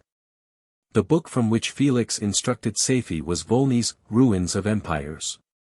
I should not have understood the purport of this book, had not Felix, in reading it, given very minute explanations. He had chosen this work, he said, because the declamatory style was framed in imitation of the Eastern authors. Through this work I obtained a cursory knowledge of history, and a view of the several empires at present existing in the world. It gave me an insight into the manners, governments, and religions of the different nations of the earth. I heard of the slothful Asiatics, of the stupendous genius and mental activity of the Grecians, of the wars and wonderful virtue of the early Romans, of their subsequent degenerating, of the decline of that mighty empire. Of chivalry, Christianity, and kings. I heard of the discovery of the American hemisphere, and wept with Safie over the hapless fate of its original inhabitants. These wonderful narrations inspired me with strange feelings. Was man, indeed, at once so powerful, so virtuous, and magnificent, yet so vicious and base? He appeared at one time a mere scion of the evil principle, and at another, as all that can be conceived of noble and godlike. To be a great and virtuous man appeared the highest honor that can befall a sensitive being. To be base and vicious, as many on record have been, appeared the lowest degradation, a condition more abject than that of the blind mole or harmless worm. For a long time I could not conceive how one man could go forth to murder his fellow, or even why there were laws and governments, but when I heard details of vice and bloodshed, my wonder ceased, and I turned away with disgust and loathing. Every conversation of the cottagers now opened new wonders to me. While I listened to the instructions which Felix bestowed upon the Arabian, the strange system of human society was explained to me. I heard of the division of property, of immense wealth and squalid poverty, of rank, descent, and noble blood. The words induced me to turn towards myself.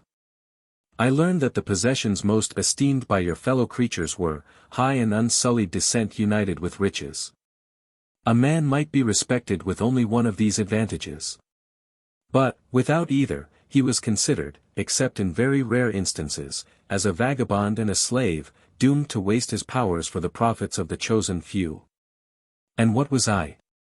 Of my creation and creator I was absolutely ignorant. But I knew that I possessed no money, no friends, no kind of property. I was, besides, endued with a figure hideously deformed and loathsome. I was not even of the same nature as man. I was more agile than they, and could subsist upon coarser diet. I bore the extremes of heat and cold with less injury to my frame, my stature far exceeded theirs. When I looked around, I saw and heard of none like me. Was I then a monster, a blot upon the earth, from which all men fled, and whom all men disowned? I cannot describe to you the agony that these reflections inflicted upon me. I tried to dispel them, but sorrow only increased with knowledge. Oh, that I had for ever remained in my native wood, nor known nor felt beyond the sensations of hunger, thirst, and heat. Of what a strange nature is knowledge! It clings to the mind, when it has once seized on it, like a lichen on the rock. I wished sometimes to shake off all thought and feeling, but I learned that there was but one means to overcome the sensation of pain, and that was death, a state which I feared yet did not understand.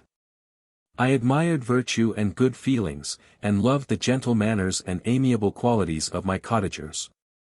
But I was shut out from intercourse with them, except through means which I obtained by stealth, when I was unseen and unknown, and which rather increased than satisfied the desire I had of becoming one among my fellows. The gentle words of Agatha, and the animated smiles of the charming Arabian, were not for me. The mild exhortations of the old man, and the lively conversation of the loved Felix, were not for me. Miserable, unhappy wretch! Other lessons were impressed upon me even more deeply. I heard of the difference of sexes, and the birth and growth of children, how the father doted on the smiles of the infant, and the lively sallies of the older child. How all the life and cares of the mother were wrapped up in the precious charge, how the mind of youth expanded and gained knowledge, of brother, sister, and all the various relationships which bind one human being to another in mutual bonds. But where were my friends and relations? No father had watched my infant days, no mother had blessed me with smiles and caresses, or if they had, all my past life was now a blot, a blind vacancy in which I distinguished nothing. From my earliest remembrance I had been as I then was in height and proportion. I had never yet seen a being resembling me, or who claimed any intercourse with me. What was I? The question again recurred, to be answered only with groans. I will soon explain to what these feelings tended. But allow me now to return to the cottagers, whose story excited in me such various feelings of indignation, delight, and wonder, but which all terminated in additional love and reverence for my protectors, for so I loved, in an innocent, half painful self-deceit, to call them. Chapter 14. Some time elapsed before I learned the history of my friends.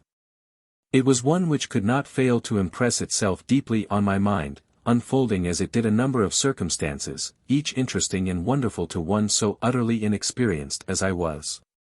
The name of the old man was de Lacy. He was descended from a good family in France, where he had lived for many years in affluence, respected by his superiors, and beloved by his equals.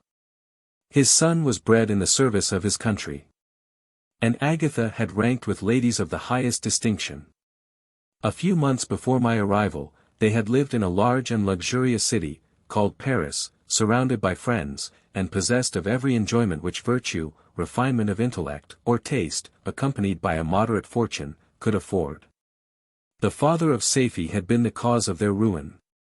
He was a Turkish merchant, and had inhabited Paris for many years, when, for some reason which I could not learn, he became obnoxious to the government. He was seized and cast into prison the very day that Safie arrived from Constantinople to join him. He was tried, and condemned to death. The injustice of his sentence was very flagrant, all Paris was indignant.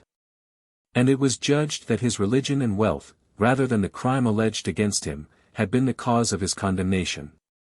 Felix had accidentally been present at the trial. His horror and indignation were uncontrollable, when he heard the decision of the court. He made, at that moment, a solemn vow to deliver him, and then looked around for the means.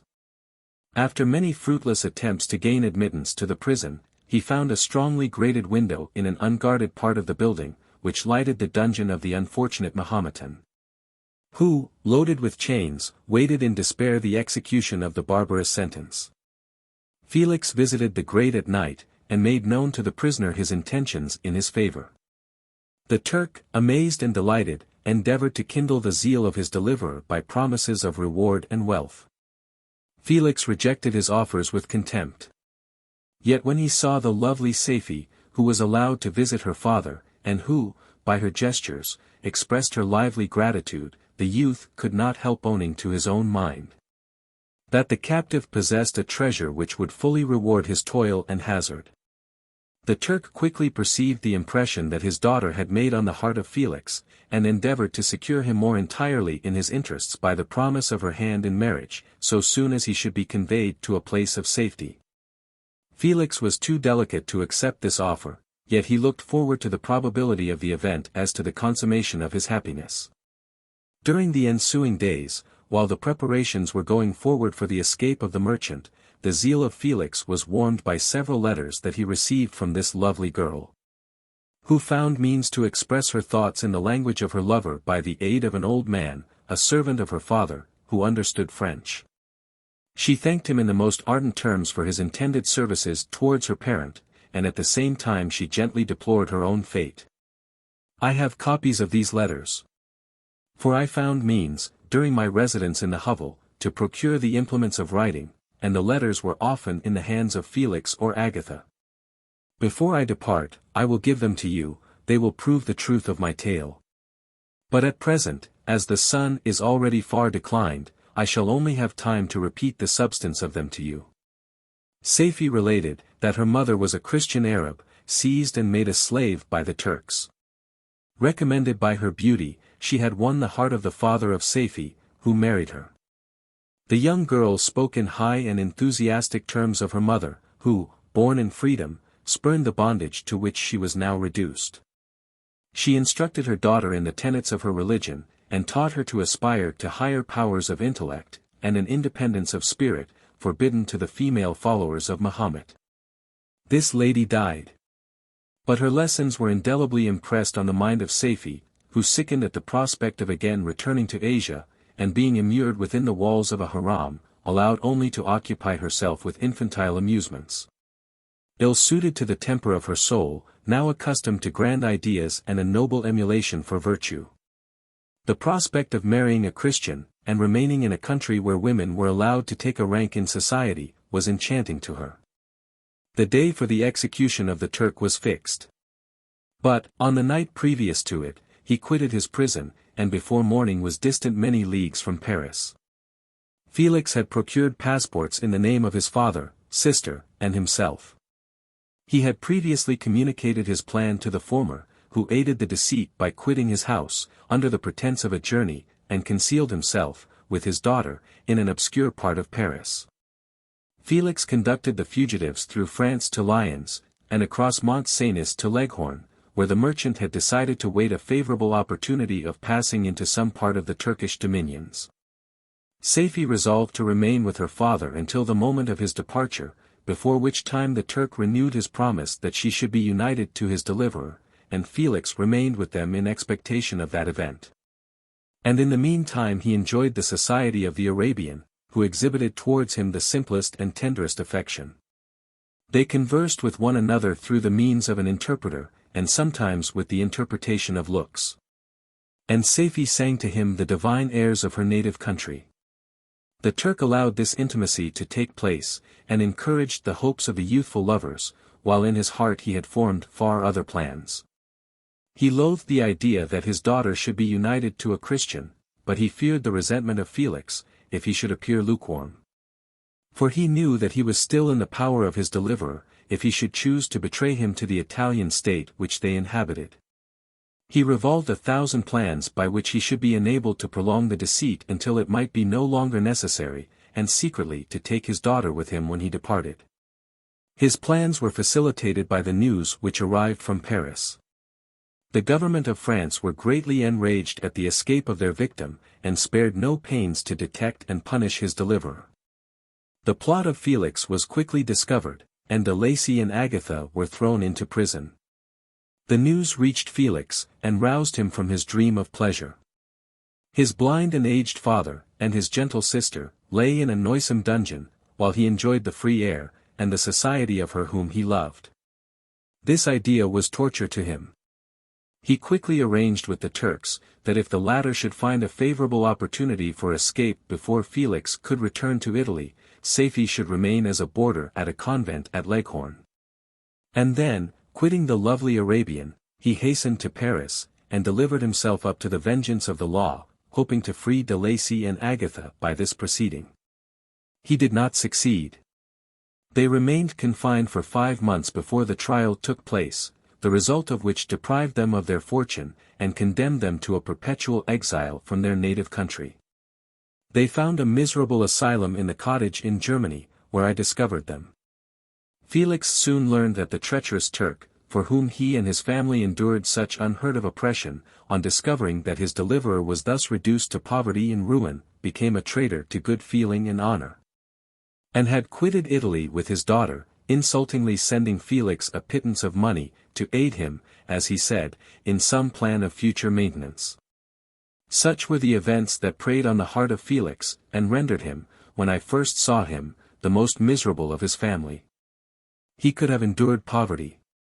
And while this distress had been the meed of his virtue, he gloried in it, but the ingratitude of the Turk, and the loss of his beloved Safie, were misfortunes more bitter and irreparable. The arrival of the Arabian now infused new life into his soul. When the news reached Leghorn, that Felix was deprived of his wealth and rank, the merchant commanded his daughter to think no more of her lover, but to prepare to return to her native country. The generous nature of Safie was outraged by this command. She attempted to expostulate with her father, but he left her angrily, reiterating his tyrannical mandate. A few days after, the Turk entered his daughter's apartment, and told her hastily, that he had reason to believe that his residence at Leghorn had been divulged, and that he should speedily be delivered up to the French government. He had, consequently hired a vessel to convey him to Constantinople, for which city he should sail in a few hours. He intended to leave his daughter under the care of a confidential servant, to follow at her leisure with the greater part of his property, which had not yet arrived at Leghorn. When alone, Safie resolved in her own mind the plan of conduct that it would become her to pursue in this emergency. A residence in Turkey was abhorrent to her, her religion and her feelings were alike adverse to it. By some papers of her father, which fell into her hands, she heard of the exile of her lover, and learnt the name of the spot where he then resided. She hesitated some time, but at length she formed her determination. Taking with her some jewels that belonged to her, and a sum of money, she quitted Italy with an attendant, a native of Leghorn, but who understood the common language of Turkey, and departed for Germany. She arrived in safety at a town about 20 leagues from the cottage of de Lacy, when her attendant fell dangerously ill. Safie nursed her with the most devoted affection. But the poor girl died, and the Arabian was left alone, unacquainted with the language of the country, and utterly ignorant of the customs of the world. She fell, however, into good hands. The Italian had mentioned the name of the spot for which they were bound, and, after her death, the woman of the house in which they had lived took care that Safie should arrive in safety at the cottage of her lover. Chapter 15. Such was the history of my beloved cottagers. It impressed me deeply. I learned, from the views of social life which it developed, to admire their virtues, and to deprecate the vices of mankind. As yet I looked upon crime as a distant evil, benevolence and generosity were ever present before me, inciting within me a desire to become an actor in the busy scene where so many admirable qualities were called forth and displayed. But, in giving an account of the progress of my intellect, I must not omit a circumstance which occurred in the beginning of the month of August of the same year. One night, during my accustomed visit to the neighboring wood, where I collected my own food, and brought home firing from my protectors, I found on the ground a leathern portmanteau, containing several articles of dress and some books. I eagerly seized the prize, and returned with it to my hovel. Fortunately the books were written in the language, the elements of which I had acquired at the cottage. They consisted of Paradise Lost, a volume of Plutarch's Lives, and the Sorrows of Werther. The possession of these treasures gave me extreme delight. I now continually studied and exercised my mind upon these histories, whilst my friends were employed in their ordinary occupations. I can hardly describe to you the effect of these books. They produced in me an infinity of new images and feelings, that sometimes raised me to ecstasy, but more frequently sunk me into the lowest dejection. In the Sorrows of Werther, besides the interest of its simple and affecting story, so many opinions are canvassed, and so many lights thrown upon what had hitherto been to me obscure subjects, that I found in it a never-ending source of speculation and astonishment. The gentle and domestic manners it described, combined with lofty sentiments and feelings, which had for their object something out of self, accorded well with my experience among my protectors, and with the wants which were for ever alive in my own bosom. But I thought Werther himself a more divine being than I had ever beheld or imagined. His character contained no pretension, but it sunk deep. The disquisitions upon death and suicide were calculated to fill me with wonder. I did not pretend to enter into the merits of the case, yet I inclined towards the opinions of the hero, whose extinction I wept, without precisely understanding it. As I read, however, I applied much personally to my own feelings and condition. I found myself similar, yet at the same time strangely unlike to the beings concerning whom I read, and to whose conversation I was a listener. I sympathized with, and partly understood them, but I was unformed in mind. I was dependent on none, and related to none. The path of my departure was free, and there was none to lament my annihilation. My person was hideous, and my stature gigantic. What did this mean? Who was I? What was I? Whence did I come? What was my destination? These questions continually recurred, but I was unable to solve them. The volume of Plutarch's Lives, which I possessed, contained the histories of the first founders of the ancient republics. This book had a far different effect upon me from the Sorrows of Werther.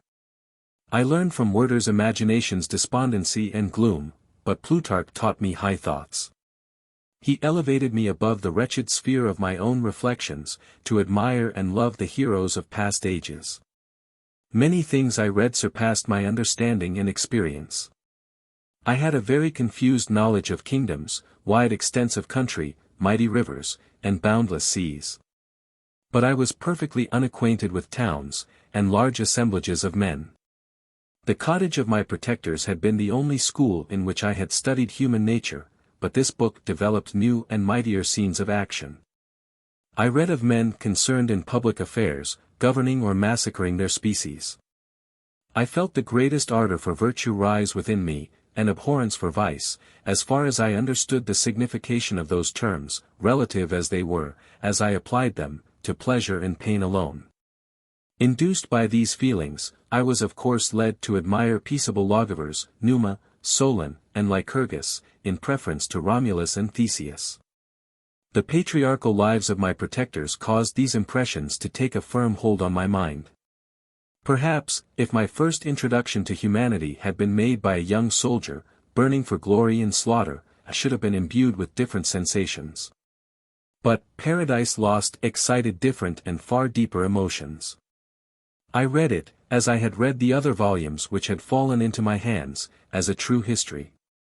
It moved every feeling of wonder and awe, that the picture of an omnipotent God warring with his creatures was capable of exciting. I often referred the several situations, as their similarity struck me, to my own.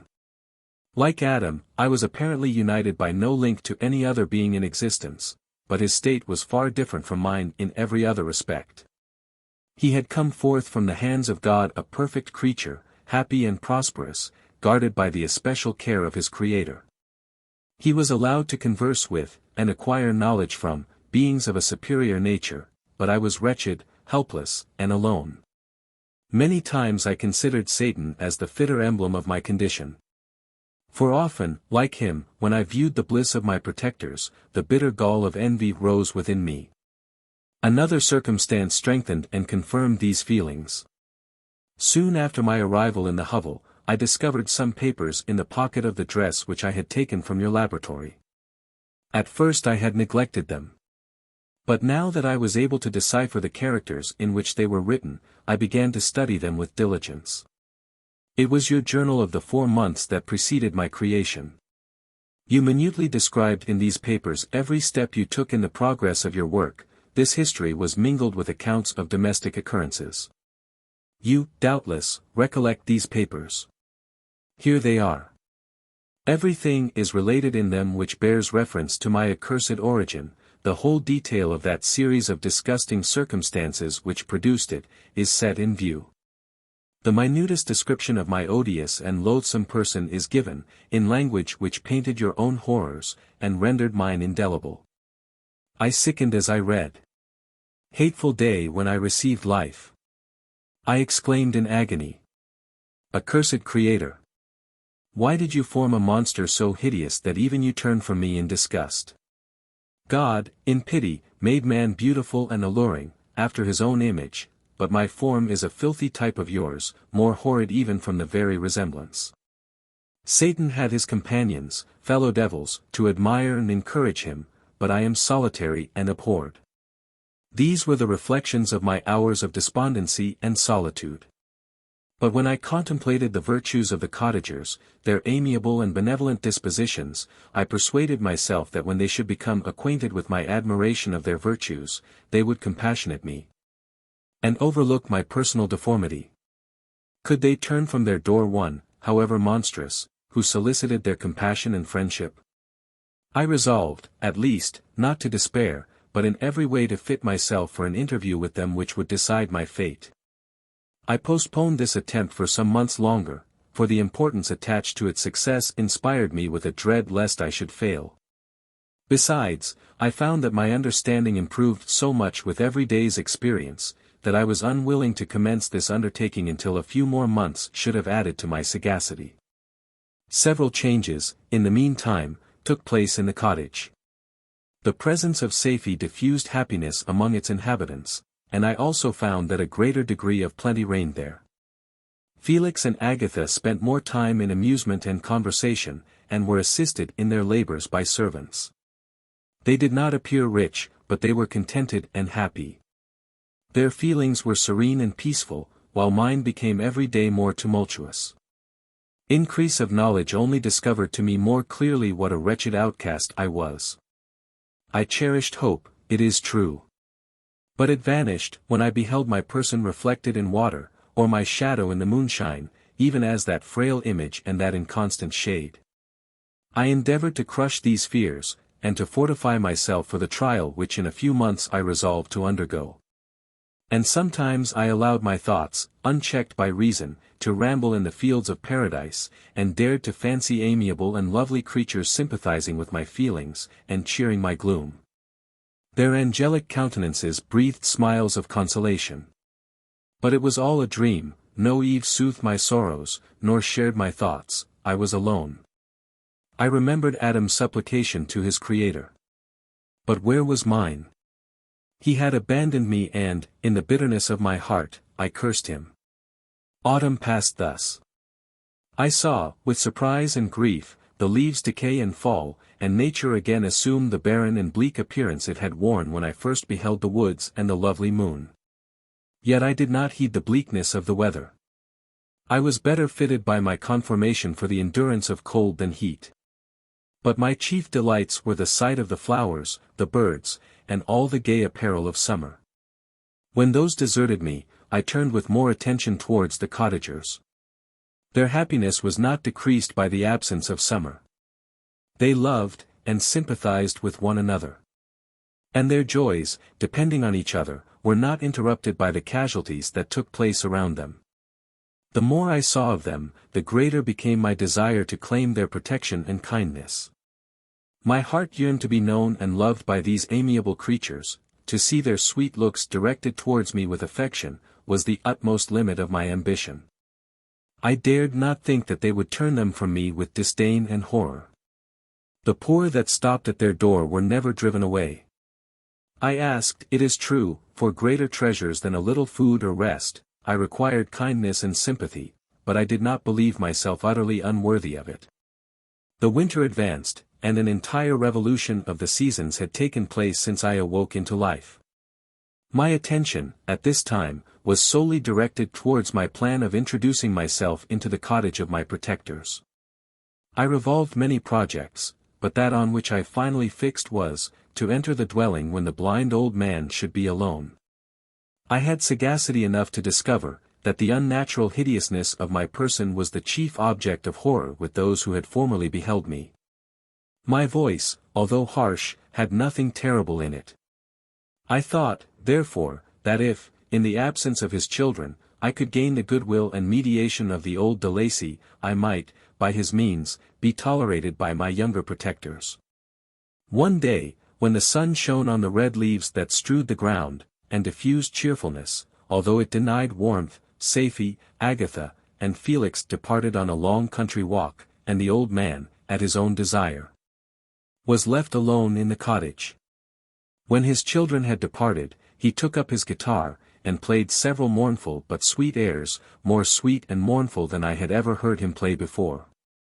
At first his countenance was illuminated with pleasure, but, as he continued, thoughtfulness and sadness succeeded. At length, laying aside the instrument, he sat absorbed in reflection. My heart beat quick. This was the hour and moment of trial, which would decide my hopes, or realize my fears. The servants were gone to a neighboring fair. All was silent in and around the cottage. It was an excellent opportunity. Yet, when I proceeded to execute my plan, my limbs failed me, and I sank to the ground. Again I rose, and, exerting all the firmness of which I was master, removed the planks which I had placed before my hovel to conceal my retreat. The fresh air revived me, and, with renewed determination, I approached the door of their cottage. I knocked. "Who is there?" said the old man. "Come in." I entered. "Pardon this intrusion," said I am a traveler in want of a little rest. "You would greatly oblige me, if you would allow me to remain a few minutes before the fire." "Enter," said de Lacy, "and I will try in what manner I can relieve your wants. But, unfortunately, my children are from home, and, as I am blind, I am afraid I shall find it difficult to procure food for you." "Do not trouble yourself, my kind host, I have food, it is warmth and rest only that I need." I sat down, and a silence ensued. I knew that every minute was precious to me, yet I remained irresolute in what manner to commence the interview, when the old man addressed me. "By your language, stranger, I suppose you are my countrymen. Are you French?" "No, but I was educated by a French family, and understand that language only. I am now going to claim the protection of some friends, whom I sincerely love, and of whose favor I have some hopes." "Are they Germans?" "No, they are French. But let us change the subject. I am an unfortunate and deserted creature, I look around, and I have no relation or friend upon earth. These amiable people to whom I go have never seen me, and know little of me. I am full of fears, for if I fail there, I am an outcast in the world forever. Do not despair. To be friendless is indeed to be unfortunate. But the hearts of men, when unprejudiced by any obvious self-interest, are full of brotherly love and charity. Rely, therefore, on your hopes, and if these friends are good and amiable, do not despair. They are kind, they are the most excellent creatures in the world, but, unfortunately, they are prejudiced against me. I have good dispositions, my life has been hitherto harmless, and in some degree beneficial. But a fatal prejudice clouds their eyes, and where they ought to see a feeling and kind friend, they behold only a detestable monster. That is indeed unfortunate, but if you are really blameless, cannot you undeceive them? I am about to undertake that task, and it is on that account that I feel so many overwhelming terrors. I tenderly love these friends, I have, unknown to them, been for many months in the habits of daily kindness towards them. But they believe that I wish to injure them, and it is that prejudice which I wish to overcome. Where do these friends reside? Near this spot. The old man paused, and then continued, if you will unreservedly confide to me the particulars of your tale, I perhaps may be of use in undeceiving them. I am blind, and cannot judge of your countenance, but there is something in your words, which persuades me that you are sincere. I am poor, and an exile, but it will afford me true pleasure to be in any way serviceable to a human creature. Excellent man! I thank you, and accept your generous offer. You raise me from the dust by this kindness, and I trust that, by your aid, I shall not be driven from the society and sympathy of your fellow creatures. Heaven forbid! Even if you were really criminal, for that can only drive you to desperation, and not instigate you to virtue. I also am unfortunate, I and my family have been condemned, although innocent, judge, therefore, if I do not feel for your misfortunes. How can I thank you, my best and only benefactor? From your lips first have I heard the voice of kindness directed towards me, I shall be forever grateful. And your present humanity assures me of success with those friends whom I am on the point of meeting. May I know the names and residence of those friends? I paused. This, I thought, was the moment of decision, which was to rob me of, or bestow happiness on me forever. I struggled vainly for firmness sufficient to answer him, but the effort destroyed all my remaining strength. I sank on the chair, and sobbed aloud. At that moment I heard the steps of my younger protectors. I had not a moment to lose, but, seizing the hand of the old man, I cried, now is the time, save and protect me. You and your family are the friends whom I seek. Do not you desert me in the hour of trial. Great God, exclaimed the old man, who are you? At that instant the cottage door was opened, and Felix, Safie, and Agatha entered. Who can describe their horror and consternation on beholding me? Agatha fainted, and Safie, unable to attend to her friend, rushed out of the cottage. Felix darted forward, and with supernatural force tore me from his father, to whose knees I clung. In a transport of fury, he dashed me to the ground, and struck me violently with a stick. I could have torn him limb from limb, as the lion rends the antelope. But my heart sunk within me as with bitter sickness, and I refrained. I saw him on the point of repeating his blow, when, overcome by pain and anguish, I quitted the cottage, and in the general tumult escaped unperceived to my hovel. Chapter 16. Cursed Creator. Why did I live? Why, in that instant, did I not extinguish the spark of existence which you had so wantonly bestowed? I know not, despair had not yet taken possession of me. My feelings were those of rage and revenge. I could with pleasure have destroyed the cottage and its inhabitants, and have glutted myself with their shrieks and misery. When night came, I quitted my retreat, and wandered in the wood. And now, no longer restrained by the fear of discovery, I gave vent to my anguish in fearful howlings. I was like a wild beast that had broken the toils, destroying the objects that obstructed me, and ranging through the wood with a stag-like swiftness. Oh! What a miserable night I passed! The cold stars shone in mockery, and the bare trees waved their branches above me. Now and then the sweet voice of a bird burst forth amidst the universal stillness. All, save I, were at rest or in enjoyment, like the arch-fiend, bore a hell within me, and, finding myself unsympathized with, wished to tear up the trees, spread havoc and destruction around me, and then to have sat down and enjoyed the ruin. But this was a luxury of sensation that could not endure. I became fatigued with excess of bodily exertion, and sank on the damp grass in the sick impotence of despair. There was none among the myriads of men that existed who would pity or assist me, and should I feel kindness towards my enemies? No, from that moment I declared everlasting war against the species, and, more than all, against him who had formed me, and sent me forth to this insupportable misery. The sun rose. I heard the voices of men, and knew that it was impossible to return to my retreat during that day. Accordingly I hid myself in some thick underwood, determining to devote the ensuing hours to reflection on my situation. The pleasant sunshine, and the pure air of day, restored me to some degree of tranquillity, and when I considered what had passed at the cottage, I could not help believing that I had been too hasty in my conclusions. I had certainly acted imprudently. It was apparent that my conversation had interested the father in my behalf, and I was a fool in having exposed my person to the horror of his children. I ought to have familiarized the old de Lacy to me, and by degrees to have discovered myself to the rest of his family, when they should have been prepared for my approach. But I did not believe my errors to be irretrievable. And, after much consideration, I resolved to return to the cottage, seek the old man, and by my representations win him to my party. These thoughts calmed me, and in the afternoon I sank into a profound sleep. But the fever of my blood did not allow me to be visited by peaceful dreams. The horrible scene of the preceding day was for ever acting before my eyes. The females were flying, and the enraged Felix tearing me from his father's feet.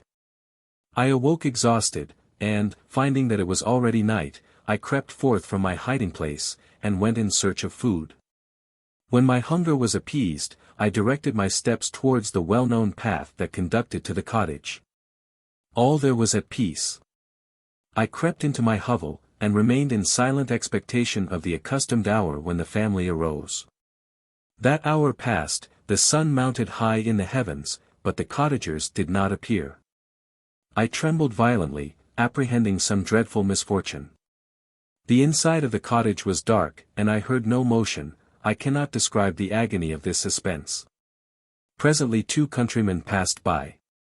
But, pausing near the cottage, they entered into conversation, using violent gesticulations, but I did not understand what they said, as they spoke the language of the country, which differed from that of my protectors.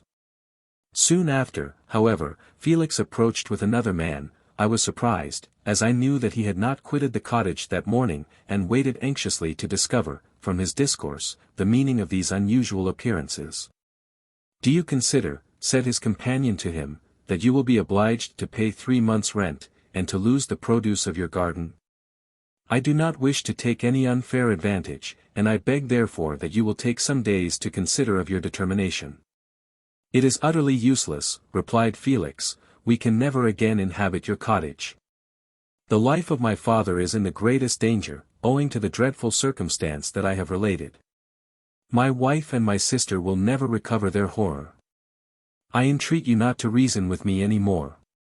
Take possession of your tenement, and let me fly from this place." Felix trembled violently as he said this. He and his companion entered the cottage, in which they remained for a few minutes, and then departed. I never saw any of the family of de Lacy more. I continued for the remainder of the day in my hovel in a state of utter and stupid despair. My protectors had departed, and had broken the only link that held me to the world. For the first time the feelings of revenge and hatred filled my bosom, and I did not strive to control them, but, allowing myself to be borne away by the stream, I bent my mind towards injury and death. When I thought of my friends, of the mild voice of de Lacy, the gentle eyes of Agatha, and the exquisite beauty of the Arabian, these thoughts vanished, and a gush of tears somewhat soothed me. But again, when I reflected that they had spurned and deserted me, anger returned, a rage of anger, and, unable to injure anything human, I turned my fury towards inanimate objects. As night advanced, I placed a variety of combustibles around the cottage, and, after having destroyed every vestige of cultivation in the garden, I waited with forced impatience until the moon had sunk to commence my operations.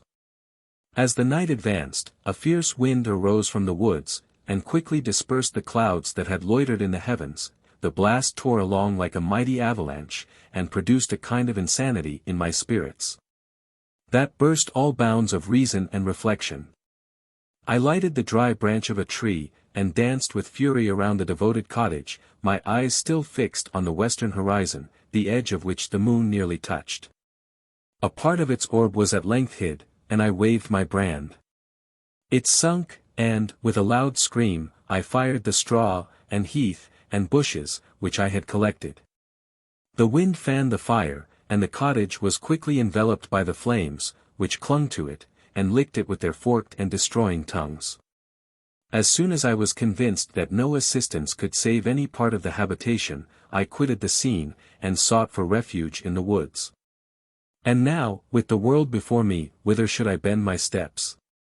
I resolved to fly far from the scene of my misfortunes, but to me, hated and despised, every country must be equally horrible.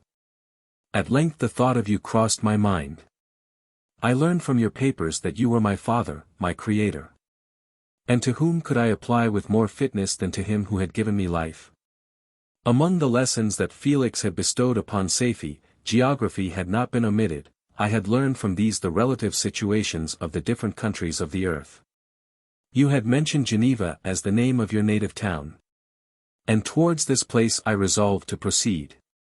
But how was I to direct myself? I knew that I must travel in a southwesterly direction to reach my destination, but the sun was my only guide. I did not know the names of the towns that I was to pass through, nor could I ask information from a single human being, but I did not despair. From you only could I hope for succor, although towards you I felt no sentiment but that of hatred. Unfeeling, heartless creator! You had endowed me with perceptions and passions, and then cast me abroad an object for the scorn and horror of mankind.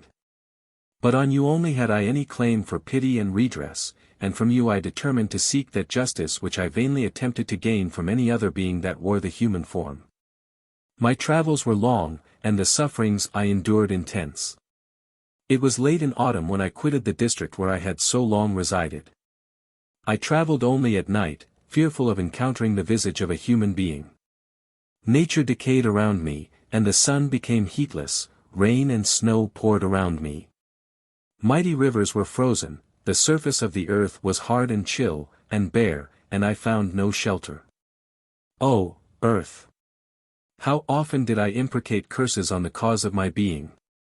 The mildness of my nature had fled, and all within me was turned to gall and bitterness. The nearer I approached to your habitation, the more deeply did I feel the spirit of revenge enkindled in my heart. Snow fell, and the waters were hardened. But I rested not.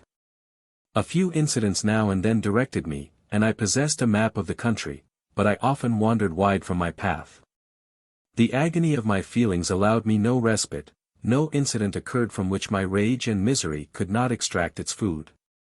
But a circumstance that happened when I arrived on the confines of Switzerland, when the sun had recovered its warmth, and the earth again began to look green, confirmed in an especial manner the bitterness and horror of my feelings. I generally rested during the day, and travelled only when I was secured by night from the view of man.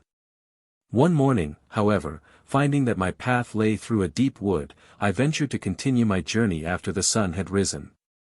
The day, which was one of the first of spring, cheered even me by the loveliness of its sunshine and the balminess of the air. I felt emotions of gentleness and pleasure, that had long appeared dead, revive within me. Half surprised by the novelty of these sensations, I allowed myself to be borne away by them, and, forgetting my solitude and deformity, dared to be happy. Soft tears again bedewed my cheeks, and I even raised my humid eyes with thankfulness towards the blessed sun which bestowed such joy upon me.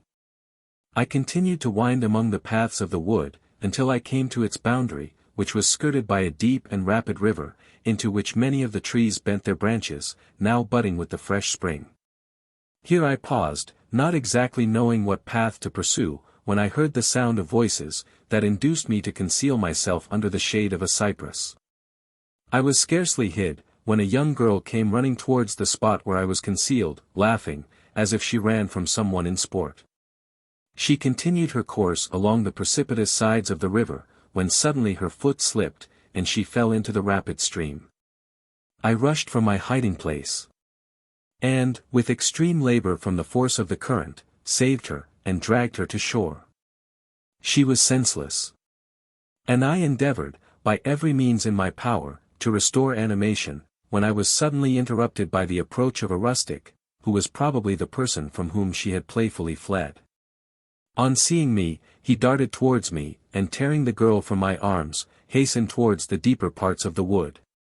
I followed speedily, I hardly knew why, but when the man saw me draw near, he aimed a gun, which he carried, at my body, and fired.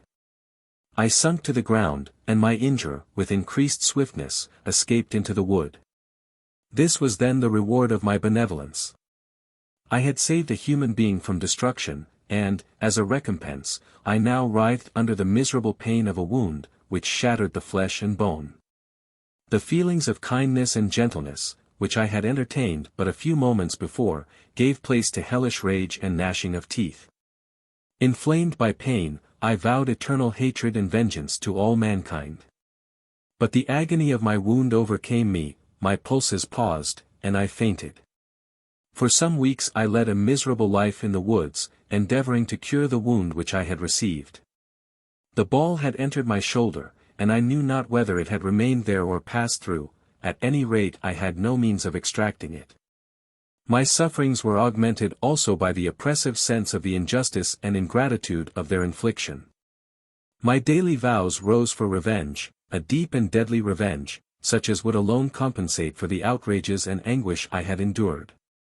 After some weeks my wound healed, and I continued my journey. The labors I endured were no longer to be alleviated by the bright sun or gentle breezes of spring. All joy was but a mockery, which insulted my desolate state, and made me feel more painfully that I was not made for the enjoyment of pleasure. But my toils now drew near a close. And, in 2 months from this time, I reached the environs of Geneva. It was evening when I arrived, and I retired to a hiding place among the fields that surround it, to meditate in what manner I should apply to you. I was oppressed by fatigue and hunger, and far too unhappy to enjoy the gentle breezes of evening, or the prospect of the sun setting behind the stupendous mountains of Jura. At this time a slight sleep relieved me from the pain of reflection, which was disturbed by the approach of a beautiful child, who came running into the recess I had chosen, with all the sportiveness of infancy. Suddenly, as I gazed on him, an idea seized me, that this little creature was unprejudiced, and had lived too short a time to have imbibed a horror of deformity. If, therefore, I could seize him, and educate him as my companion and friend, I should not be so desolate in this peopled earth. Urged by this impulse, I seized on the boy as he passed, and drew him towards me. As soon as he beheld my form, he placed his hands before his eyes, and uttered a shrill scream. I drew his hand forcibly from his face, and said, "Child, what is the meaning of this? I do not intend to hurt you, listen to me." He struggled violently. "Let me go," he cried, "monster! Ugly wretch! You wish to eat me, and tear me to pieces, you are an ogre, let me go, or I will tell my papa. Boy, you will never see your father again, you must come with me. Hideous monster! Let me go. My papa is a syndic, he is Frankenstein, he will punish you. You dare not keep me. Frankenstein!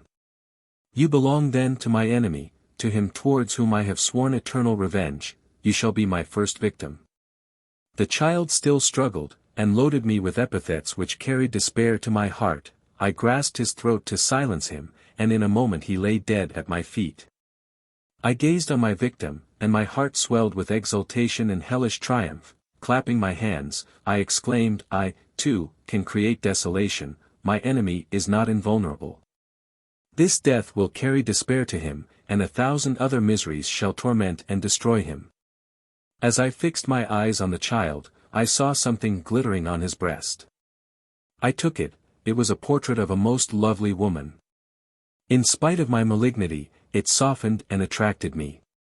For a few moments I gazed with delight on her dark eyes, fringed by deep lashes, and her lovely lips. But presently my rage returned. I remembered that I was forever deprived of the delights that such beautiful creatures could bestow. And that she whose resemblance I contemplated would, in regarding me, have changed that air of divine benignity to one expressive of disgust and affright. Can you wonder that such thoughts transported me with rage? I only wonder that at that moment, instead of venting my sensations in exclamations and agony, I did not rush among mankind, and perish in the attempt to destroy them. While I was overcome by these feelings, I left the spot where I had committed the murder, and seeking a more secluded hiding place, I entered a barn which had appeared to me to be empty. A woman was sleeping on some straw. She was young, not indeed so beautiful as her whose portrait I held, but of an agreeable aspect, and blooming in the loveliness of youth and health. Here, I thought, is one of those whose joy-imparting smiles are bestowed on all but me. And then I bent over her, and whispered, "Awake, fairest, thy lover is near, he who would give his life but to obtain one look of affection from thine eyes, my beloved, awake." The sleeper stirred, a thrill of terror ran through me. Should she indeed awake, and see me, and curse me, and denounce the murderer? Thus would she assuredly act, if her darkened eyes opened, and she beheld me. The thought was madness. It stirred the fiend within me, not I, but she shall suffer, the murder I have committed because I am forever robbed of all that she could give me, she shall atone. The crime had its source in her, be hers the punishment. Thanks to the lessons of Felix and the sanguinary laws of man, I had learned now to work mischief. I bent over her, and placed the portrait securely in one of the folds of her dress. She moved again, and I fled. For some days I haunted the spot where these scenes had taken place, sometimes wishing to see you, sometimes resolved to quit the world and its miseries forever. At length I wandered towards these mountains, and have ranged through their immense recesses, consumed by a burning passion which you alone can gratify. We may not part until you have promised to comply with my requisition. I am alone, and miserable, man will not associate with me, but one as deformed and horrible as myself would not deny herself to me. My companion must be of the same species, and have the same defects. This being you must create. Chapter 17. The being finished speaking, and fixed his looks upon me in expectation of a reply.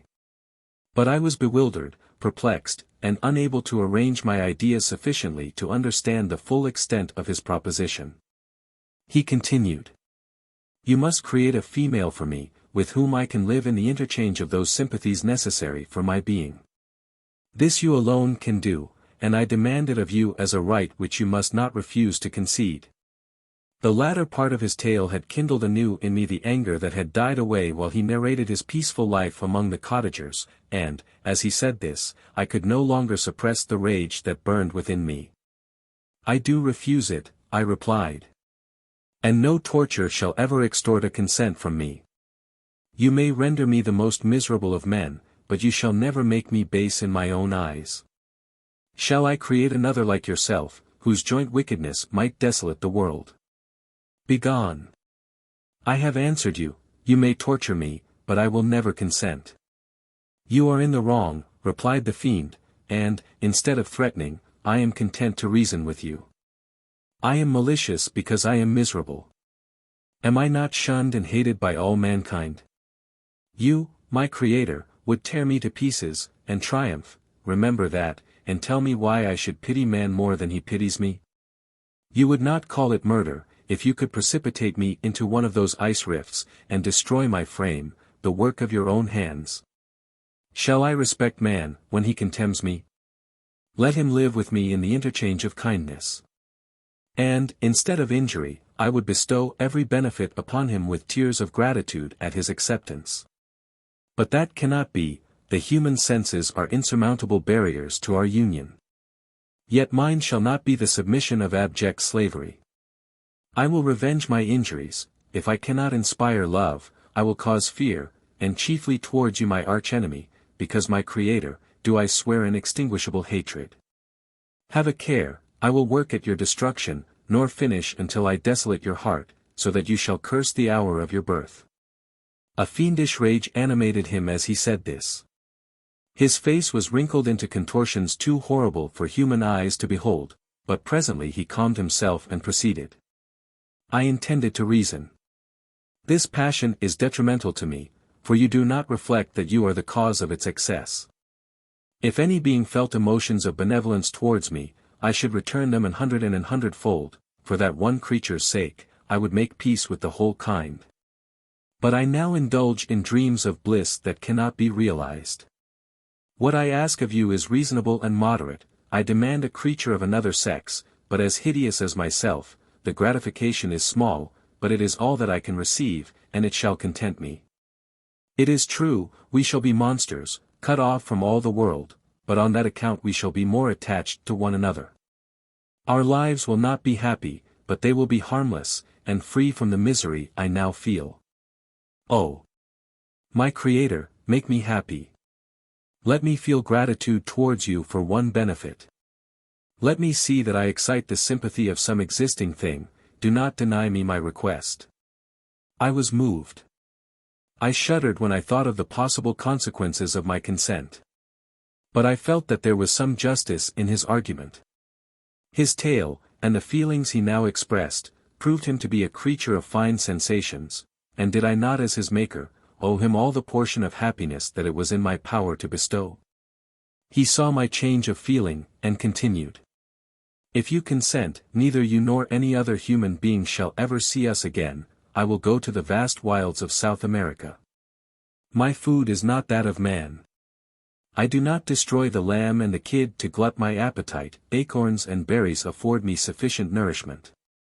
My companion will be of the same nature as myself, and will be content with the same fare. We shall make our bed of dried leaves. The sun will shine on us as on man, and will ripen our food. The picture I present to you is peaceful and human, and you must feel that you could deny it only in the wantonness of power and cruelty. Pitiless as you have been towards me, I now see compassion in your eyes. Let me seize the favorable moment, and persuade you to promise what I so ardently desire." "You propose," replied I, "to fly from the habitations of man, to dwell in those wilds where the beasts of the field will be your only companions. How can you, who long for the love and sympathy of man, persevere in this exile? You will return, and again seek their kindness, and you will meet with their detestation. Your evil passions will be renewed, and you will then have a companion to aid you in the task of destruction. This may not be. Cease to argue the point, for I cannot consent.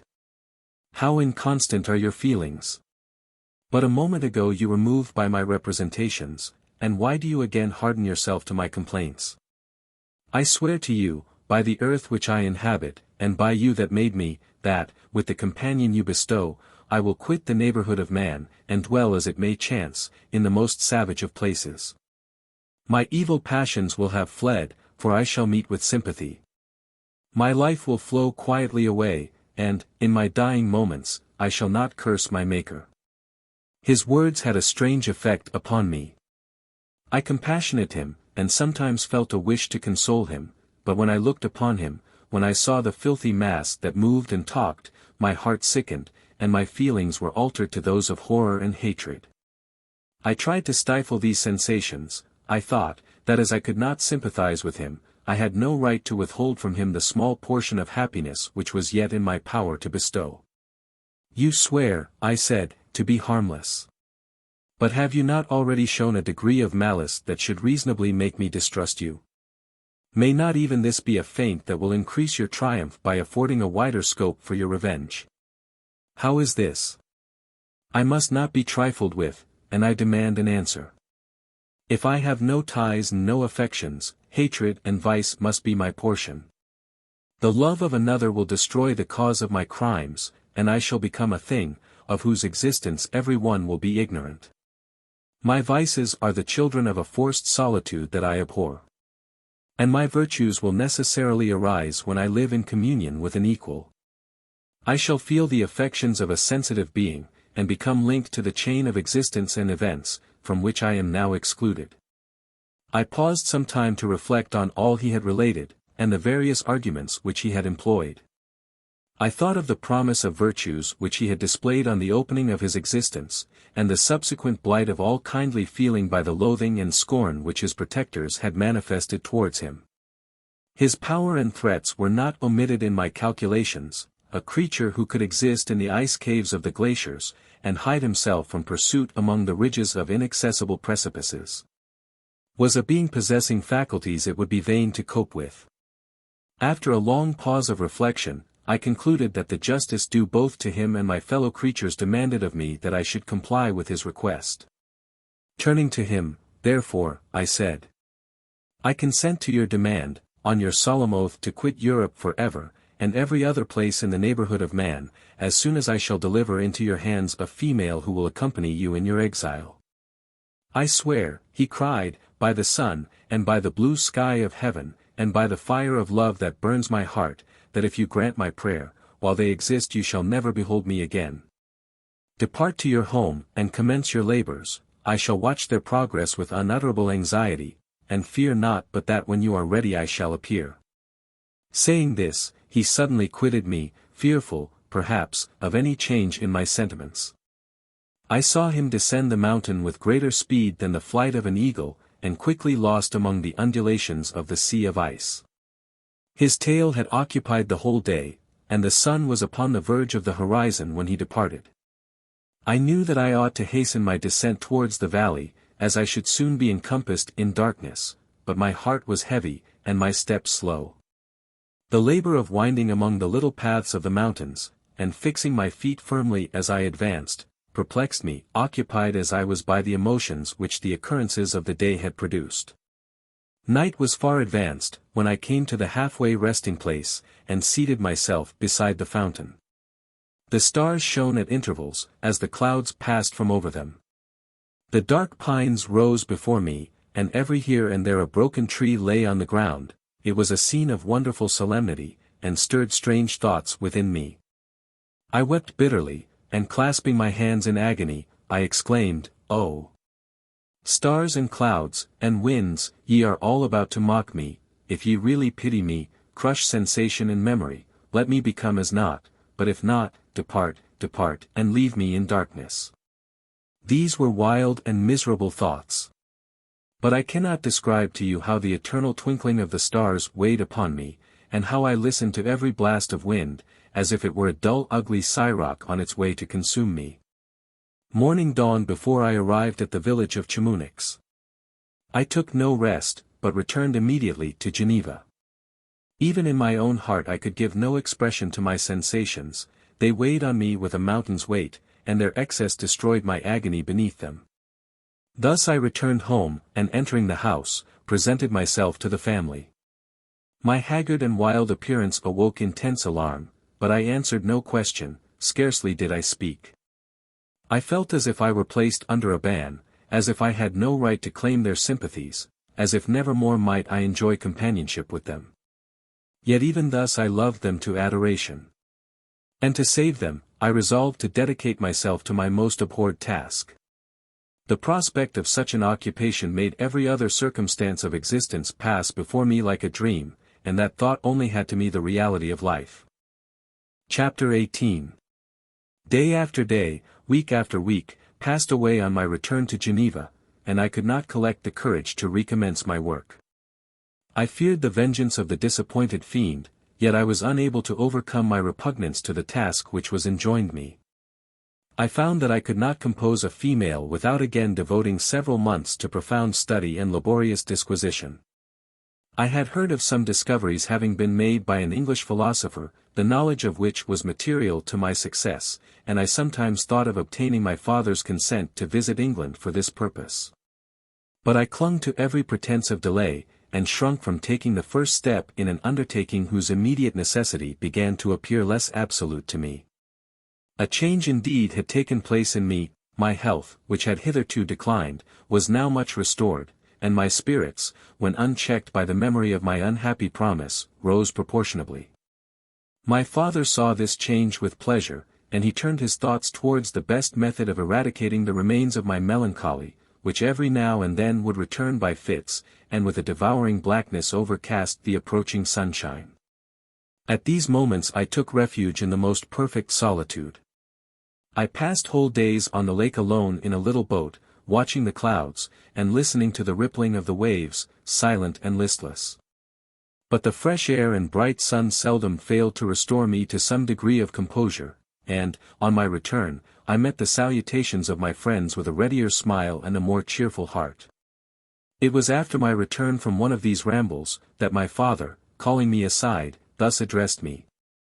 "I am happy to remark, my dear son, that you have resumed your former pleasures, and seem to be returning to yourself. And yet you are still unhappy, and still avoid our society. For some time I was lost in conjecture as to the cause of this, but yesterday an idea struck me, and if it is well founded, I conjure you to avow it. Reserve on such a point would be not only useless, but draw down treble misery on us all." I trembled violently at his exordium, and my father continued.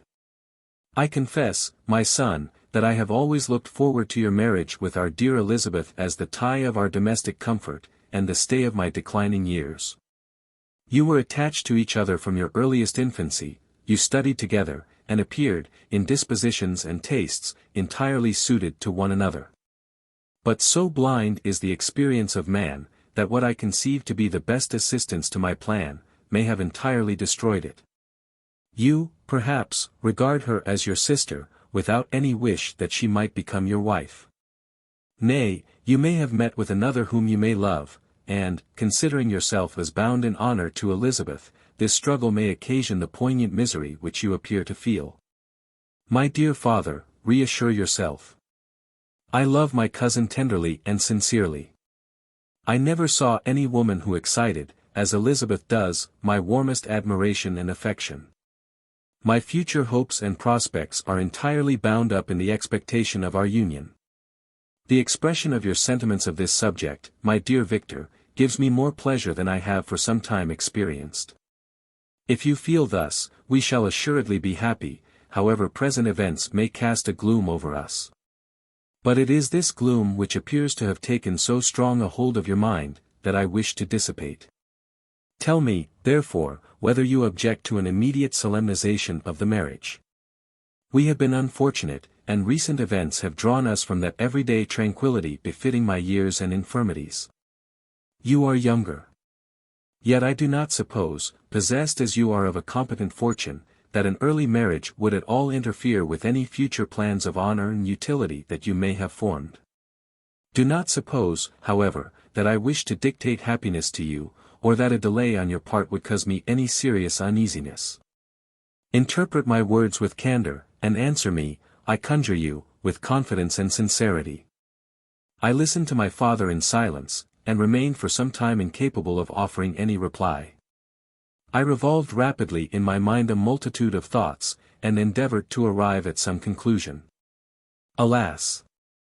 To me the idea of an immediate union with my Elizabeth was one of horror and dismay.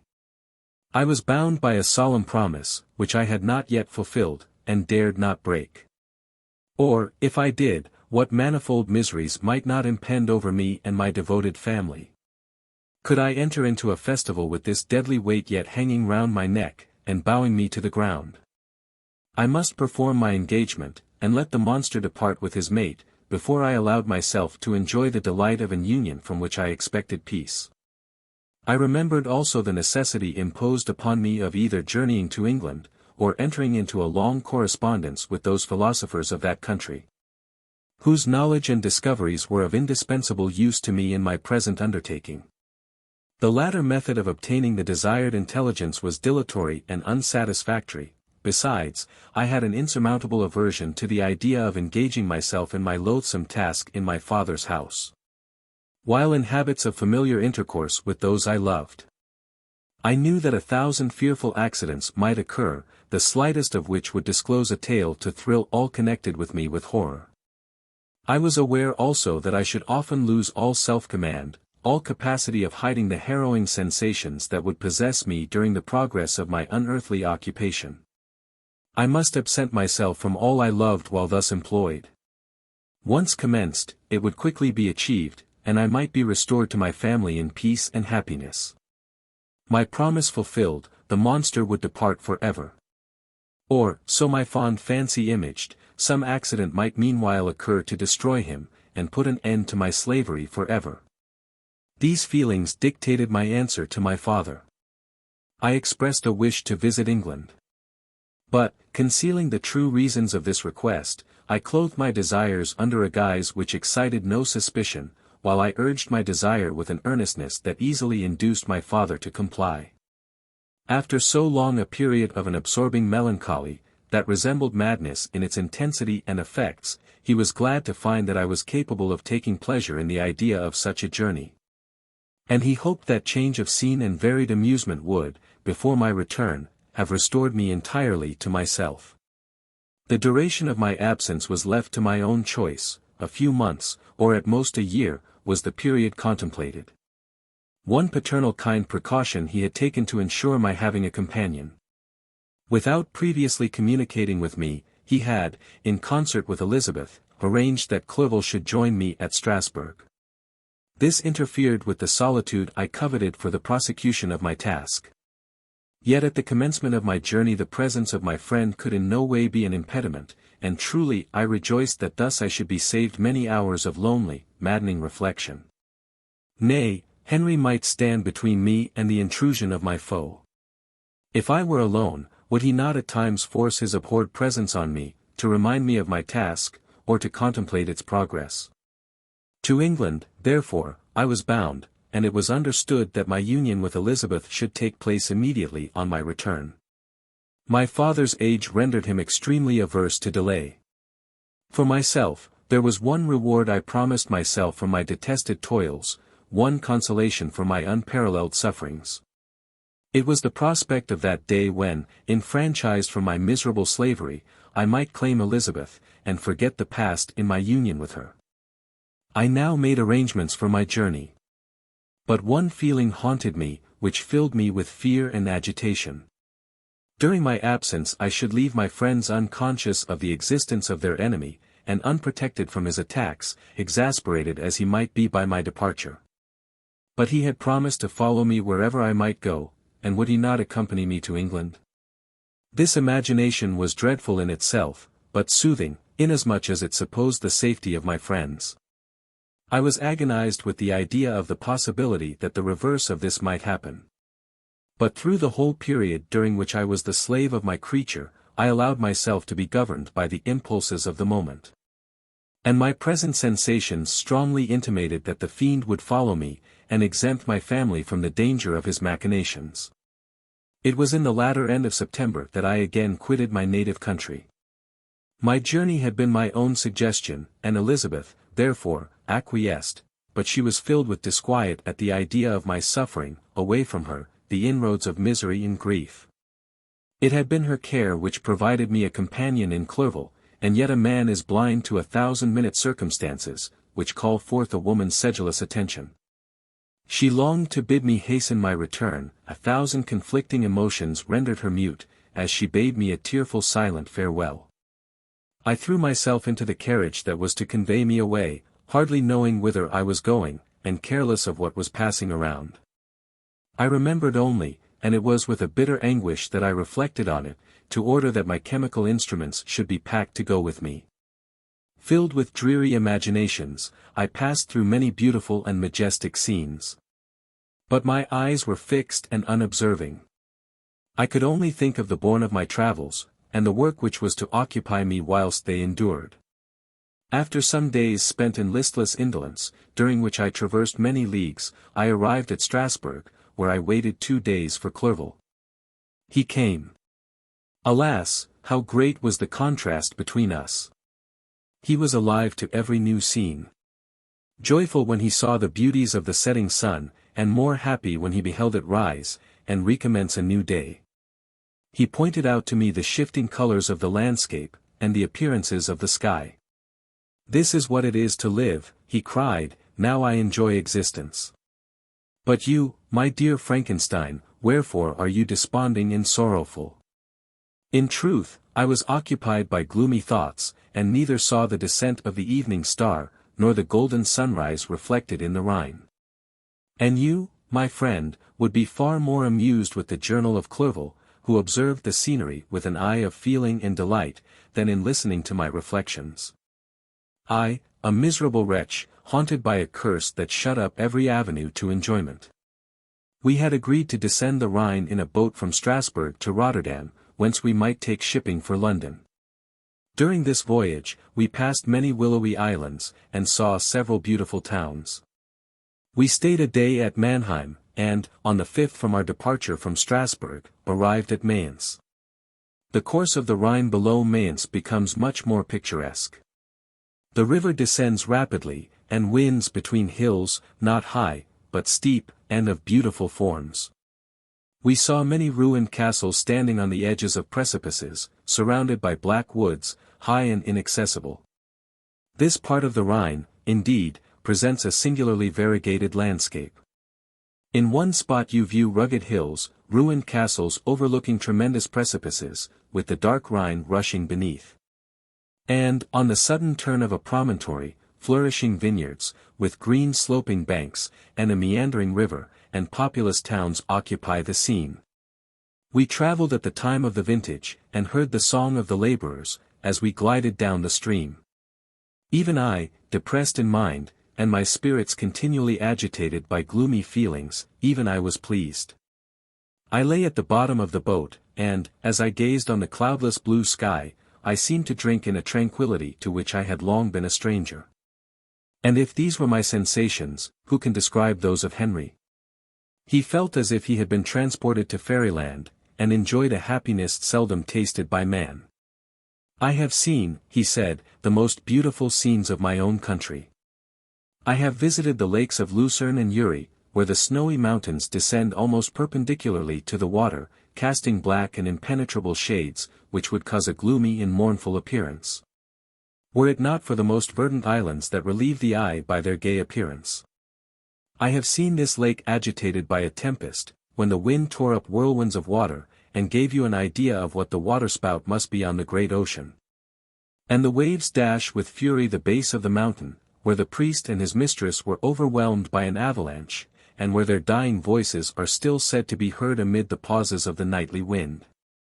I have seen the mountains of La Vallée, and the Pays de Vaud, but this country, Victor, pleases me more than all those wonders. The mountains of Switzerland are more majestic and strange. But there is a charm in the banks of this divine river, that I never before saw equalled. Look at that castle which overhangs yon precipice, and that also on the island, almost concealed amongst the foliage of those lovely trees. And now that group of labourers coming from among their vines, and that village half hid in the recess of the mountain. Oh, surely, the spirit that inhabits and guards this place has a soul more in harmony with man, than those who pile the glacier, or retire to the inaccessible peaks of the mountains of our own country. Clerval. Beloved friend. Even now it delights me to record your words, and to dwell on the praise of which you are so eminently deserving. He was a being formed in the very poetry of nature. His wild and enthusiastic imagination was chastened by the sensibility of his heart.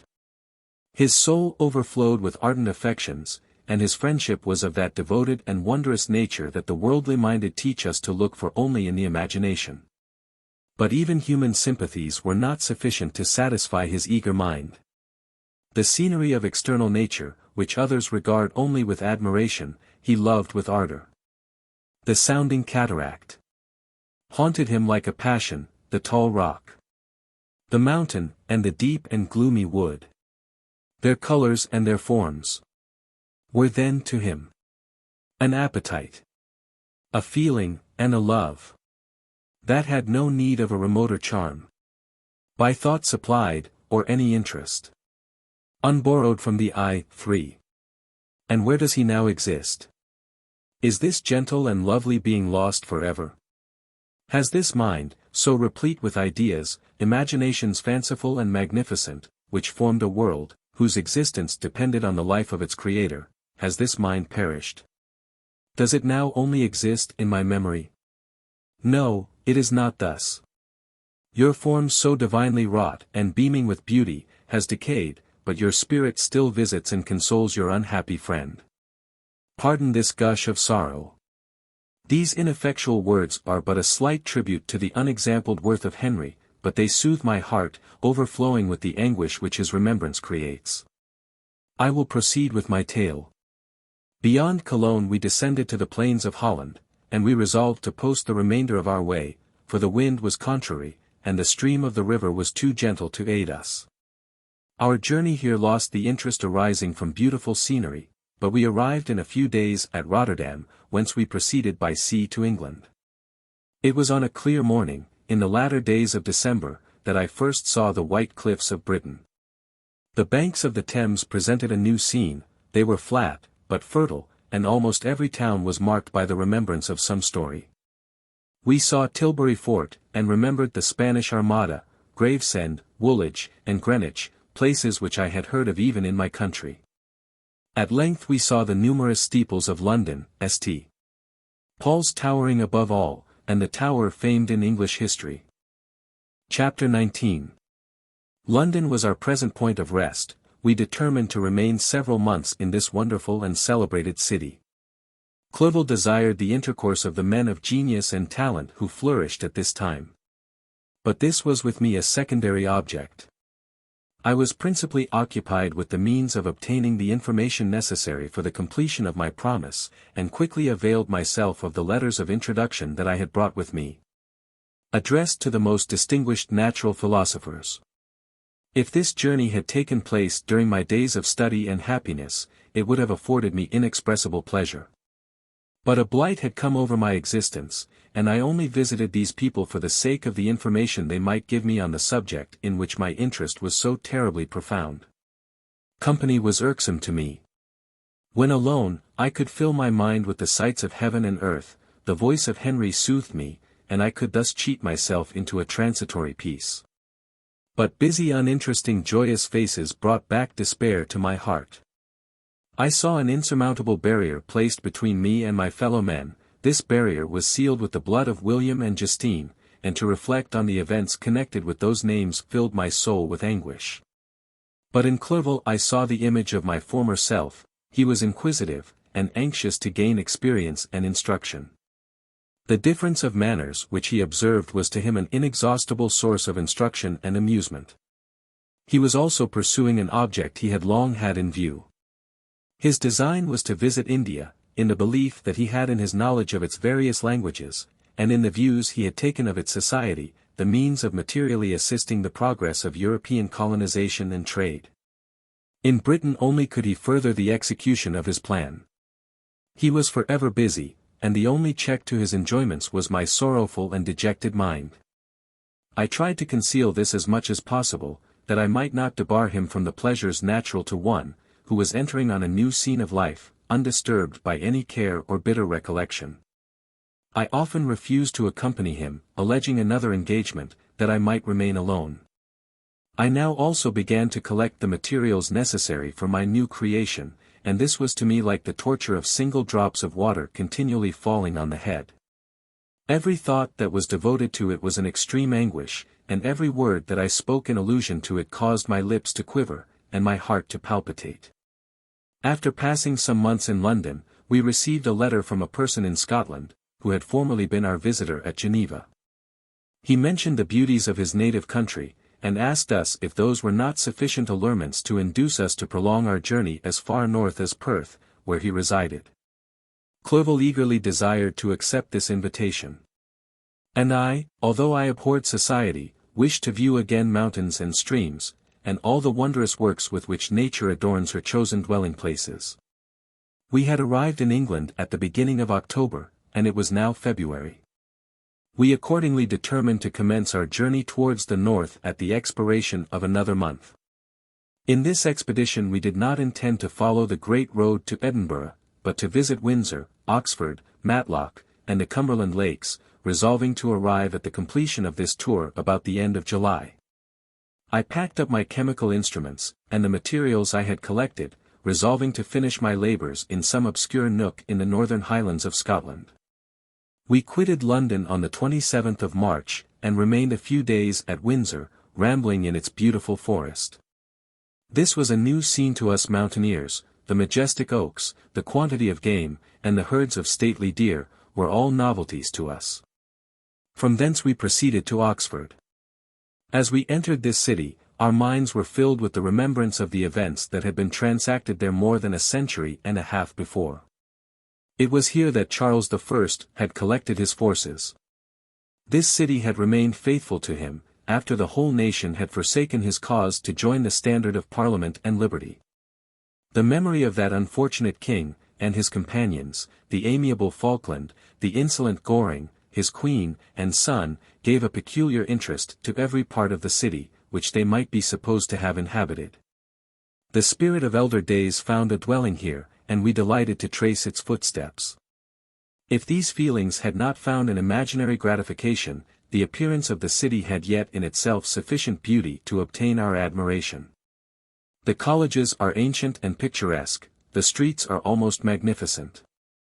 And the lovely Isis, which flows beside it through meadows of exquisite verdure, is spread forth into a placid expanse of waters, which reflects its majestic assemblage of towers, and spires, and domes, embosomed among aged trees. I enjoyed this scene, and yet my enjoyment was embittered both by the memory of the past, and the anticipation of the future. I was formed for peaceful happiness. During my youthful days discontent never visited my mind. And if I was ever overcome by ennui, the sight of what is beautiful in nature, or the study of what is excellent and sublime in the productions of man, could always interest my heart and communicate elasticity to my spirits. But I am a blasted tree, the bolt has entered my soul, and I felt then that I should survive to exhibit, what I shall soon cease to be, a miserable spectacle of wrecked humanity, pitiable to others, and intolerable to myself. We passed a considerable period at Oxford, rambling among its environs, and endeavouring to identify every spot which might relate to the most animating epoch of English history. Our little voyages of discovery were often prolonged by the successive objects that presented themselves. We visited the tomb of the illustrious Hampden, and the field on which that patriot fell. For a moment my soul was elevated from its debasing and miserable fears, to contemplate the divine ideas of liberty and self-sacrifice, of which these sites were the monuments and the remembrancers. For an instant I dared to shake off my chains, and look around me with a free and lofty spirit, but the iron had eaten into my flesh, and I sank again, trembling and hopeless, into my miserable self. We left Oxford with regret, and proceeded to Matlock, which was our next place of rest. The country in the neighbourhood of this village resembled, to a greater degree, the scenery of Switzerland. But everything is on a lower scale, and the green hills want the crown of distant white Alps, which always attend on the piny mountains of my native country. We visited the wondrous cave, and the little cabinets of natural history, where the curiosities are disposed in the same manner as in the collections at Servox and Chamonix. The latter name made me tremble, when pronounced by Henry. And I hastened to quit Matlock, with which that terrible scene was thus associated. From Derby, still journeying northward, we passed 2 months in Cumberland and Westmoreland. I could now almost fancy myself among the Swiss mountains. The little patches of snow which yet lingered on the northern sides of the mountains, the lakes, and the dashing of the rocky streams, were all familiar and dear sights to me. Here also we made some acquaintances, who almost contrived to cheat me into happiness. The delight of Clerval was proportionably greater than mine. His mind expanded in the company of men of talent, and he found in his own nature greater capacities and resources than he could have imagined himself to have possessed while he associated with his inferiors. I could pass my life here, said he to me, and among these mountains I should scarcely regret Switzerland and the Rhine. But he found that a traveller's life is one that includes much pain amidst its enjoyments. His feelings are for ever on the stretch. And when he begins to sink into repose, he finds himself obliged to quit that on which he rests in pleasure for something new, which again engages his attention, and which also he forsakes for other novelties. We had scarcely visited the various lakes of Cumberland and Westmoreland, and conceived an affection for some of the inhabitants, when the period of our appointment with our Scotch friend approached, and we left them to travel on. For my own part, one was not sorry. I had now neglected my promise for some time, and I feared the effects of the demon's disappointment. He might remain in Switzerland, and wreak his vengeance on my relatives. This idea pursued me, and tormented me at every moment from which I might otherwise have snatched repose and peace. I waited for my letters with feverish impatience. If they were delayed, I was miserable, and overcome by 1,000 fears. And when they arrived, and I saw the superscription of Elizabeth or my father, I hardly dared to read and ascertain my fate. Sometimes I thought that the fiend followed me, and might expedite my remissness by murdering my companion. When these thoughts possessed me, I would not quit Henry for a moment, but followed him as his shadow, to protect him from the fancied rage of his destroyer. I felt as if I had committed some great crime, the consciousness of which haunted me.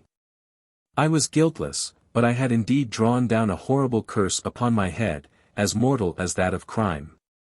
I visited Edinburgh with languid eyes and mind, and yet that city might have interested the most unfortunate being. Clerval did not like it so well as Oxford, for the antiquity of the latter city was more pleasing to him. But the beauty and regularity of the new town of Edinburgh, its romantic castle, and its environs, the most delightful in the world, Arthur's Seat, St.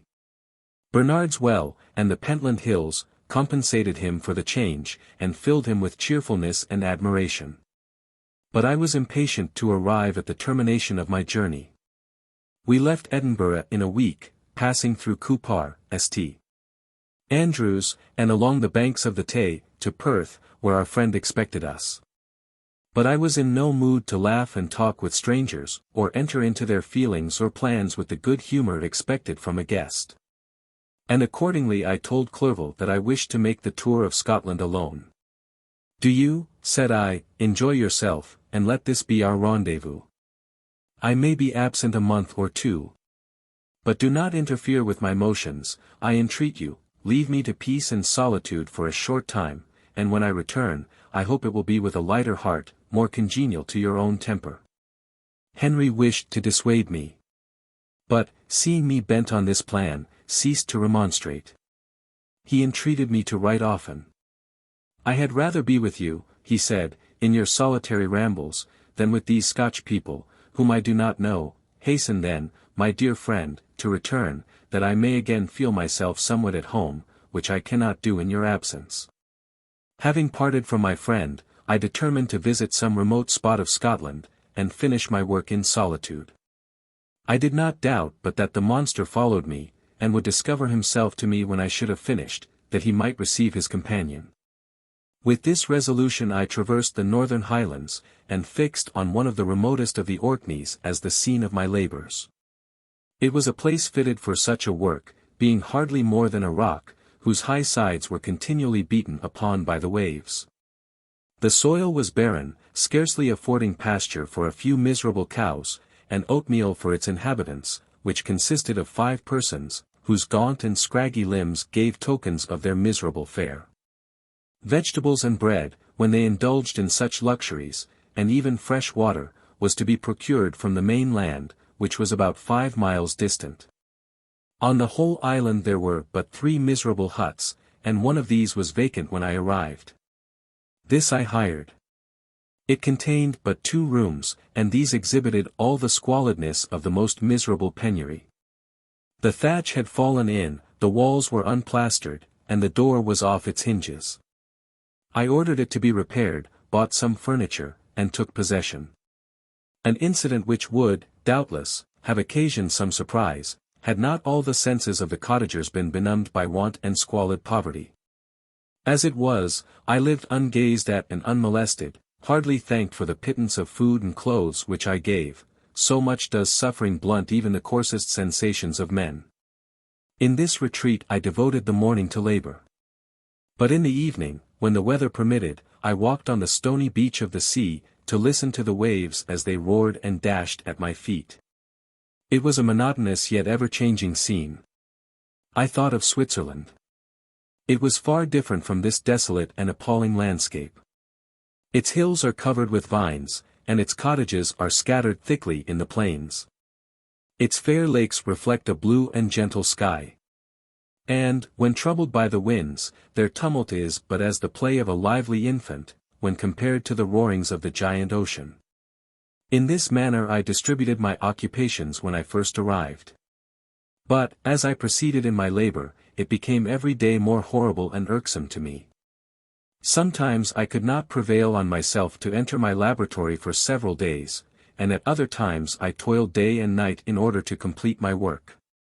It was, indeed, a filthy process in which I was engaged. During my first experiment, a kind of enthusiastic frenzy had blinded me to the horror of my employment. My mind was intently fixed on the consummation of my labor, and my eyes were shut to the horror of my proceedings. But now I went to it in cold blood, and my heart often sickened at the work of my hands. Thus situated, employed in the most detestable occupation, immersed in a solitude where nothing could for an instant call my attention from the actual scene in which I was engaged, my spirits became unequal, I grew restless and nervous. Every moment I feared to meet my persecutor. Sometimes I sat with my eyes fixed on the ground, fearing to raise them, lest they should encounter the object which I so much dreaded to behold. I feared to wander from the sight of my fellow creatures, lest when alone he should come to claim his companion. In the meantime I worked on, and my labor was already considerably advanced.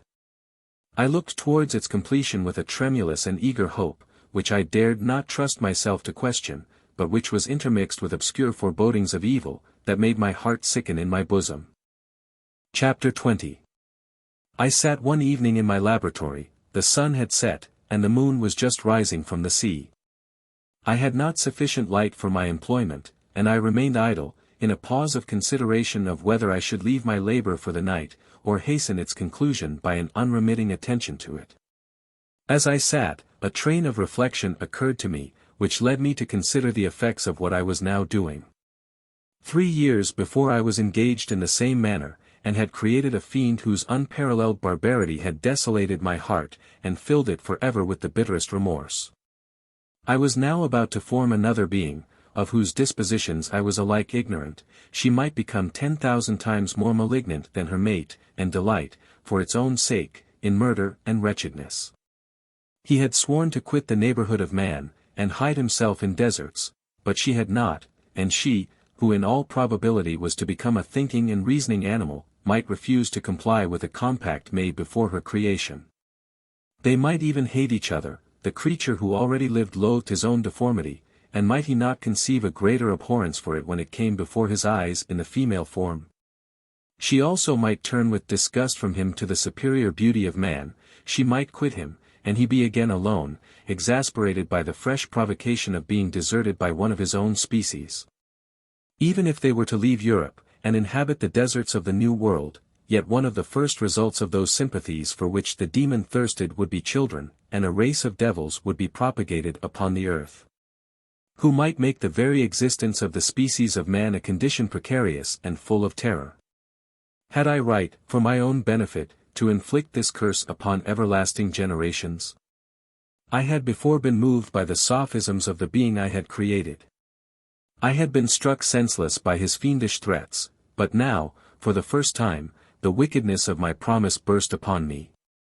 I shuddered to think that future ages might curse me as their pest, whose selfishness had not hesitated to buy its own peace at the price, perhaps, of the existence of the whole human race.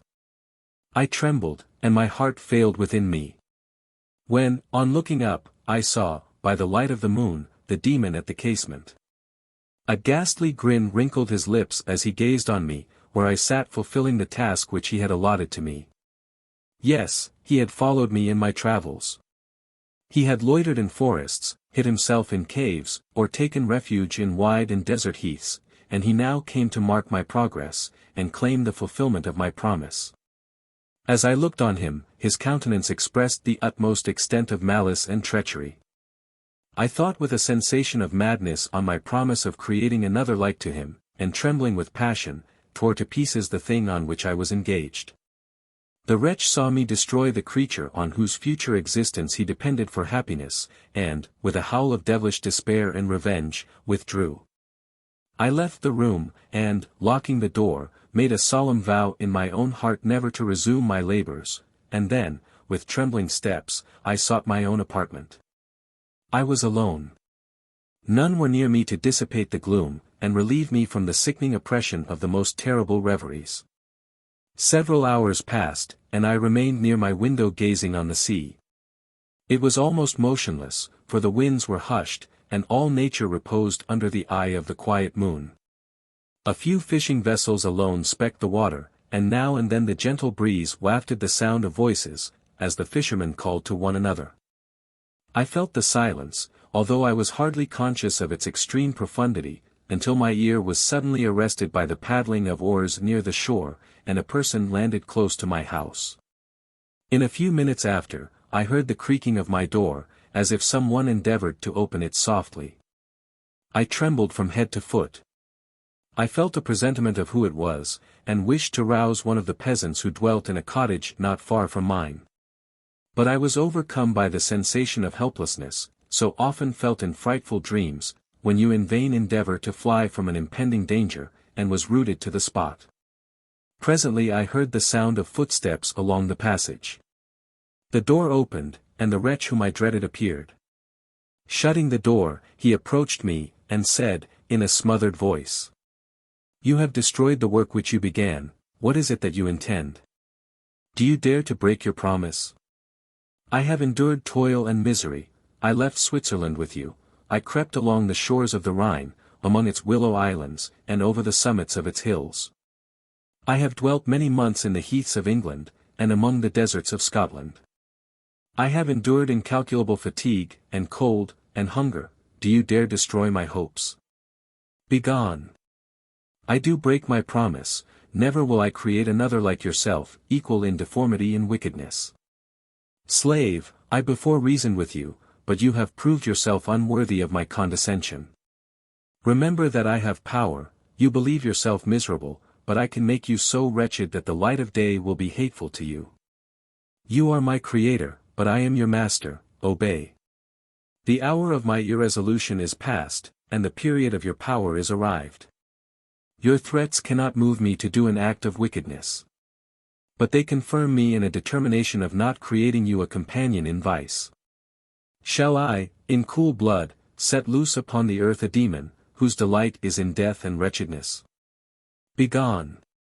I am firm, and your words will only exasperate my rage. The monster saw my determination in my face, and gnashed his teeth in the impotence of anger. Shall each man, cried he, find a wife for his bosom, and each beast have his mate, and I be alone? I had feelings of affection, and they were requited by detestation and scorn. Man! You may hate, but beware. Your hours will pass in dread and misery, and soon the bolt will fall which must ravish from you your happiness forever. Are you to be happy, while I grovel in the intensity of my wretchedness? You can blast my other passions, but revenge remains, revenge, henceforth dearer than light or food. I may die. But first you, my tyrant and tormentor, shall curse the sun that gazes on your misery. Beware, for I am fearless, and therefore powerful. I will watch with the wheeliness of a snake, that I may sting with its venom. Man, you shall repent of the injuries you inflict.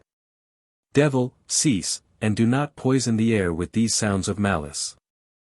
I have declared my resolution to you, and I am no coward to bend beneath words. Leave me, I am inexorable. It is well.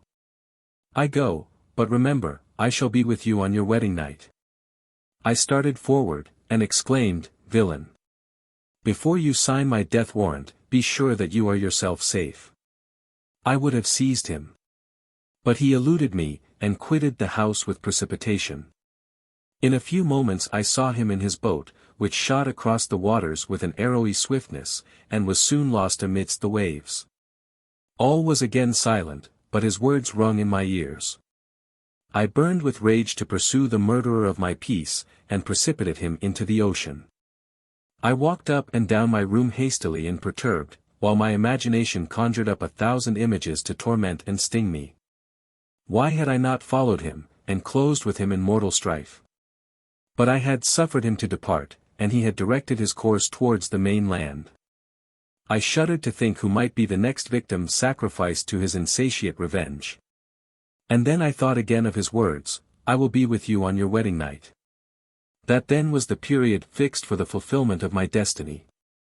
In that hour I should die, and at once satisfy and extinguish his malice. The prospect did not move me to fear. Yet when I thought of my beloved Elizabeth, of her tears and endless sorrow, when she should find her lover so barbarously snatched from her, tears, the first I had shed for many months, streamed from my eyes. And I resolved not to fall before my enemy without a bitter struggle. The night passed away, and the sun rose from the ocean. My feelings became calmer, if it may be called calmness when the violence of rage sinks into the depths of despair. I left the house, the horrid scene of the last night's contention, and walked on the beach of the sea, which I almost regarded as an insuperable barrier between me and my fellow creatures. Nay, a wish that such should prove the fact stole across me. I desired that I might pass my life on that barren rock, wearily, it is true, but uninterrupted by any sudden shock of misery. If I returned, it was to be sacrificed, or to see those whom I most loved die under the grasp of a demon whom I had myself created. I walked about the isle like a restless spectre, separated from all it loved, and miserable in the separation. When it became noon, and the sun rose higher, I lay down on the grass, and was overpowered by a deep sleep. I had been awake the whole of the preceding night, my nerves were agitated, and my eyes inflamed by watching and misery. The sleep into which I now sunk refreshed me, and when I awoke, I again felt as if I belonged to a race of human beings like myself, and I began to reflect upon what had passed with greater composure. Yet still the words of the fiend rung in my ears like a death knell, they appeared like a dream, yet distinct and oppressive as a reality. The sun had far descended, and I still sat on the shore, satisfying my appetite, which had become ravenous, with an oaten cake, when I saw a fishing boat land close to me, and one of the men brought me a packet. It contained letters from Geneva, and one from Clerval, entreating me to join him. He said that he was wearing away his time fruitlessly where he was. That letters from the friends he had formed in London desired his return to complete the negotiation they had entered into for his Indian enterprise. He could not any longer delay his departure. But as his journey to London might be followed, even sooner than he now conjectured, by his longer voyage, he entreated me to bestow as much of my society on him as I could spare. He besought me, therefore, to leave my solitary isle, and to meet him at Perth, that we might proceed southwards together. This letter in a degree recalled me to life, and I determined to quit my island at the expiration of 2 days. Yet, before I departed, there was a task to perform, on which I shuddered to reflect. I must pack up my chemical instruments. And for that purpose I must enter the room which had been the scene of my odious work, and I must handle those utensils, the sight of which was sickening to me. The next morning, at daybreak, I summoned sufficient courage, and unlocked the door of my laboratory. The remains of the half-finished creature, whom I had destroyed, lay scattered on the floor, and I almost felt as if I had mangled the living flesh of a human being. I paused to collect myself, and then entered the chamber. With trembling hand I conveyed the instruments out of the room, but I reflected that I ought not to leave the relics of my work to excite the horror and suspicion of the peasants. And I accordingly put them into a basket, with a great quantity of stones, and, laying them up, determined to throw them into the sea that very night. And in the meantime I sat upon the beach, employed in cleaning and arranging my chemical apparatus. Nothing could be more complete than the alteration that had taken place in my feelings since the night of the appearance of the demon. I had before regarded my promise with a gloomy despair, as a thing that, with whatever consequences, must be fulfilled, but I now felt as if a film had been taken from before my eyes, and that I, for the first time, saw clearly. The idea of renewing my labors did not for one instant occur to me, the threat I had heard weighed on my thoughts, but I did not reflect that a voluntary act of mine could avert it. I had resolved in my own mind, that to create another like the fiend I had first made would be an act of the basest and most atrocious selfishness, and I banished from my mind every thought that could lead to a different conclusion. Between 2 and 3 in the morning the moon rose, and I then, putting my basket aboard a little skiff, sailed out about 4 miles from the shore. The scene was perfectly solitary, a few boats were returning towards land, but I sailed away from them. I felt as if I was about the commission of a dreadful crime, and avoided with shuddering anxiety any encounter with my fellow creatures. At one time the moon, which had before been clear, was suddenly overspread by a thick cloud, and I took advantage of the moment of darkness, and cast my basket into the sea. I listened to the gurgling sound as it sunk, and then sailed away from the spot. The sky became clouded, but the air was pure, although chilled by the northeast breeze that was then rising. But it refreshed me, and filled me with such agreeable sensations, that I resolved to prolong my stay on the water. And, fixing the rudder in a direct position, stretched myself at the bottom of the boat. Clouds hid the moon, everything was obscure, and I heard only the sound of the boat, as its keel cut through the waves. The murmur lulled me, and in a short time I slept soundly. I do not know how long I remained in this situation, but when I awoke I found that the sun had already mounted considerably. The wind was high, and the waves continually threatened the safety of my little skiff. I found that the wind was northeast, and must have driven me far from the coast from which I had embarked. I endeavored to change my course, but quickly found that, if I again made the attempt, the boat would be instantly filled with water. Thus situated, my only resource was to drive before the wind. I confess that I felt a few sensations of terror. I had no compass with me, and was so slenderly acquainted with the geography of this part of the world, that the sun was of little benefit to me. I might be driven into the wide Atlantic, and feel all the tortures of starvation, or be swallowed up in the immeasurable waters that roared and buffeted around me. I had already been out many hours, and felt the torment of a burning thirst, a prelude to my other sufferings. I looked on the heavens, which were covered by clouds that flew before the wind, only to be replaced by others. I looked upon the sea, it was to be my grave. Fiend, I exclaimed, your task is already fulfilled. I thought of Elizabeth, of my father, and of Clerval, all left behind, on whom the monster might satisfy his sanguinary and merciless passions. This idea plunged me into a reverie, so despairing and frightful, that even now, when the scene is on the point of closing before me for ever, I shudder to reflect on it. Some hours passed thus. But by degrees, as the sun declined towards the horizon, the wind died away into a gentle breeze, and the sea became free from breakers. But these gave place to a heavy swell. I felt sick, and hardly able to hold the rudder, when suddenly I saw a line of high land towards the south. Almost spent, as I was, by fatigue, and the dreadful suspense I endured for several hours, this sudden certainty of life rushed like a flood of warm joy to my heart, and tears gushed from my eyes.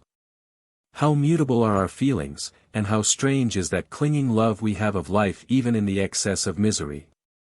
I constructed another sail with a part of my dress, and eagerly steered my course towards the land. It had a wild and rocky appearance, but, as I approached nearer, I easily perceived the traces of cultivation. I saw vessels near the shore, and found myself suddenly transported back to the neighborhood of civilized man. I carefully traced the windings of the land, and hailed a steeple which I at length saw issuing from behind a small promontory. As I was in a state of extreme debility, I resolved to sail directly towards the town, as a place where I could most easily procure nourishment. Fortunately I had money with me. As I turned the promontory, I perceived a small neat town and a good harbor, which I entered, my heart bounding with joy at my unexpected escape. As I was occupied in fixing the boat and arranging the sails, several people crowded towards the spot. They seemed much surprised at my appearance. But, instead of offering me any assistance, whispered together with gestures that at any other time might have produced in me a slight sensation of alarm. As it was, I merely remarked that they spoke English. And I therefore addressed them in that language. "My good friends," said I, "will you be so kind as to tell me the name of this town, and inform me where I am?" "You will know that soon enough," replied a man with a hoarse voice. "Maybe you are come to a place that will not prove much to your taste, but you will not be consulted as to your quarters, I promise you." I was exceedingly surprised on receiving so rude an answer from a stranger. And I was also disconcerted on perceiving the frowning and angry countenances of his companions. "Why do you answer me so roughly?" I replied, "Surely it is not the custom of Englishmen to receive strangers so inhospitably." "I do not know," said the man, "what the custom of the English may be, but is the custom of the Irish to hate villains." While this strange dialogue continued, I perceived the crowd rapidly increase. Their faces expressed a mixture of curiosity and anger, which annoyed, and in some degree alarmed me. I inquired the way to the inn, but no one replied. I then moved forward, and a murmuring sound arose from the crowd as they followed and surrounded me, when an ill-looking man approaching, tapped me on the shoulder, and said, "Come, sir, you must follow me to Mr. Kerwin's, to give an account of yourself." "Who is Mr. Kerwin? Why am I to give an account of myself? Is not this a free country?" "Aye, sir, free enough for honest folks. Mr. Kerwin is a magistrate. And you are to give an account of the death of a gentleman who was found murdered here last night." This answer startled me, but I presently recovered myself. I was innocent. That could easily be proved. Accordingly I followed my conductor in silence, and was led to one of the best houses in the town. I was ready to sink from fatigue and hunger. But, being surrounded by a crowd, I thought it politic to rouse all my strength, that no physical debility might be construed into apprehension or conscious guilt. Little did I then expect the calamity that was in a few moments to overwhelm me, and extinguish in horror and despair all fear of ignominy or death. I must pause here. For it requires all my fortitude to recall the memory of the frightful events which I am about to relate, in proper detail, to my recollection. Chapter 21. I was soon introduced into the presence of the magistrate, an old benevolent man, with calm and mild manners.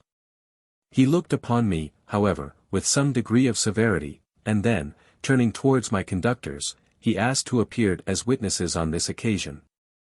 About half a dozen men came forward. And, one being selected by the magistrate, he deposed, that he had been out fishing the night before with his son and brother-in-law, Daniel Nugent, when, about 10 o'clock, they observed a strong northerly blast rising. And they accordingly put in for port. It was a very dark night, as the moon had not yet risen. They did not land at the harbor, but, as they had been accustomed, at a creek about 2 miles below. He walked on first, carrying a part of the fishing tackle, and his companions followed him at some distance. As he was proceeding along the sands, he struck his foot against something, and fell at his length on the ground. His companions came up to assist him, and, by the light of their lantern, they found that he had fallen on the body of a man, who was to all appearance dead. Their first supposition was, that it was the corpse of some person who had been drowned, and was thrown on shore by the waves, but, on examination, they found that the clothes were not wet, and even that the body was not then cold. They instantly carried it to the cottage of an old woman near the spot, and endeavored, but in vain, to restore it to life. It appeared to be a handsome young man, about 25 years of age. He had apparently been strangled. For there was no sign of any violence, except the black mark of fingers on his neck. The first part of this deposition did not in the least interest me. But when the mark of the fingers was mentioned, I remembered the murder of my brother, and felt myself extremely agitated, my limbs trembled, and a mist came over my eyes, which obliged me to lean on a chair for support. The magistrate observed me with a keen eye, and of course drew an unfavorable augury from my manner. The son confirmed his father's account, but when Daniel Nugent was called, he swore positively that, just before the fall of his companion, he saw a boat, with a single man in it, at a short distance from the shore. And, as far as he could judge by the light of a few stars, it was the same boat in which I had just landed. A woman deposed, that she lived near the beach, and was standing at the door of her cottage, waiting for the return of the fisherman, about an hour before she heard of the discovery of the body, when she saw a boat, with only one man in it, push off from that part of the shore where the corpse was afterwards found. Another woman confirmed the account of the fisherman having brought the body into her house. It was not cold. They put it into a bed, and rubbed it, and Daniel went to the town for an apothecary, but life was quite gone. Several other men were examined concerning my landing. And they agreed, that, with the strong north wind that had arisen during the night, it was very probable that I had beaten about for many hours, and had been obliged to return nearly to the same spot from which I had departed. Besides, they observed that it appeared that I had brought the body from another place, and it was likely, that as I did not appear to know the shore, I might have put into the harbor ignorant of the distance of the town from the place where I had deposited the corpse. Mr. Kerwin, on hearing this evidence, desired that I should be taken into the room where the body lay for interment, that it might be observed what effect the sight of it would produce upon me. This idea was probably suggested by the extreme agitation I had exhibited when the mode of the murder had been described. I was accordingly conducted, by the magistrate and several other persons, to the inn. I could not help being struck by the strange coincidences that had taken place during this eventful night. But, knowing that I had been conversing with several persons in the island I had inhabited about the time that the body had been found, I was perfectly tranquil as to the consequences of the affair. I entered the room where the corpse lay, and was led up to the coffin. How can I describe my sensations on beholding it? I feel yet parched with horror, nor can I reflect on that terrible moment without shuddering in agony. The examination, the presence of the magistrate and witnesses, passed like a dream from my memory, when I saw the lifeless form of Henry Clerval stretched before me. I gasped for breath. And, throwing myself on the body, I exclaimed, "Have my murderous machinations deprived you also, my dearest Henry, of life? 2 I have already destroyed. Other victims await their destiny, but you, Clerval, my friend, my benefactor." The human frame could no longer support the agonies that I endured, and I was carried out of the room in strong convulsions. A fever succeeded to this. I lay for 2 months on the point of death. My ravings, as I afterwards heard, were frightful. I called myself the murderer of William, of Justine, and of Clerval. Sometimes I entreated my attendants to assist me in the destruction of the fiend by whom I was tormented, and at others, I felt the fingers of the monster already grasping my neck, and screamed aloud with agony and terror. Fortunately, as I spoke my native language, Mr. Kerwin alone understood me, but my gestures and bitter cries were sufficient to affright the other witnesses. Why did I not die? More miserable than man ever was before, why did I not sink into forgetfulness and rest? Death snatches away many blooming children, the only hopes of their doting parents. How many brides and youthful lovers have been one day in the bloom of health and hope, and the next a prey for worms and the decay of the tomb? Of what materials was I made, that I could thus resist so many shocks, which, like the turning of the wheel, continually renewed the torture? But I was doomed to live.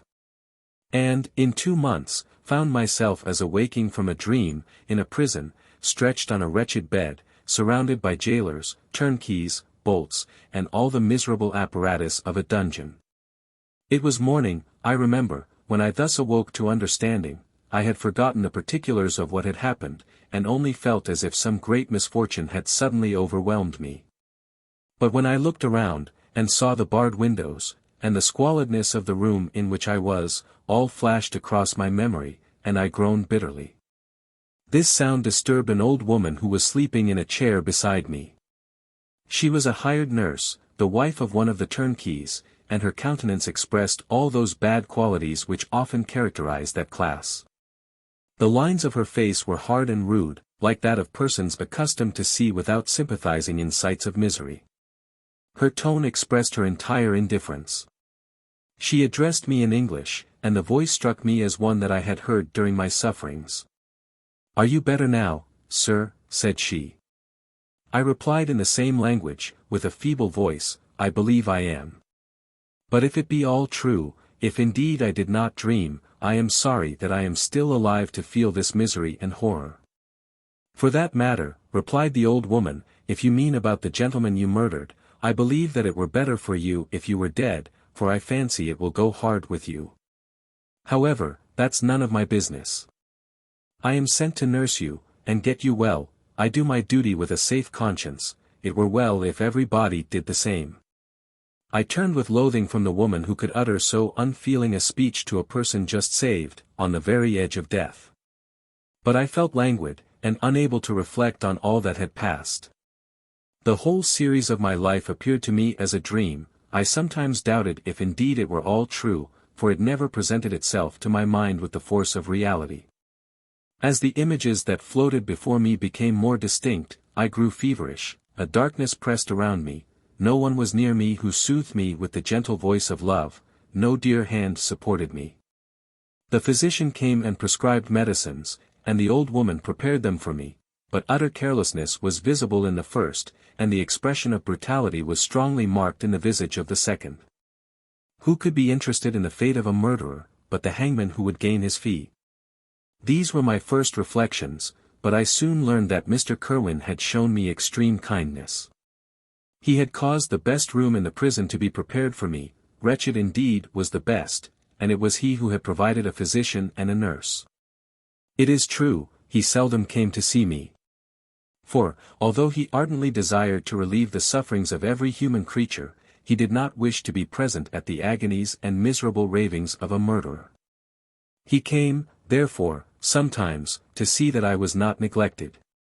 But his visits were short, and with long intervals. One day, while I was gradually recovering, I was seated in a chair, my eyes half open, and my cheeks livid like those in death. I was overcome by gloom and misery, and often reflected I had better seek death than desire to remain in a world which to me was replete with wretchedness. At one time I considered whether I should not declare myself guilty, and suffer the penalty of the law, less innocent than poor Justine had been. Such were my thoughts, when the door of my apartment was opened, and Mr. Kerwin entered. His countenance expressed sympathy and compassion. He drew a chair close to mine, and addressed me in French.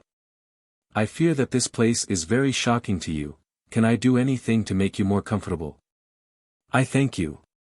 But all that you mention is nothing to me. On the whole earth there is no comfort which I am capable of receiving. I know that the sympathy of a stranger can be but of little relief to one borne down as you are by so strange a misfortune. But you will, I hope, soon quit this melancholy abode, for, doubtless, evidence can easily be brought to free you from the criminal charge. That is my least concern. I am, by a course of strange events, become the most miserable of mortals. Persecuted and tortured as I am and have been, can death be any evil to me? Nothing indeed could be more unfortunate and agonizing than the strange chances that have lately occurred. You were thrown, by some surprising accident, on this shore, renowned for its hospitality, seized immediately, and charged with murder. The first sight that was presented to your eyes was the body of your friend, murdered in so unaccountable a manner, and placed, as it were, by some fiend across your path. As Mr. Kerwin said this, notwithstanding the agitation I endured on this retrospect of my sufferings, I also felt considerable surprise at the knowledge he seemed to possess concerning me. I suppose some astonishment was exhibited in my countenance. For Mr. Kerwin hastened to say, immediately upon your being taken ill, all the papers that were on your person were brought me, and I examined them that I might discover some trace by which I could send to your relations an account of your misfortune and illness. I found several letters, and, among others, one which I discovered from its commencement to be from your father. I instantly wrote to Geneva. Nearly 2 months have elapsed since the departure of my letter. But you are ill. Even now you tremble, you are unfit for agitation of any kind. This suspense is 1,000 times worse than the most horrible event. Tell me what new scene of death has been acted, and whose murder I am now to lament. Your family is perfectly well, said Mr. Kerwin, with gentleness, and someone, a friend, is come to visit you. I know not by what chain of thought, the idea presented itself, but it instantly darted into my mind that the murderer had come to mock at my misery, and taunt me with the death of Clerval, as a new incitement for me to comply with his hellish desires. I put my hand before my eyes, and cried out in agony. Oh! Take him away! I cannot see him, for God's sake, do not let him enter. Mr. Kerwin regarded me with a troubled countenance. He could not help regarding my exclamation as a presumption of my guilt, and said, in rather a severe tone, I should have thought, young man, that the presence of your father would have been welcome, instead of inspiring such violent repugnance. My father, cried I, while every feature and every muscle was relaxed from anguish to pleasure, is my father indeed come? How kind, how very kind! But where is he, why does he not hasten to me? My change of manner surprised and pleased the magistrate. Perhaps he thought that my former exclamation was a momentary return of delirium, and now he instantly resumed his former benevolence. He rose, and quitted the room with my nurse, and in a moment my father entered it. Nothing, at this moment, could have given me greater pleasure than the arrival of my father. I stretched out my hand to him, and cried, Are you then safe, and Elizabeth, and Ernest? My father calmed me with assurances of their welfare, and endeavored, by dwelling on these subjects so interesting to my heart, to raise my desponding spirits, but he soon felt that a prison cannot be the abode of cheerfulness. What a place is this that you inhabit, my son, said he, looking mournfully at the barred windows, and wretched appearance of the room. You travelled to seek happiness, but a fatality seems to pursue you. And poor Clerval. The name of my unfortunate and murdered friend was an agitation too great to be endured in my weak state. I shed tears. Alas! Yes, my father, replied I. Some destiny of the most horrible kind hangs over me, and I must live to fulfill it, or surely I should have died on the coffin of Henry. We were not allowed to converse for any length of time, for the precarious state of my health rendered every precaution necessary that could ensure tranquillity. Mr. Kerwin came in, and insisted that my strength should not be exhausted by too much exertion. But the appearance of my father was to me like that of my good angel, and I gradually recovered my health. As my sickness quitted me, I was absorbed by a gloomy and black melancholy, that nothing could dissipate. The image of Clerval was for ever before me, ghastly and murdered. More than once the agitation into which these reflections threw me made my friends dread a dangerous relapse. Alas! Why did they preserve so miserable and detested a life? It was surely that I might fulfill my destiny, which is now drawing to a close. Soon, oh! Very soon, will death extinguish these throbbings, and relieve me from the mighty weight of anguish that bears me to the dust. And, in executing the award of justice, I shall also sink to rest. Then the appearance of death was distant, although the wish was ever present to my thoughts. And I often sat for hours motionless and speechless, wishing for some mighty revolution that might bury me and my destroyer in its ruins. The season of the assizes approached. I had already been 3 months in prison. And although I was still weak, and in continual danger of a relapse, I was obliged to travel nearly 100 miles to the county town, where the court was held. Mr. Kerwin charged himself with every care of collecting witnesses, and arranging my defense. I was spared the disgrace of appearing publicly as a criminal, as the case was not brought before the court that decides on life and death. The grand jury rejected the bill, on its being proved that I was on the Orkney Islands at the hour the body of my friend was found, and a fortnight after my removal I was liberated from prison. My father was enraptured on finding me freed from the vexations of a criminal charge, that I was again allowed to breathe the fresh atmosphere, and permitted to return to my native country. I did not participate in these feelings. For to me the walls of a dungeon or a palace were alike hateful. The cup of life was poisoned forever. And although the sun shone upon me, as upon the happy and gay of heart, I saw around me nothing but a dense and frightful darkness, penetrated by no light but the glimmer of two eyes that glared upon me. Sometimes they were the expressive eyes of Henry, languishing in death, the dark orbs nearly covered by the lids, and the long black lashes that fringed them. Sometimes it was the watery, clouded eyes of the monster, as I first saw them in my chamber at Ingolstadt. My father tried to awaken in me the feelings of affection. He talked of Geneva, which I should soon visit, of Elizabeth and Ernest. But these words only drew deep groans from me. Sometimes, indeed, I felt a wish for happiness, and thought, with melancholy delight, of my beloved cousin. Or longed, with a devouring malady du pays, to see once more the blue lake and rapid Rhone, that had been so dear to me in early childhood, but my general state of feeling was a torpor, in which a prison was as welcome a residence as the divinest scene in nature. And these fits were seldom interrupted but by paroxysms of anguish and despair.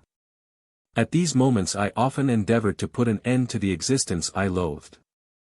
And it required unceasing attendance and vigilance to restrain me from committing some dreadful act of violence.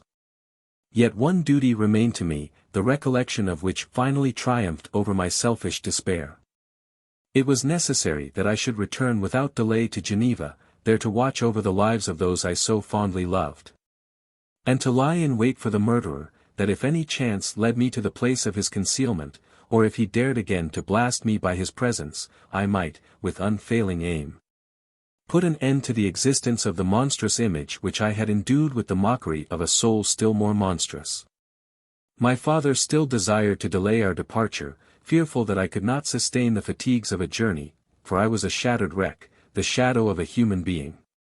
My strength was gone. I was a mere skeleton. And fever night and day preyed upon my wasted frame. Still, as I urged our leaving Ireland with such inquietude and impatience, my father thought it best to yield. We took our passage on board a vessel bound for Havre de Grace, and sailed with a fair wind from the Irish shores. It was midnight. I lay on the deck, looking at the stars, and listening to the dashing of the waves. I hailed the darkness that shut Ireland from my sight, and my pulse beat with a feverish joy when I reflected that I should soon see Geneva. The past appeared to me in the light of a frightful dream. Yet the vessel in which I was, the wind that blew me from the detested shore of Ireland, and the sea which surrounded me, told me too forcibly that I was deceived by no vision, and that Clerval, my friend and dearest companion, had fallen a victim to me and the monster of my creation. I repassed, in my memory, my whole life, my quiet happiness while residing with my family in Geneva, the death of my mother, and my departure for Ingolstadt. I remembered, shuddering, the mad enthusiasm that hurried me on to the creation of my hideous enemy, and I called to mind the night in which he first lived. I was unable to pursue the train of thought. 1,000 feelings pressed upon me, and I wept bitterly. Ever since my recovery from the fever, I had been in the custom of taking every night a small quantity of laudanum. For it was by means of this drug only that I was enabled to gain the rest necessary for the preservation of life. Oppressed by the recollection of my various misfortunes, I now swallowed double my usual quantity, and soon slept profoundly. But sleep did not afford me respite from thought and misery, my dreams presented 1,000 objects that scared me. Towards morning I was possessed by a kind of nightmare, I felt the fiend's grasp in my neck, and could not free myself from it. Groans and cries rung in my ears. My father, who was watching over me, perceiving my restlessness, awoke me. The dashing waves were around, the cloudy sky above. The fiend was not here. A sense of security, a feeling that a truce was established between the present hour and the irresistible, disastrous future, imparted to me a kind of calm forgetfulness, of which the human mind is by its structure peculiarly susceptible. Chapter 22. The voyage came to an end.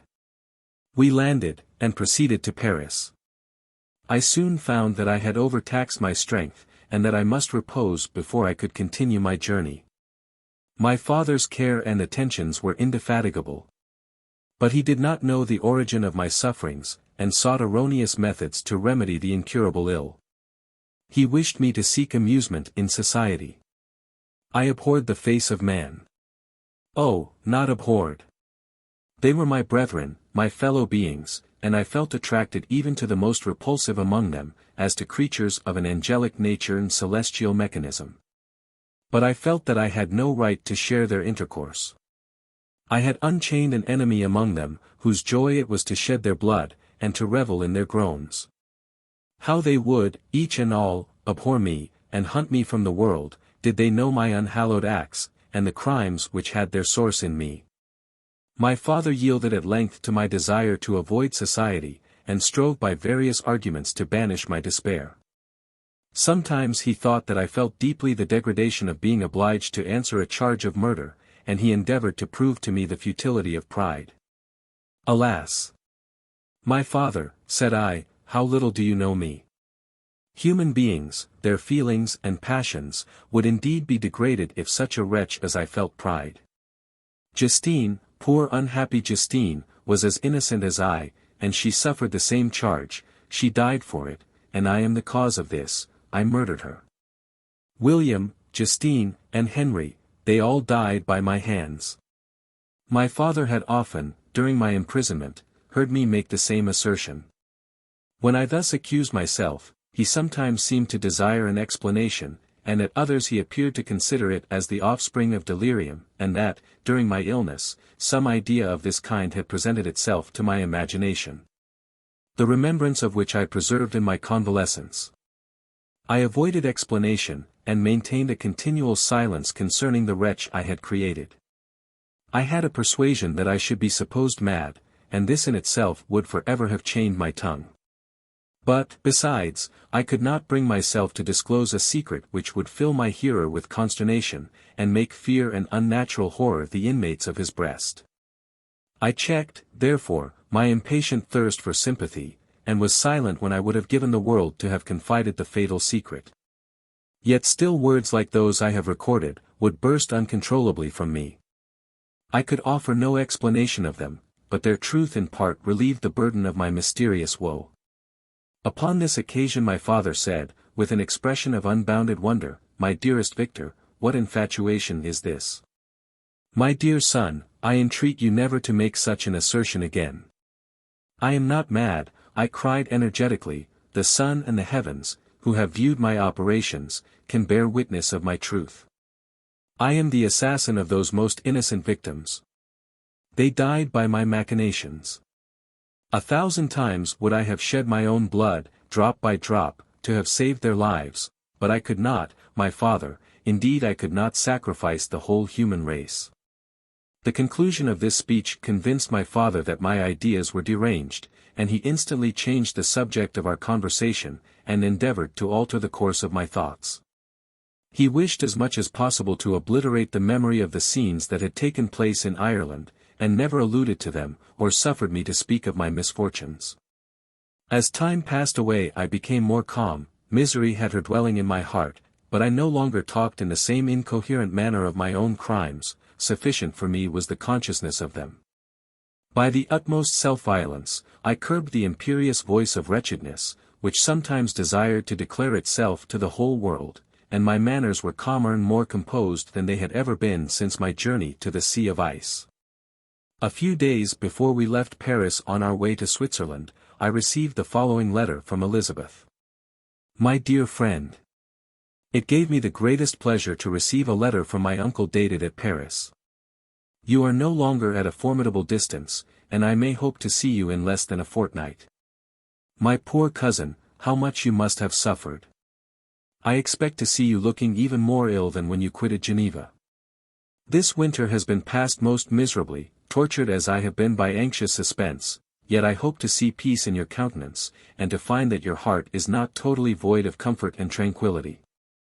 Yet I fear that the same feelings now exist that made you so miserable a year ago, even perhaps augmented by time. I would not disturb you at this period, when so many misfortunes weigh upon you. But a conversation that I had with my uncle previous to his departure renders some explanation necessary before we meet. Explanation. You may possibly say, what can Elizabeth have to explain? If you really say this, my questions are answered, and all my doubts satisfied. But you are distant from me, and it is possible that you may dread, and yet be pleased with this explanation. And, in a probability of this being the case, I dare not any longer postpone writing what, during your absence, I have often wished to express to you, but have never had the courage to begin. You well know, Victor, that our union had been the favorite plan of your parents ever since our infancy. We were told this when young, and taught to look forward to it as an event that would certainly take place. We were affectionate playfellows during childhood, and, I believe, dear and valued friends to one another as we grew older. But as brother and sister often entertain a lively affection towards each other, without desiring a more intimate union, may not such also be our case? Tell me, dearest Victor. Answer me, I conjure you, by our mutual happiness, with simple truth, do you not love another? You have traveled, you have spent several years of your life at Ingolstadt. And I confess to you, my friend, that when I saw you last autumn so unhappy, flying to solitude, from the society of every creature, I could not help supposing that you might regret our connection. And believe yourself bound in honor to fulfill the wishes of your parents, although they opposed themselves to your inclinations. But this is false reasoning. I confess to you, my friend, that I love you, and that in my airy dreams of futurity you have been my constant friend and companion. But it is your happiness I desire as well as my own, when I declare to you, that our marriage would render me eternally miserable, unless it were the dictate of your own free choice. Even now I weep to think, that, borne down as you are by the cruelest misfortunes, you may stifle, by the word honor, all hope of that love and happiness which would alone restore you to yourself. I, who have so disinterested an affection for you, may increase your miseries tenfold, by being an obstacle to your wishes. Ah! Victor, be assured that your cousin and playmate has too sincere a love for you not to be made miserable by this supposition. Be happy, my friend. And if you obey me in this one request, remain satisfied that nothing on earth will have the power to interrupt my tranquillity. Do not let this letter disturb you. Do not answer tomorrow, or the next day, or even until you come, if it will give you pain. My uncle will send me news of your health. And if I see but one smile on your lips when we meet, occasioned by this or any other exertion of mine, I shall need no other happiness. Elizabeth Lavenza. Geneva, May 18, 17. This letter revived in my memory what I had before forgotten, the threat of the fiend, I will be with you on your wedding night. Such was my sentence, and on that night would the demon employ every art to destroy me, and tear me from the glimpse of happiness which promised partly to console my sufferings. On that night he had determined to consummate his crimes by my death. Well, be it so, a deadly struggle would then assuredly take place, in which if he were victorious I should be at peace, and his power over me be at an end. If he were vanquished, I should be a free man. Alas! What freedom! Such as the peasant enjoys when his family have been massacred before his eyes, his cottage burnt, his lands laid waste, and he is turned adrift, homeless, penniless, and alone, but free. Such would be my liberty, except that in my Elizabeth the first possessed a treasure, alas! Balanced by those horrors of remorse and guilt, which would pursue me until death. Sweet and beloved Elizabeth! I read and reread her letter, and some softened feeling stole into my heart, and dared to whisper paradisiacal dreams of love and joy, but the apple was already eaten, and the angel's arm bared to drive me from all hope. Yet I would die to make her happy. If the monster executed his threat, death was inevitable, yet, again, I considered whether my marriage would hasten my fate. My destruction might indeed arrive a few months sooner. But if my torturer should suspect that I postponed it, influenced by his menaces, he would surely find other, and perhaps more dreadful means of revenge. He had vowed to be with me on my wedding night, yet he did not consider that threat as binding him to peace in the meantime. For, as if to show me that he was not yet satiated with blood, he had murdered Clerval immediately after the enunciation of his threats. I resolved, therefore, that if my immediate union with my cousin would conduce either to hers or my father's happiness, my adversary's designs against my life should not retard it a single hour. In this state of mind I wrote to Elizabeth. My letter was calm and affectionate. I fear, my beloved girl, I said, little happiness remains for us on earth, yet all that I may one day enjoy is centered in you. Chase away your idle fears. To you alone do I consecrate my life, and my endeavors for contentment. I have one secret, Elizabeth, a dreadful one. When revealed to you, it will chill your frame with horror, and then, far from being surprised at my misery, you will only wonder that I survive what I have endured. I will confide this tale of misery and terror to you the day after our marriage shall take place, for, my sweet cousin, there must be perfect confidence between us. But until then, I conjure you, do not mention or allude to it. This I most earnestly entreat, and I know you will comply. In about a week after the arrival of Elizabeth's letter, we returned to Geneva. The sweet girl welcomed me with warm affection. Yet tears were in her eyes, as she beheld my emaciated frame and feverish cheeks. I saw a change in her also. She was thinner, and had lost much of that heavenly vivacity that had before charmed me. But her gentleness, and soft looks of compassion, made her a more fit companion for one blasted and miserable as I was. The tranquility which I now enjoyed did not endure. Memory brought madness with it. And when I thought of what had passed, a real insanity possessed me. Sometimes I was furious, and burnt with rage, sometimes low and despondent. I neither spoke, nor looked at any one, but sat motionless, bewildered by the multitude of miseries that overcame me. Elizabeth alone had the power to draw me from these fits. Her gentle voice would soothe me when transported by passion, and inspire me with human feelings when sunk in torpor. She wept with me, and for me. When reason returned, she would remonstrate, and endeavor to inspire me with resignation. Ah! It is well for the unfortunate to be resigned, but for the guilty there is no peace. The agonies of remorse poison the luxury there is otherwise sometimes found in indulging the excess of grief. Soon after my arrival, my father spoke of my immediate marriage with Elizabeth. I remained silent. Have you, then, some other attachment? None on earth. I love Elizabeth, and look forward to our union with delight. Let the day therefore be fixed, and on it I will consecrate myself, in life or death, to the happiness of my cousin. My dear Victor, do not speak thus. Heavy misfortunes have befallen us. But let us only cling closer to what remains, and transfer our love for those whom we have lost, to those who yet live. Our circle will be small, but bound close by the ties of affection and mutual misfortune.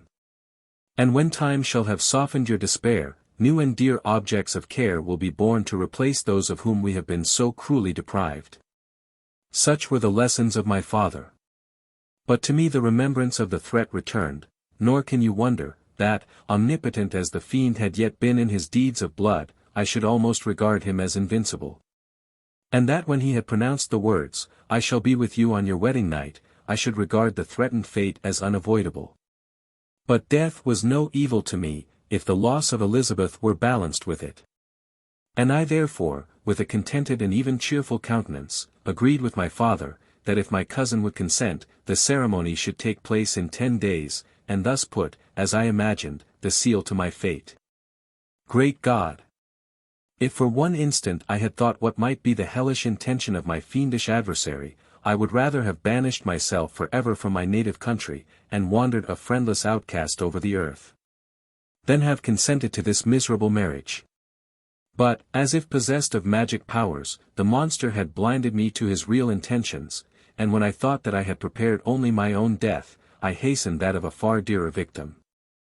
As the period fixed for our marriage drew nearer, whether from cowardice or a prophetic feeling, I felt my heart sink within me. But I concealed my feelings by an appearance of hilarity, that brought smiles and joy to the countenance of my father, but hardly deceived the ever-watchful and nicer eye of Elizabeth. She looked forward to our union with placid contentment, not unmingled with a little fear, which past misfortunes had impressed, that what now appeared certain and tangible happiness, might soon dissipate into an airy dream, and leave no trace but deep and everlasting regret. Preparations were made for the event, congratulatory visits were received, and all wore a smiling appearance. I shut up, as well as I could, in my own heart the anxiety that preyed there, and entered with seeming earnestness into the plans of my father, although they might only serve as the decorations of my tragedy. Through my father's exertions, a part of the inheritance of Elizabeth had been restored to her by the Austrian government. A small possession on the shores of Como belonged to her. It was agreed that, immediately after our union, we should proceed to Villa Lavenza, and spend our first days of happiness beside the beautiful lake near which it stood. In the meantime I took every precaution to defend my person, in case the fiend should openly attack me. I carried pistols and a dagger constantly about me, and was ever on the watch to prevent artifice, and by these means gained a greater degree of tranquillity. Indeed, as the period approached, the threat appeared more as a delusion, not to be regarded as worthy to disturb my peace, while the happiness I hoped for in my marriage wore a greater appearance of certainty. As the day fixed for its solemnization drew nearer, and I heard it continually spoken of as an occurrence which no accident could possibly prevent, Elizabeth seemed happy, my tranquil demeanor contributed greatly to calm her mind. But on the day that was to fulfill my wishes and my destiny, she was melancholy, and a presentiment of evil pervaded her. And perhaps also she thought of the dreadful secret which I had promised to reveal to her on the following day.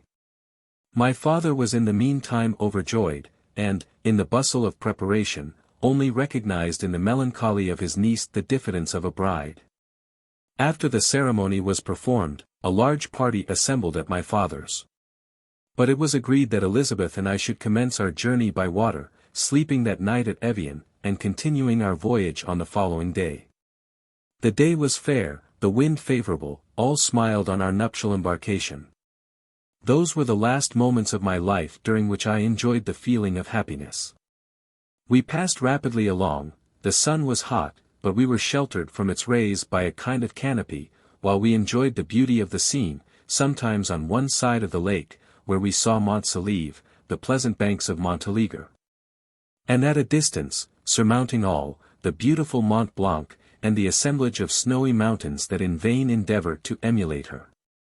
Sometimes coasting the opposite banks, we saw the mighty Jura opposing its dark side to the ambition that would quit its native country, and an almost insurmountable barrier to the invader who should wish to enslave it. I took the hand of Elizabeth. "You are sorrowful, my love. Ah! If you knew what I have suffered, and what I may yet endure, you would endeavor to let me taste the quiet and freedom from despair, that this one day at least permits me to enjoy." "Be happy, my dear Victor," replied Elizabeth, "there is, I hope, nothing to distress you, and be assured that if a lively joy is not painted in my face, my heart is contented. Something whispers to me not to depend too much on the prospect that is opened before us, but I will not listen to such a sinister voice. Observe how fast we move along, and how the clouds, which sometimes obscure and sometimes rise above the dome of Mont Blanc, render this scene of beauty still more interesting. Look also at the innumerable fish that are swimming in the clear waters, where we can distinguish every pebble that lies at the bottom. What a divine day! How happy and serene all nature appears!" Thus Elizabeth endeavored to divert her thoughts and mine from all reflection upon melancholy subjects. But her temper was fluctuating, joy for a few instants shone in her eyes, but it continually gave place to distraction and reverie. The sun sunk lower in the heavens, we passed the river Drance, and observed its path through the chasms of the higher, and the glens of the lower hills. The Alps here come closer to the lake, and we approached the amphitheatre of mountains which forms its eastern boundary. The spire of Evian shone under the woods that surrounded it, and the range of mountain above mountain by which it was overhung. The wind, which had hitherto carried us along with amazing rapidity, sunk at sunset to a light breeze. The soft air just ruffled the water, and caused a pleasant motion among the trees as we approached the shore, from which it wafted the most delightful scent of flowers and hay. The sun sunk beneath the horizon as we landed. And as I touched the shore, I felt those cares and fears revive, which soon were to clasp me, and cling to me forever. Chapter 23. It was 8 o'clock when we landed. We walked for a short time on the shore, enjoying the transitory light, and then retired to the inn, and contemplated the lovely scene of waters, woods, and mountains, obscured in darkness, yet still displaying their black outlines. The wind, which had fallen in the south, now rose with great violence in the west. The moon had reached her summit in the heavens, and was beginning to descend. The clouds swept across it swifter than the flight of the vulture, and dimmed her rays, while the lake reflected the scene of the busy heavens, rendered still busier by the restless waves that were beginning to rise. Suddenly a heavy storm of rain descended. I had been calm during the day, but so soon as night obscured the shapes of objects, 1,000 fears arose in my mind. I was anxious and watchful, while my right hand grasped a pistol which was hidden in my bosom. Every sound terrified me. But I resolved that I would sell my life dearly, and not shrink from the conflict until my own life, or that of my adversary, was extinguished. Elizabeth observed my agitation for some time in timid and fearful silence. But there was something in my glance which communicated terror to her, and trembling she asked, "What is it that agitates you, my dear Victor? What is it you fear?" "Oh! Peace, peace, my love," replied I.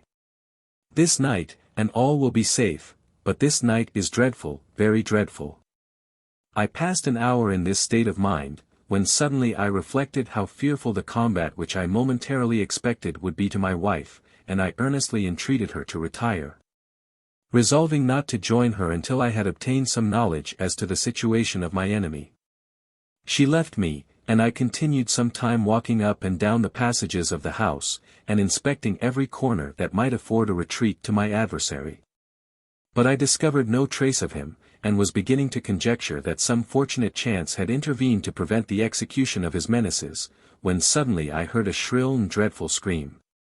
It came from the room into which Elizabeth had retired. As I heard it, the whole truth rushed into my mind, my arms dropped, the motion of every muscle and fibre was suspended. I could feel the blood trickling in my veins, and tingling in the extremities of my limbs. This state lasted but for an instant, the scream was repeated, and I rushed into the room. Great God! Why did I not then expire? Why am I here to relate the destruction of the best hope, and the purest creature of earth? She was there, lifeless and inanimate, thrown across the bed, her head hanging down, and her pale and distorted features half covered by her hair. Everywhere I turn I see the same figure, her bloodless arms and relaxed form flung by the murderer on its bridal bier. Could I behold this, and live? Alas! Life is obstinate, and clings closest where it is most hated. For a moment only did I lose recollection, I fell senseless on the ground. When I recovered, I found myself surrounded by the people of the inn.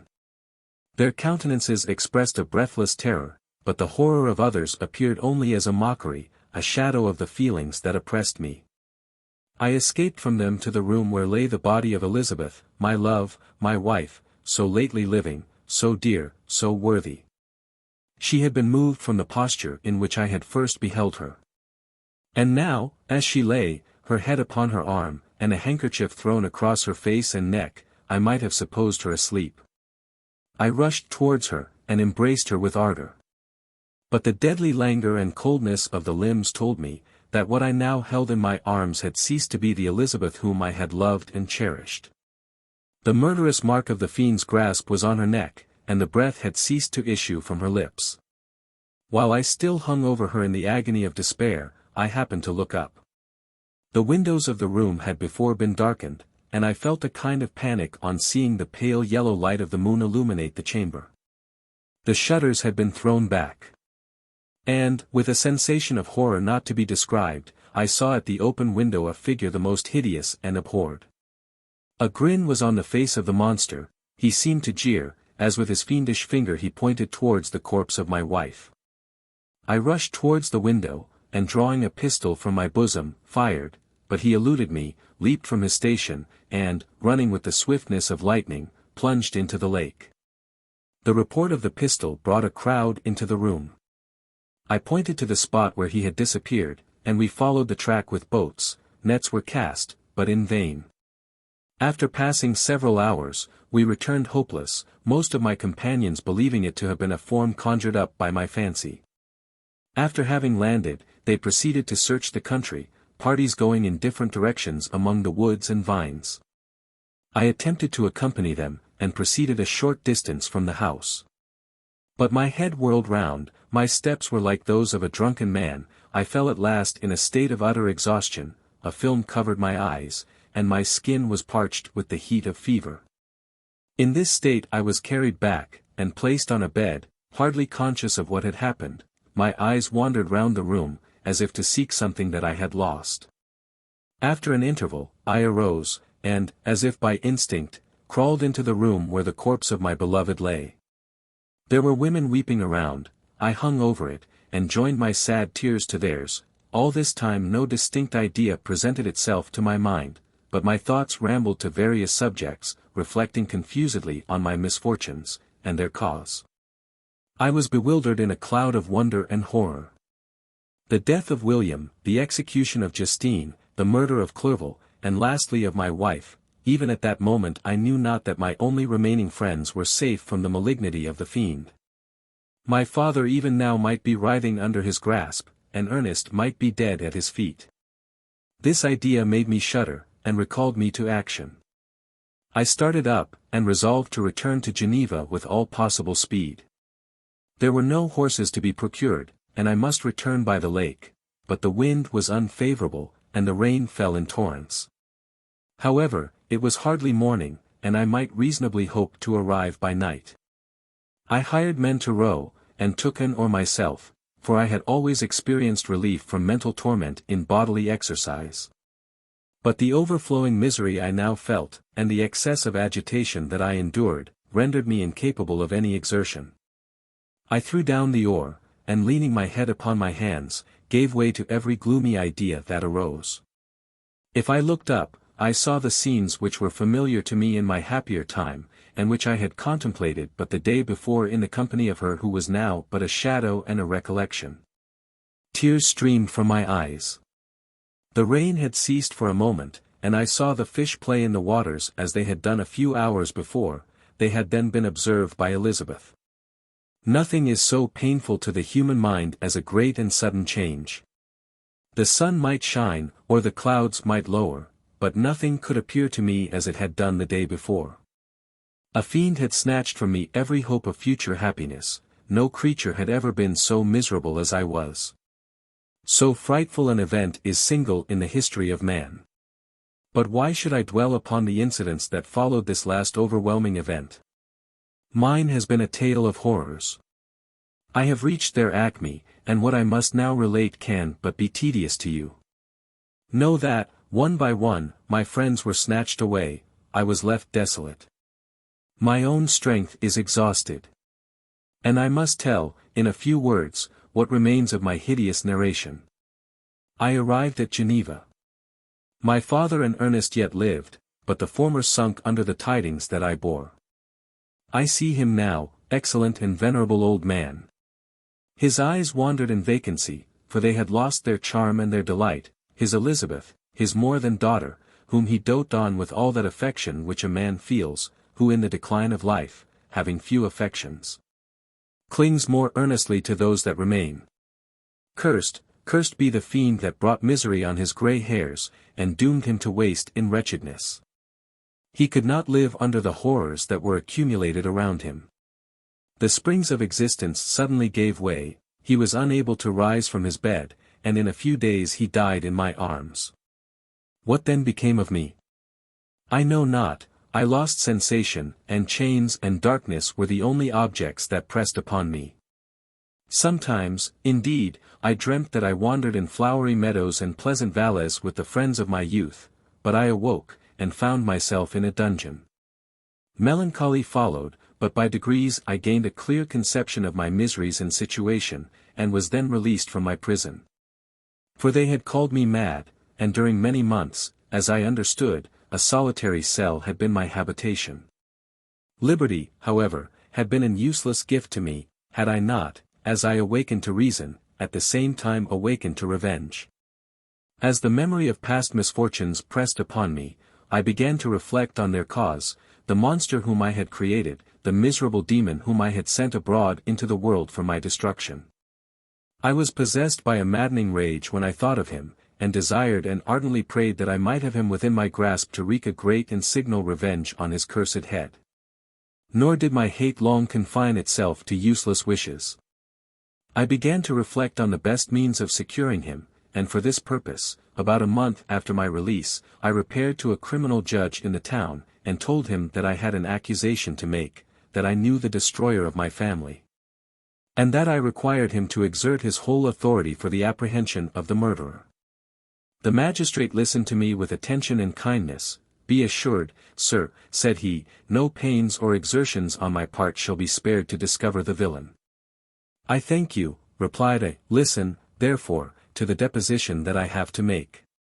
It is indeed a tale so strange, that I should fear you would not credit it, were there not something in truth which, however wonderful, forces conviction. The story is too connected to be mistaken for a dream, and I have no motive for falsehood. My manner, as I thus addressed him, was impressive, but calm. I had formed in my own heart a resolution to pursue my destroyer to death, and this purpose quieted my agony, and for an interval reconciled me to life. I now related my history, briefly, but with firmness and precision, marking the dates with accuracy, and never deviating into invective or exclamation. The magistrate appeared at first perfectly incredulous, but as I continued he became more attentive and interested. I saw him sometimes shudder with horror, at others a lively surprise, unmingled with disbelief, was painted on his countenance. When I had concluded my narration, I said, "This is the being whom I accuse, and for whose seizure and punishment I call upon you to exert your whole power. It is your duty as a magistrate, and I believe and hope that your feelings as a man will not revolt from the execution of those functions on this occasion." This address caused a considerable change in the physiognomy of my own auditor. He had heard my story with that half kind of belief that is given to a tale of spirits and supernatural events, but when he was called upon to act officially in consequence, the whole tide of his incredulity returned. He, however, answered mildly, "I would willingly afford you every aid in your pursuit, but the creature of whom you speak appears to have powers which would put all my exertions to defiance. Who can follow an animal which can traverse the sea of ice, and inhabit caves and dens where no man would venture to intrude? Besides, some months have elapsed since the commission of his crimes, and no one can conjecture to what place he has wandered, or what region he may now inhabit. I do not doubt that he hovers near the spot which I inhabit. And if he has indeed taken refuge in the Alps, he may be hunted like the chamois, and destroyed as a beast of prey. But I perceive your thoughts, you do not credit my narrative, and do not intend to pursue my enemy with the punishment which is his desert." As I spoke, rage sparkled in my eyes. The magistrate was intimidated. "You are mistaken," said he, "I will exert myself, and if it is in my power to seize the monster, be assured that he shall suffer punishment proportionate to his crimes. But I fear, from what you have yourself described to be his properties, that this will prove impracticable, and thus, while every proper measure is pursued, you should make up your mind to disappointment. That cannot be. But all that I can say will be of little avail.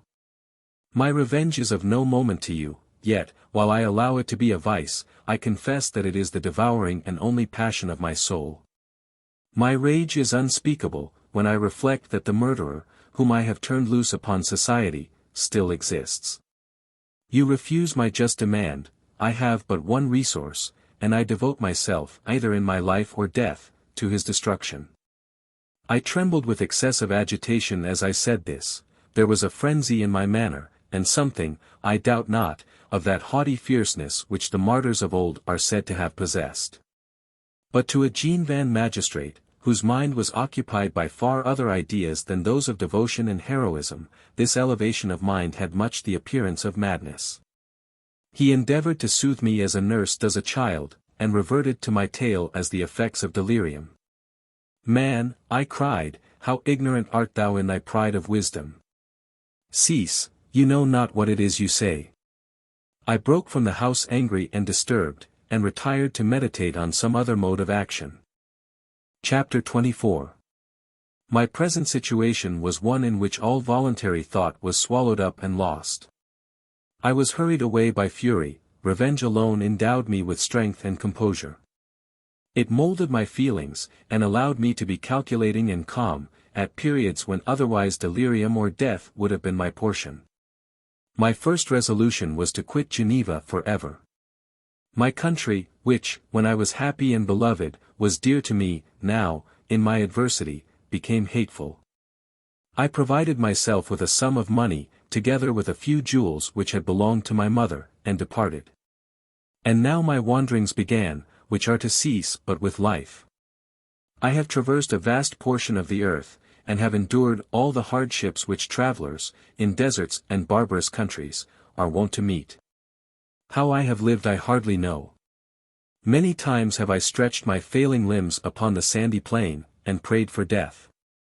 But revenge kept me alive. I dared not die, and leave my adversary in being.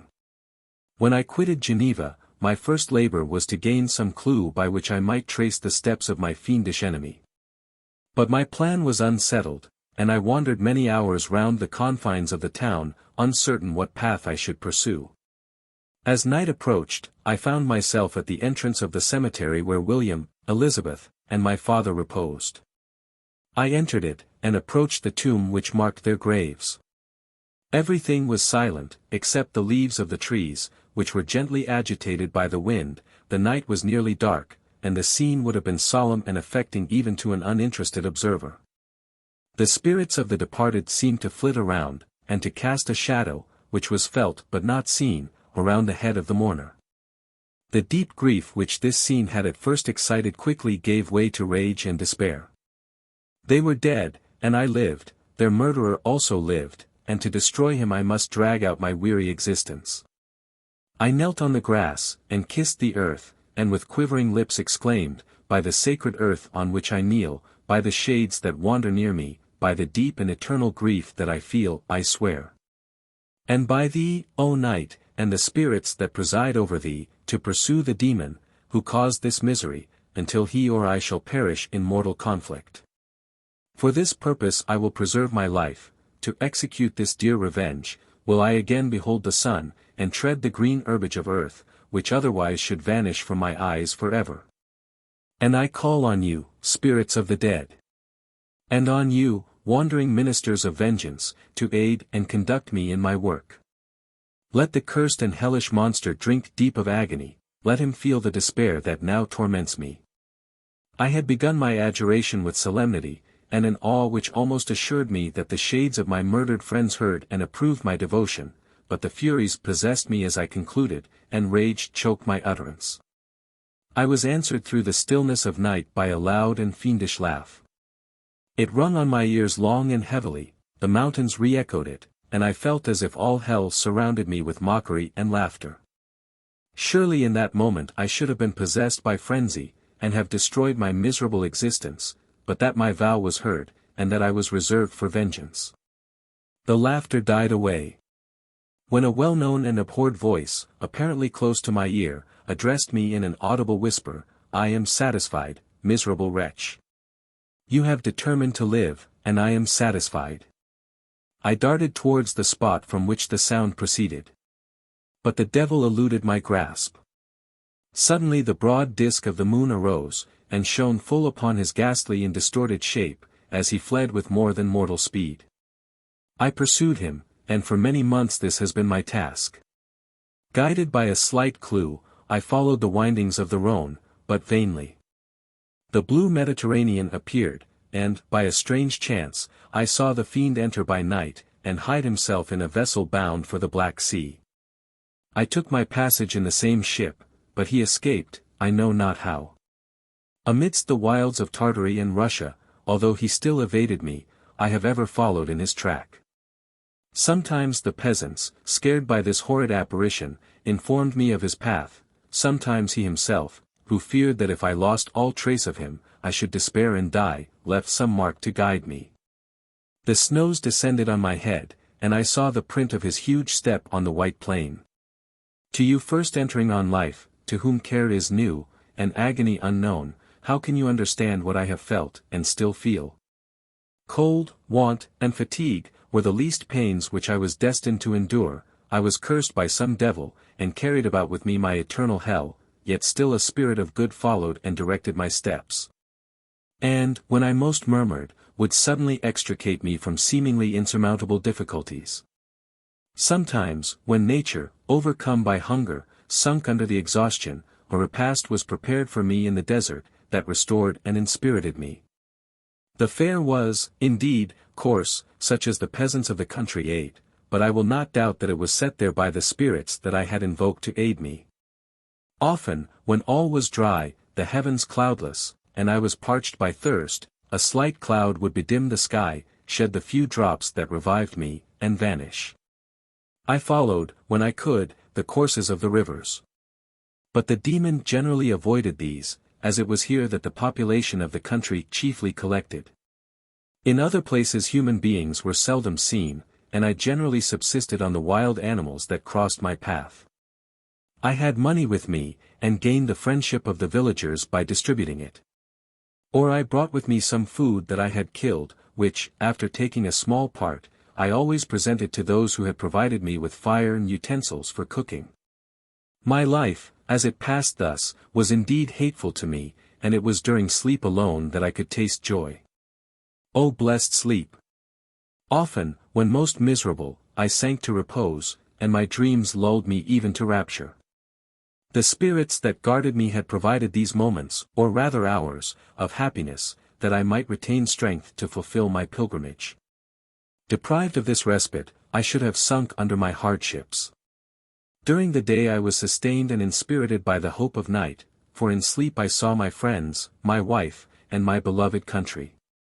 Again I saw the benevolent countenance of my father, heard the silver tones of my Elizabeth's voice, and beheld Clerval enjoying health and youth. Often, when wearied by a toilsome march, I persuaded myself that I was dreaming until night should come, and that I should then enjoy reality in the arms of my dearest friends. What agonizing fondness did I feel for them! How did I cling to their dear forms, as sometimes they haunted even my waking hours, and persuade myself that they still lived. At such moments vengeance, that burned within me, died in my heart, and I pursued my path towards the destruction of the demon, more as a task enjoined by heaven, as the mechanical impulse of some power of which I was unconscious. Then as the ardent desire of my soul. What his feelings were whom I pursued I cannot know. Sometimes, indeed, he left marks in writing on the barks of the trees, or cut in stone, that guided me, and instigated my fury. My reign is not yet over, these words were legible in one of these inscriptions: Winky Face. You live, and my power is complete. Follow me, I seek the everlasting ices of the north, where you will feel the misery of cold and frost, to which I am impassive. You will find near this place, if you follow not too tardily, a dead hare, eat and be refreshed. Come on, my enemy, we have yet to wrestle for our lives, but many hard and miserable hours must you endure until that period shall arrive. Scoffing devil! Again do I vow vengeance, again do I devote thee, miserable fiend, to torture and death. Never will I give up my search, until he or I perish. And then with what ecstasy shall I join my Elizabeth, and my departed friends, who even now prepare for me the reward of my tedious toil and horrible pilgrimage. As I still pursued my journey to the northward, the snows thickened, and the cold increased in a degree almost too severe to support. The peasants were shut up in their hovels, and only a few of the most hardy ventured forth to seize the animals whom starvation had forced from their hiding places to seek for prey. The rivers were covered with ice, and no fish could be procured. And thus I was cut off from my chief article of maintenance. The triumph of my enemy increased with the difficulty of my labors. One inscription that he left was in these words, "Prepare. Your toils only begin, wrap yourself in furs, and provide food, for we shall soon enter upon a journey where your sufferings will satisfy my everlasting hatred." My courage and perseverance were invigorated by these scoffing words.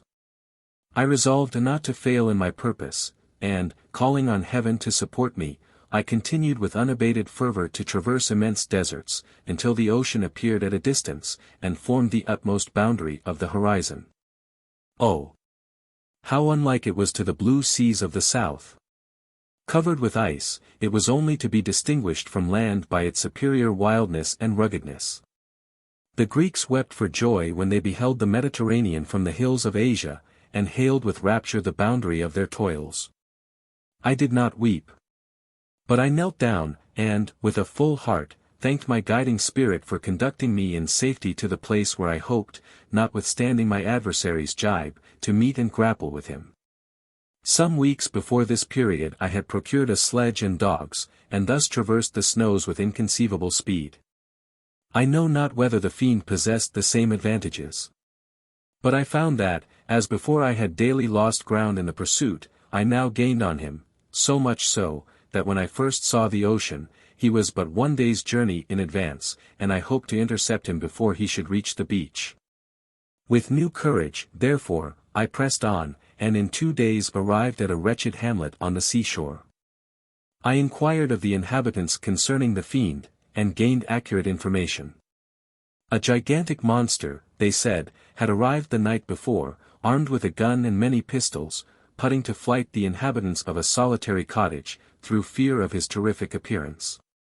He had carried off their store of winter food, and, placing it in a sledge, to draw which he had seized on a numerous drove of trained dogs, he had harnessed them, and the same night, to the joy of the horror-struck villagers, had pursued his journey across the sea in a direction that led to no land. And they conjectured that he must speedily be destroyed by the breaking of the ice, or frozen by the eternal frosts. On hearing this information, I suffered a temporary access of despair. He had escaped me. And I must commence a destructive and almost endless journey across the mountainous ices of the ocean, amidst cold that few of the inhabitants could long endure, and which I, the native of a genial and sunny climate, could not hope to survive. Yet at the idea that the fiend should live and be triumphant, my rage and vengeance returned, and, like a mighty tide, overwhelmed every other feeling. After a slight repose, during which the spirits of the dead hovered round, and instigated me to toil and revenge, I prepared for my journey. I exchanged my land sledge for one fashioned for the inequalities of the frozen ocean. And purchasing a plentiful stock of provisions, I departed from land. I cannot guess how many days have passed since then. But I have endured misery, which nothing but the eternal sentiment of a just retribution burning within my heart could have enabled me to support. Immense and rugged mountains of ice often barred up my passage, and I often heard the thunder of the ground sea, which threatened my destruction. But again the frost came, and made the paths of the sea secure. By the quantity of provision which I had consumed, I should guess that I had passed 3 weeks in this journey, and the continual protraction of hope, returning back upon the heart, often wrung bitter drops of despondency and grief from my eyes. Despair had indeed almost secured her prey, and I should soon have sunk beneath this misery. Once, after the poor animals that conveyed me had with incredible toil gained the summit of a sloping ice mountain, and one, sinking under his fatigue, died, I viewed the expanse before me with anguish. When suddenly my eye caught a dark speck upon the dusky plain. I strained my sight to discover what it could be, and uttered a wild cry of ecstasy when I distinguished a sledge, and the distorted proportions of a well-known form within. Oh! With what a burning gush did hope revisit my heart. Warm tears filled my eyes, which I hastily wiped away, that they might not intercept the view I had of the demon, but still my sight was dimmed by the burning drops, until, giving way to the emotions that oppressed me, I wept aloud. But this was not the time for delay. I disencumbered the dogs of their dead companion, gave them a plentiful portion of food, and, after an hour's rest, which was absolutely necessary, and yet which was bitterly irksome to me, I continued my route. The sledge was still visible, nor did I again lose sight of it, except at the moments when for a short time some ice rock concealed it with its intervening crags. I indeed perceptibly gained on it. And when, after nearly 2 days' journey, I beheld my enemy at no more than a mile distant, my heart bounded within me. But now, when I appeared almost within grasp of my foe, my hopes were suddenly extinguished, and I lost all trace of him more utterly than I had ever done before. A ground sea was heard. The thunder of its progress, as the waters rolled and swelled beneath me, became every moment more ominous and terrific. I pressed on, but in vain. The wind arose, the sea roared. And, as with the mighty shock of an earthquake, it split, and cracked with a tremendous and overwhelming sound. The work was soon finished. In a few minutes a tumultuous sea rolled between me and my enemy, and I was left drifting on a scattered piece of ice, that was continually lessening, and thus preparing for me a hideous death.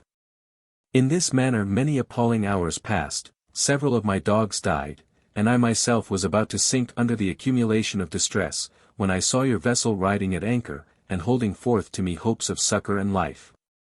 I had no conception that vessels ever came so far north, and was astounded at the sight. I quickly destroyed part of my sledge to construct oars. And by these means was enabled, with infinite fatigue, to move my ice raft in the direction of your ship. I had determined, if you were going southward, still to trust myself to the mercy of the seas rather than abandon my purpose.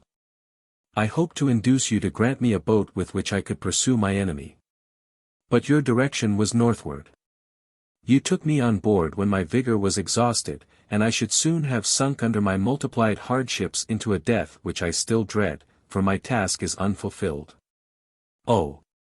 When will my guiding spirit, in conducting me to the demon, allow me the rest I so much desire, or must I die, and he yet live?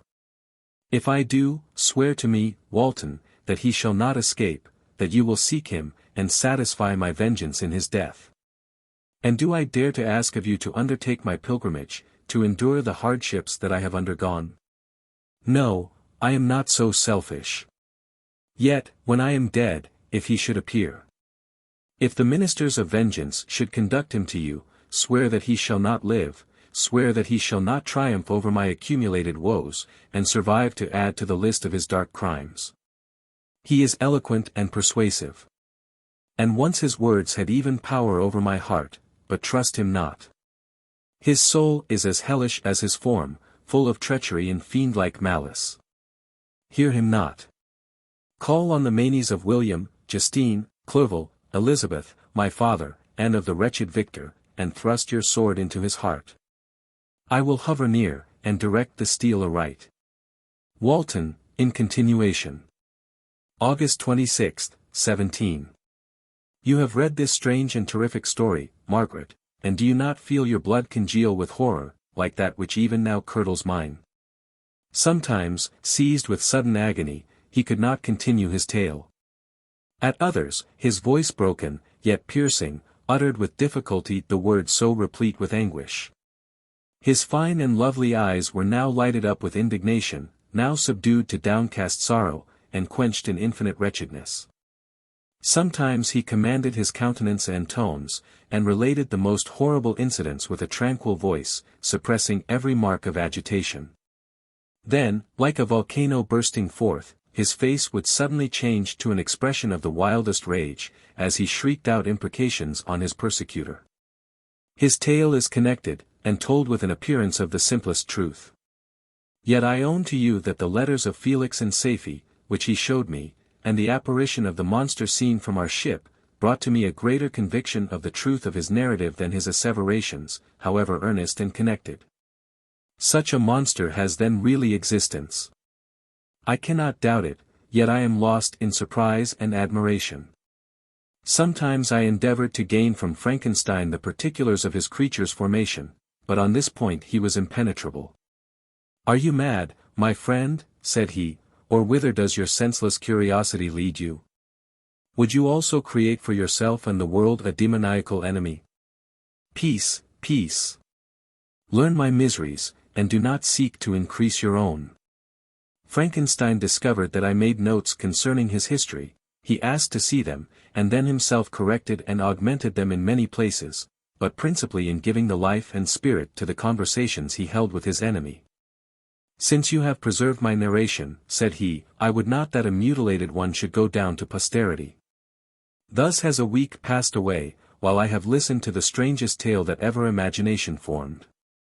My thoughts, and every feeling of my soul, have been drunk up by the interest for my guest, which this tale, and his own elevated and gentle manners, have created. I wish to soothe him. Yet can I counsel one so infinitely miserable, so destitute of every hope of consolation, to live? Oh, no. The only joy that he can now know will be when he composes his shattered spirit to peace and death. Yet he enjoys one comfort, the offspring of solitude and delirium. He believes, that, when in dreams he holds converse with his friends, and derives from that communion consolation for his miseries, or excitements to his vengeance. That they are not the creations of his fancy, but the beings themselves who visit him from the regions of a remote world. This faith gives a solemnity to his reveries that render them to me almost as imposing and interesting as truth. Our conversations are not always confined to his own history and misfortunes. On every point of general literature he displays unbounded knowledge, and a quick and piercing apprehension. His eloquence is forcible and touching. Nor can I hear him, when he relates a pathetic incident, or endeavors to move the passions of pity or love, without tears. What a glorious creature must he have been in the days of his prosperity, when he is thus noble and godlike in ruin. He seems to feel his own worth, and the greatness of his fall. "When younger," said he, "I believed myself destined for some great enterprise. My feelings are profound. But I possessed a coolness of judgment that fitted me for illustrious achievements. This sentiment of the worth of my nature supported me, when others would have been oppressed. For I deemed it criminal to throw away in useless grief those talents that might be useful to my fellow creatures. When I reflected on the work I had completed, no less a one than the creation of a sensitive and rational animal, I could not rank myself with the herd of common projectors. But this thought, which supported me in the commencement of my career, now serves only to plunge me lower in the dust. All my speculations and hopes are as nothing, and, like the archangel who aspired to omnipotence, I am chained in an eternal hell.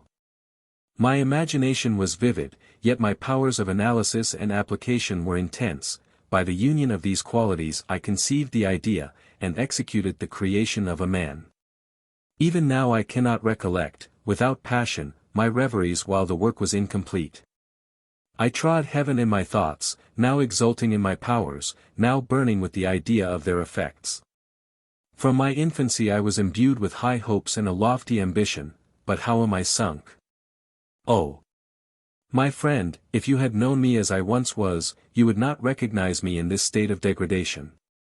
Despondency rarely visited my heart. A high destiny seemed to bear me on, until I fell, never, never again to rise. Must I then lose this admirable being? I have longed for a friend, I have sought one who would sympathize with and love me. Behold, on these desert seas I have found such a one, but, I fear, I have gained him only to know his value, and lose him. I would reconcile him to life, but he repulses the idea. I thank you, Walton, he said, for your kind intentions towards so miserable a wretch, but when you speak of new ties, and fresh affections, think you that any can replace those who are gone? Can any man be to me as Clerval was? Or any woman another Elizabeth? Even where the affections are not strongly moved by any superior excellence, the companions of our childhood always possess a certain power over our minds, which hardly any later friend can obtain. They know our infantine dispositions, which, however they may be afterwards modified, are never eradicated, and they can judge of our actions with more certain conclusions as to the integrity of our motives. A sister or a brother can never, unless indeed such symptoms have been shown early, suspect the other of fraud or false dealing, when another friend, however strongly he may be attached, may, in spite of himself, be contemplated with suspicion. But I enjoyed friends, dear not only through habit and association, but from their own merits, and wherever I am, the soothing voice of my Elizabeth, and the conversation of Clerval, will be ever whispered in my ear. They are dead. And but one feeling in such a solitude can persuade me to preserve my life. If I were engaged in any high undertaking or design, fraught with extensive utility to my fellow creatures, then could I live to fulfill it. But such is not my destiny. I must pursue and destroy the being to whom I gave existence, then my lot on earth will be fulfilled, and I may die. September 2d. My beloved sister. I write to you, encompassed by peril, and ignorant whether I am ever doomed to see again dear England, and the dearer friends that inhabit it. I am surrounded by mountains of ice, which admit of no escape, and threaten every moment to crush my vessel. The brave fellows, whom I have persuaded to be my companions, look towards me for aid, but I have none to bestow. There is something terribly appalling in our situation, yet my courage and hopes do not desert me. Yet it is terrible to reflect that the lives of all these men are endangered through me. If we are lost, my mad schemes are the cause. And what, Margaret, will be the state of your mind? You will not hear of my destruction, and you will anxiously await my return. Years will pass, and you will have visitings of despair, and yet be tortured by hope.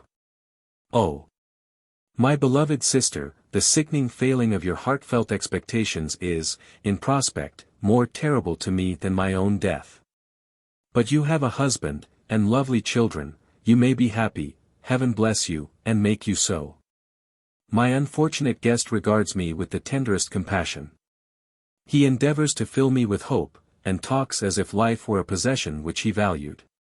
He reminds me how often the same accidents have happened to other navigators, who have attempted this sea, and, in spite of myself, he fills me with cheerful auguries. Even the sailors feel the power of his eloquence. When he speaks, they no longer despair. He rouses their energies, and, while they hear his voice, they believe these vast mountains of ice are molehills, which will vanish before the resolutions of man. These feelings are transitory. Each day of expectation delayed fills them with fear, and I almost dread a mutiny caused by this despair. September 5th. A scene has just passed of such uncommon interest, that although it is highly probable that these papers may never reach you, yet I cannot forbear recording it. We are still surrounded by mountains of ice, still in imminent danger of being crushed in their conflict. The cold is excessive, and many of my unfortunate comrades have already found a grave amidst this scene of desolation. Frankenstein has daily declined in health, a feverish fire still glimmers in his eyes, but he is exhausted, and, when suddenly roused to any exertion, he speedily sinks again into apparent lifelessness. I mentioned in my last letter the fears I entertained of a mutiny.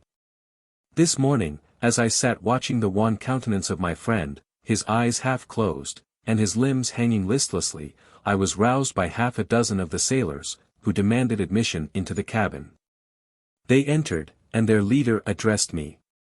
He told me that he and his companions had been chosen by the other sailors to come in deputation to me, to make me a requisition, which, in justice, I could not refuse. We were immured in ice, and should probably never escape. But they feared that if, as was possible, the ice should dissipate, and a free passage be opened, I should be rash enough to continue my voyage, and lead them into fresh dangers, after they might happily have surmounted this. They insisted, therefore, that I should engage with a solemn promise, that if the vessel should be freed I would instantly direct my course southward. This speech troubled me. I had not despaired. Nor had I yet conceived the idea of returning, if set free. Yet could I, in justice, or even in possibility, refuse this demand? I hesitated before I answered. When Frankenstein, who had at first been silent, and, indeed, appeared hardly to have force enough to attend, now roused himself, his eyes sparkled, and his cheeks flushed with momentary vigor. Turning towards the men, he said, "What do you mean? What do you demand of your captain? Are you then so easily turned from your design? Did you not call this a glorious expedition? And wherefore was it glorious? Not because the way was smooth and placid as a southern sea, but because it was full of dangers and terror, because, at every new incident, your fortitude was to be called forth, and your courage exhibited. Because danger and death surrounded it, and these you were to brave and overcome. For this was it a glorious, for this was it an honorable undertaking. You were hereafter to be hailed as the benefactors of your species. Your names adored, as belonging to brave men who encountered death for honor, and the benefit of mankind. And now, behold, with the first imagination of danger, or, if you will, the first mighty and terrific trial of your courage, you shrink away, and are content to be handed down as men who had not strength enough to endure cold and peril. And so, poor souls, they were chilly, and returned to their warm firesides. Why, that requires not this preparation, ye need not have come thus far, and dragged your captain to the shame of a defeat, merely to prove yourselves cowards. Oh! Be men, or be more than men. Be steady to your purposes, and firm as a rock. This ice is not made of such stuff as your hearts may be, it is mutable, and cannot withstand you, if you say that it shall not. Do not return to your families with the stigma of disgrace marked on your brows. Return, as heroes who have fought and conquered, and who know not what it is to turn their backs on the foe. He spoke this with a voice so modulated to the different feelings expressed in his speech, with an eye so full of lofty design and heroism, that can you wonder that these men were moved? They looked at one another, and were unable to reply. I spoke, I told them to retire, and consider of what had been said, that I would not lead them farther north, if they strenuously desired the contrary, but that I hoped that, with reflection, their courage would return. They retired, and I turned towards my friend, but he was sunk in languor, and almost deprived of life. How all this will terminate, I know not, but I had rather die than return shamefully, my purpose unfulfilled. Yet I fear such will be my fate. The men, unsupported by ideas of glory and honor, can never willingly continue to endure their present hardships. September 7th. The die is cast, I have consented to return, if we are not destroyed. Thus are my hopes blasted by cowardice and indecision, I come back ignorant and disappointed. It requires more philosophy than I possess, to bear this injustice with patience. September 12th. It is past, I am returning to England. I have lost my hopes of utility and glory, I have lost my friend. But I will endeavor to detail these bitter circumstances to you, my dear sister, and, while I am wafted towards England, and towards you, I will not despond. September 9th, the ice began to move, and roarings like thunder were heard at a distance, as the island split and cracked in every direction. We were in the most imminent peril. But, as we could only remain passive, my chief attention was occupied by my unfortunate guest, whose illness increased in such a degree, that he was entirely confined to his bed. The ice cracked behind us, and was driven with force towards the north, a breeze sprung from the west, and on the 11th the passage towards the south became perfectly free. When the sailors saw this, and that their return to their native country was apparently assured, a shout of tumultuous joy broke from them, loud and long continued. Frankenstein, who was dozing, awoke, and asked the cause of the tumult. They shout, I said, because they will soon return to England. Do you then really return? Alas! Yes, I cannot withstand their demands. I cannot lead them unwillingly to danger, and I must return. Do so, if you will, but I will not. You may give up your purpose, but mine is assigned to me by heaven, and I dare not. I am weak, but surely the spirits who assist my vengeance will endow me with sufficient strength. Saying this, he endeavored to spring from the bed, but the exertion was too great for him, he fell back, and fainted. It was long before he was restored, and I often thought that life was entirely extinct. At length he opened his eyes. He breathed with difficulty, and was unable to speak. The surgeon gave him a composing draught, and ordered us to leave him undisturbed. In the meantime he told me, that my friend had certainly not many hours to live. His sentence was pronounced. And I could only grieve, and be patient. I sat by his bed, watching him. His eyes were closed, and I thought he slept, but presently he called to me in a feeble voice, and, bidding me come near, said, "Alas! The strength I relied on is gone.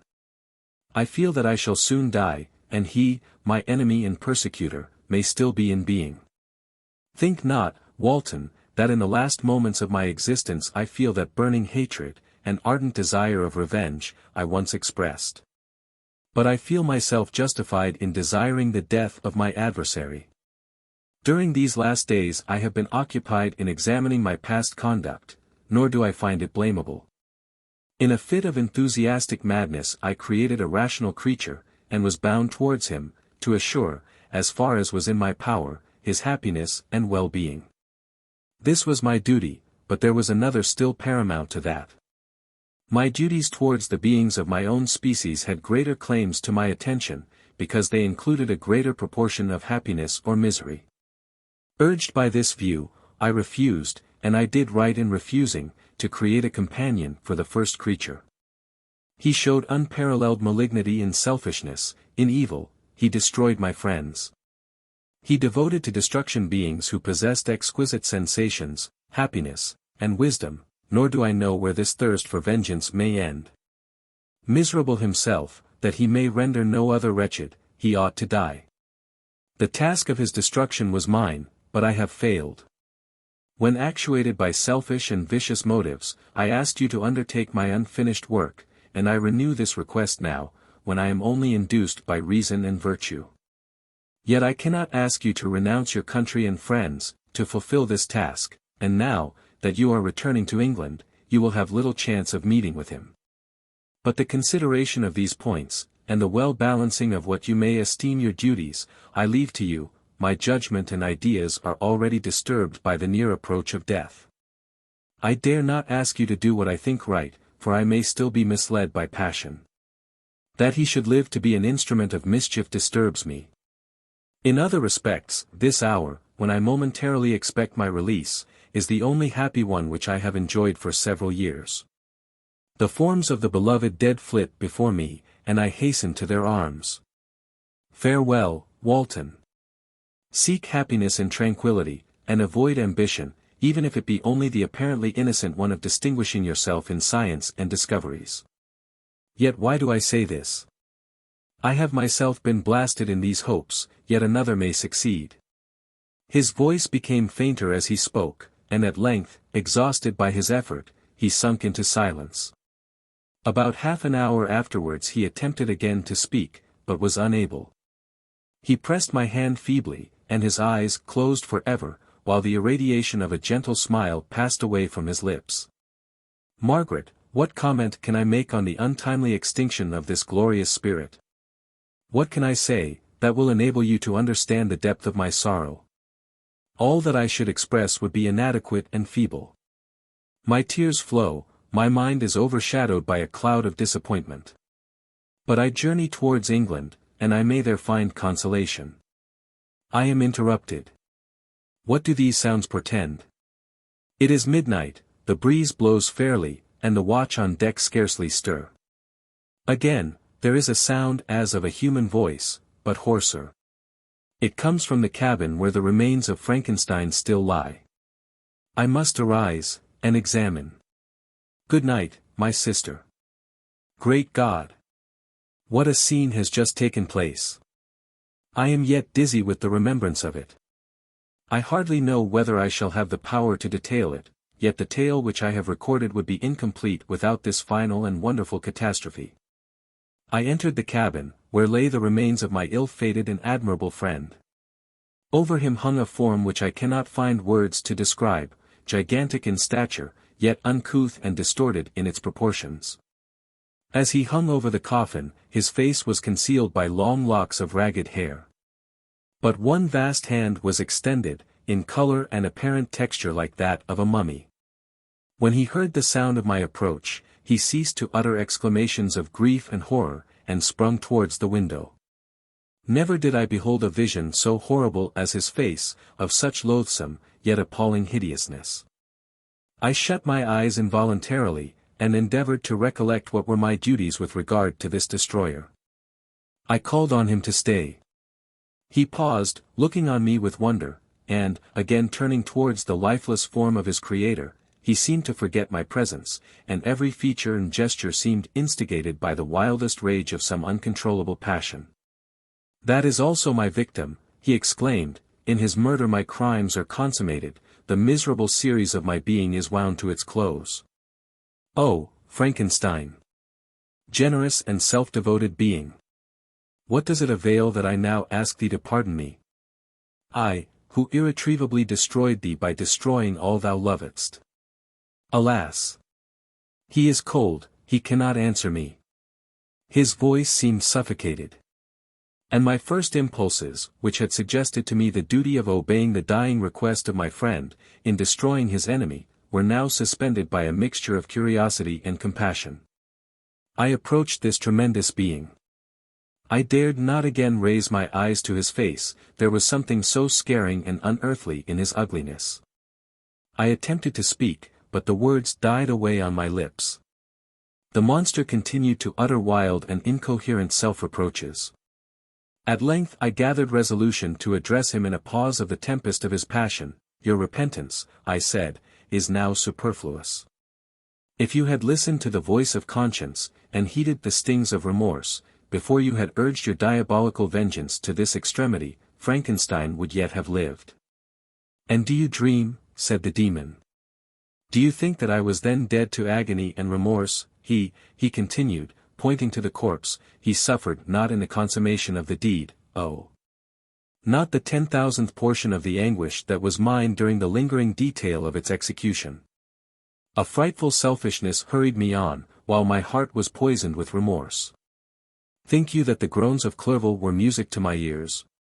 My heart was fashioned to be susceptible of love and sympathy, and, when wrenched by misery to vice and hatred, it did not endure the violence of the change, without torture such as you cannot even imagine. After the murder of Clerval, I returned to Switzerland, heartbroken and overcome. I pitied Frankenstein, my pity amounted to horror, I abhorred myself. But when I discovered that he, the author at once of my existence and of its unspeakable torments, dared to hope for happiness. That while he accumulated wretchedness and despair upon me, he sought his own enjoyment in feelings and passions from the indulgence of which I was forever barred. Then impotent envy and bitter indignation filled me with an insatiable thirst for vengeance. I recollected my threat, and resolved that it should be accomplished.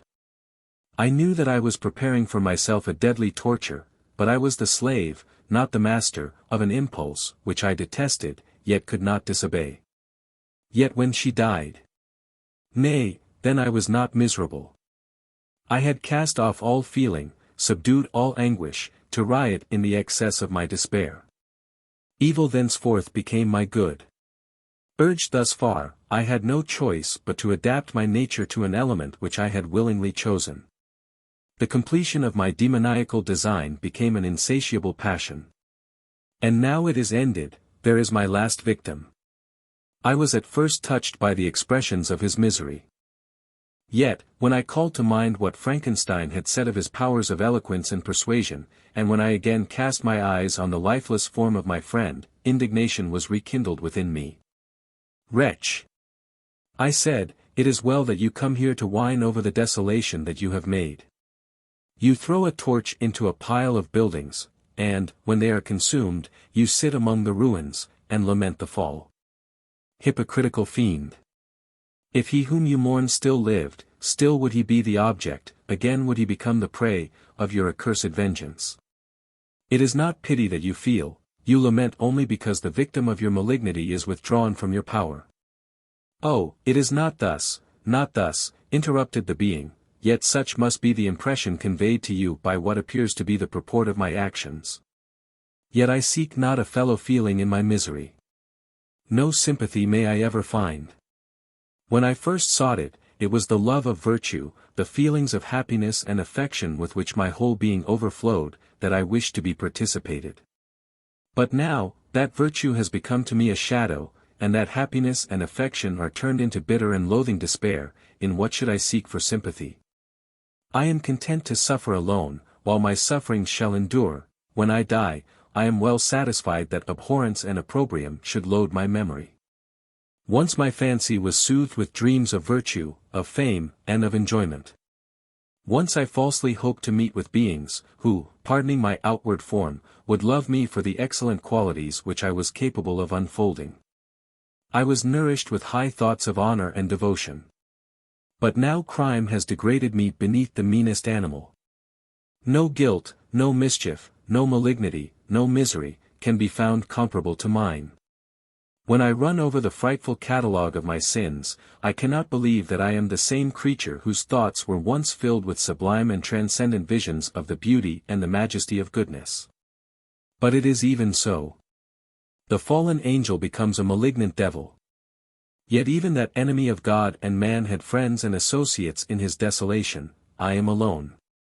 You, who call Frankenstein your friend, seem to have a knowledge of my crimes and his misfortunes. But, in the detail which he gave you of them, he could not sum up the hours and months of misery which I endured, wasting in impotent passions. For while I destroyed his hopes, I did not satisfy my own desires. They were forever ardent and craving.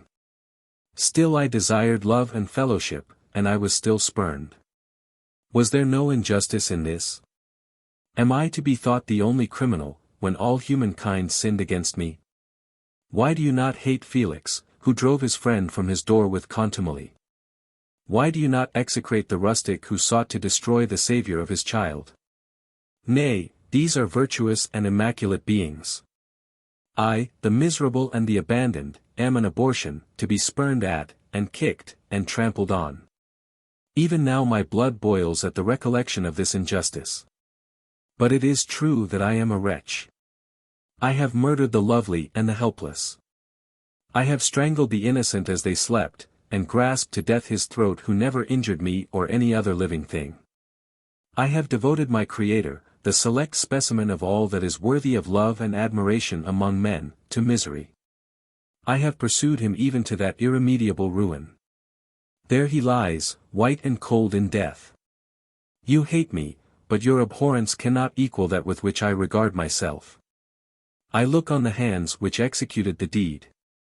I think on the heart in which the imagination of it was conceived, and long for the moment when these hands will meet my eyes, when that imagination will haunt my thoughts no more. Fear not that I shall be the instrument of future mischief. My work is nearly complete. Neither yours nor any man's death is needed to consummate the series of my being, and accomplish that which must be done, but it requires my own. Do not think that I shall be slow to perform this sacrifice. I shall quit your vessel on the ice raft which brought me thither, and shall seek the most northern extremity of the globe. I shall collect my funeral pile, and consume to ashes this miserable frame, that its remains may afford no light to any curious and unhallowed wretch, who would create such another as I have been. I shall die. I shall no longer feel the agonies which now consume me, or be the prey of feelings unsatisfied, yet unquenched. He is dead who called me into being, and when I shall be no more, the very remembrance of us both will speedily vanish. I shall no longer see the sun or stars, or feel the winds play on my cheeks. Light, feeling, and sense will pass away, and in this condition must I find my happiness. Some years ago, when the images which this world affords first opened upon me, when I felt the cheering warmth of summer, and heard the rustling of the leaves and the warbling of the birds, and these were all to me, I should have wept to die. Now it is my only consolation. Polluted by crimes, and torn by the bitterest remorse, where can I find rest but in death? Farewell. I leave you, and in you the last of humankind whom these eyes will ever behold. Farewell, Frankenstein. If thou wert yet alive, and yet cherished a desire of revenge against me, it would be better satiated in my life than in my destruction. But it was not so, thou didst seek my extinction, that I might not cause greater wretchedness. And if yet, in some mode unknown to me, thou hadst not ceased to think and feel, thou wouldst not desire against me a vengeance greater than that which I feel. Blasted as thou wert, my agony was still superior to thine. For the bitter sting of remorse will not cease to rankle in my wounds until death shall close them forever. But soon, he cried, with sad and solemn enthusiasm, I shall die, and what I now feel be no longer felt. Soon these burning miseries will be extinct. I shall ascend my funeral pile triumphantly, and exult in the agony of the torturing flames. The light of that conflagration will fade away, my ashes will be swept into the sea by the winds. My spirit will sleep in peace, or if it thinks, it will not surely think thus. Farewell. He sprung from the cabin window, as he said this, upon the ice raft which lay close to the vessel. He was soon borne away by the waves, and lost in darkness and distance.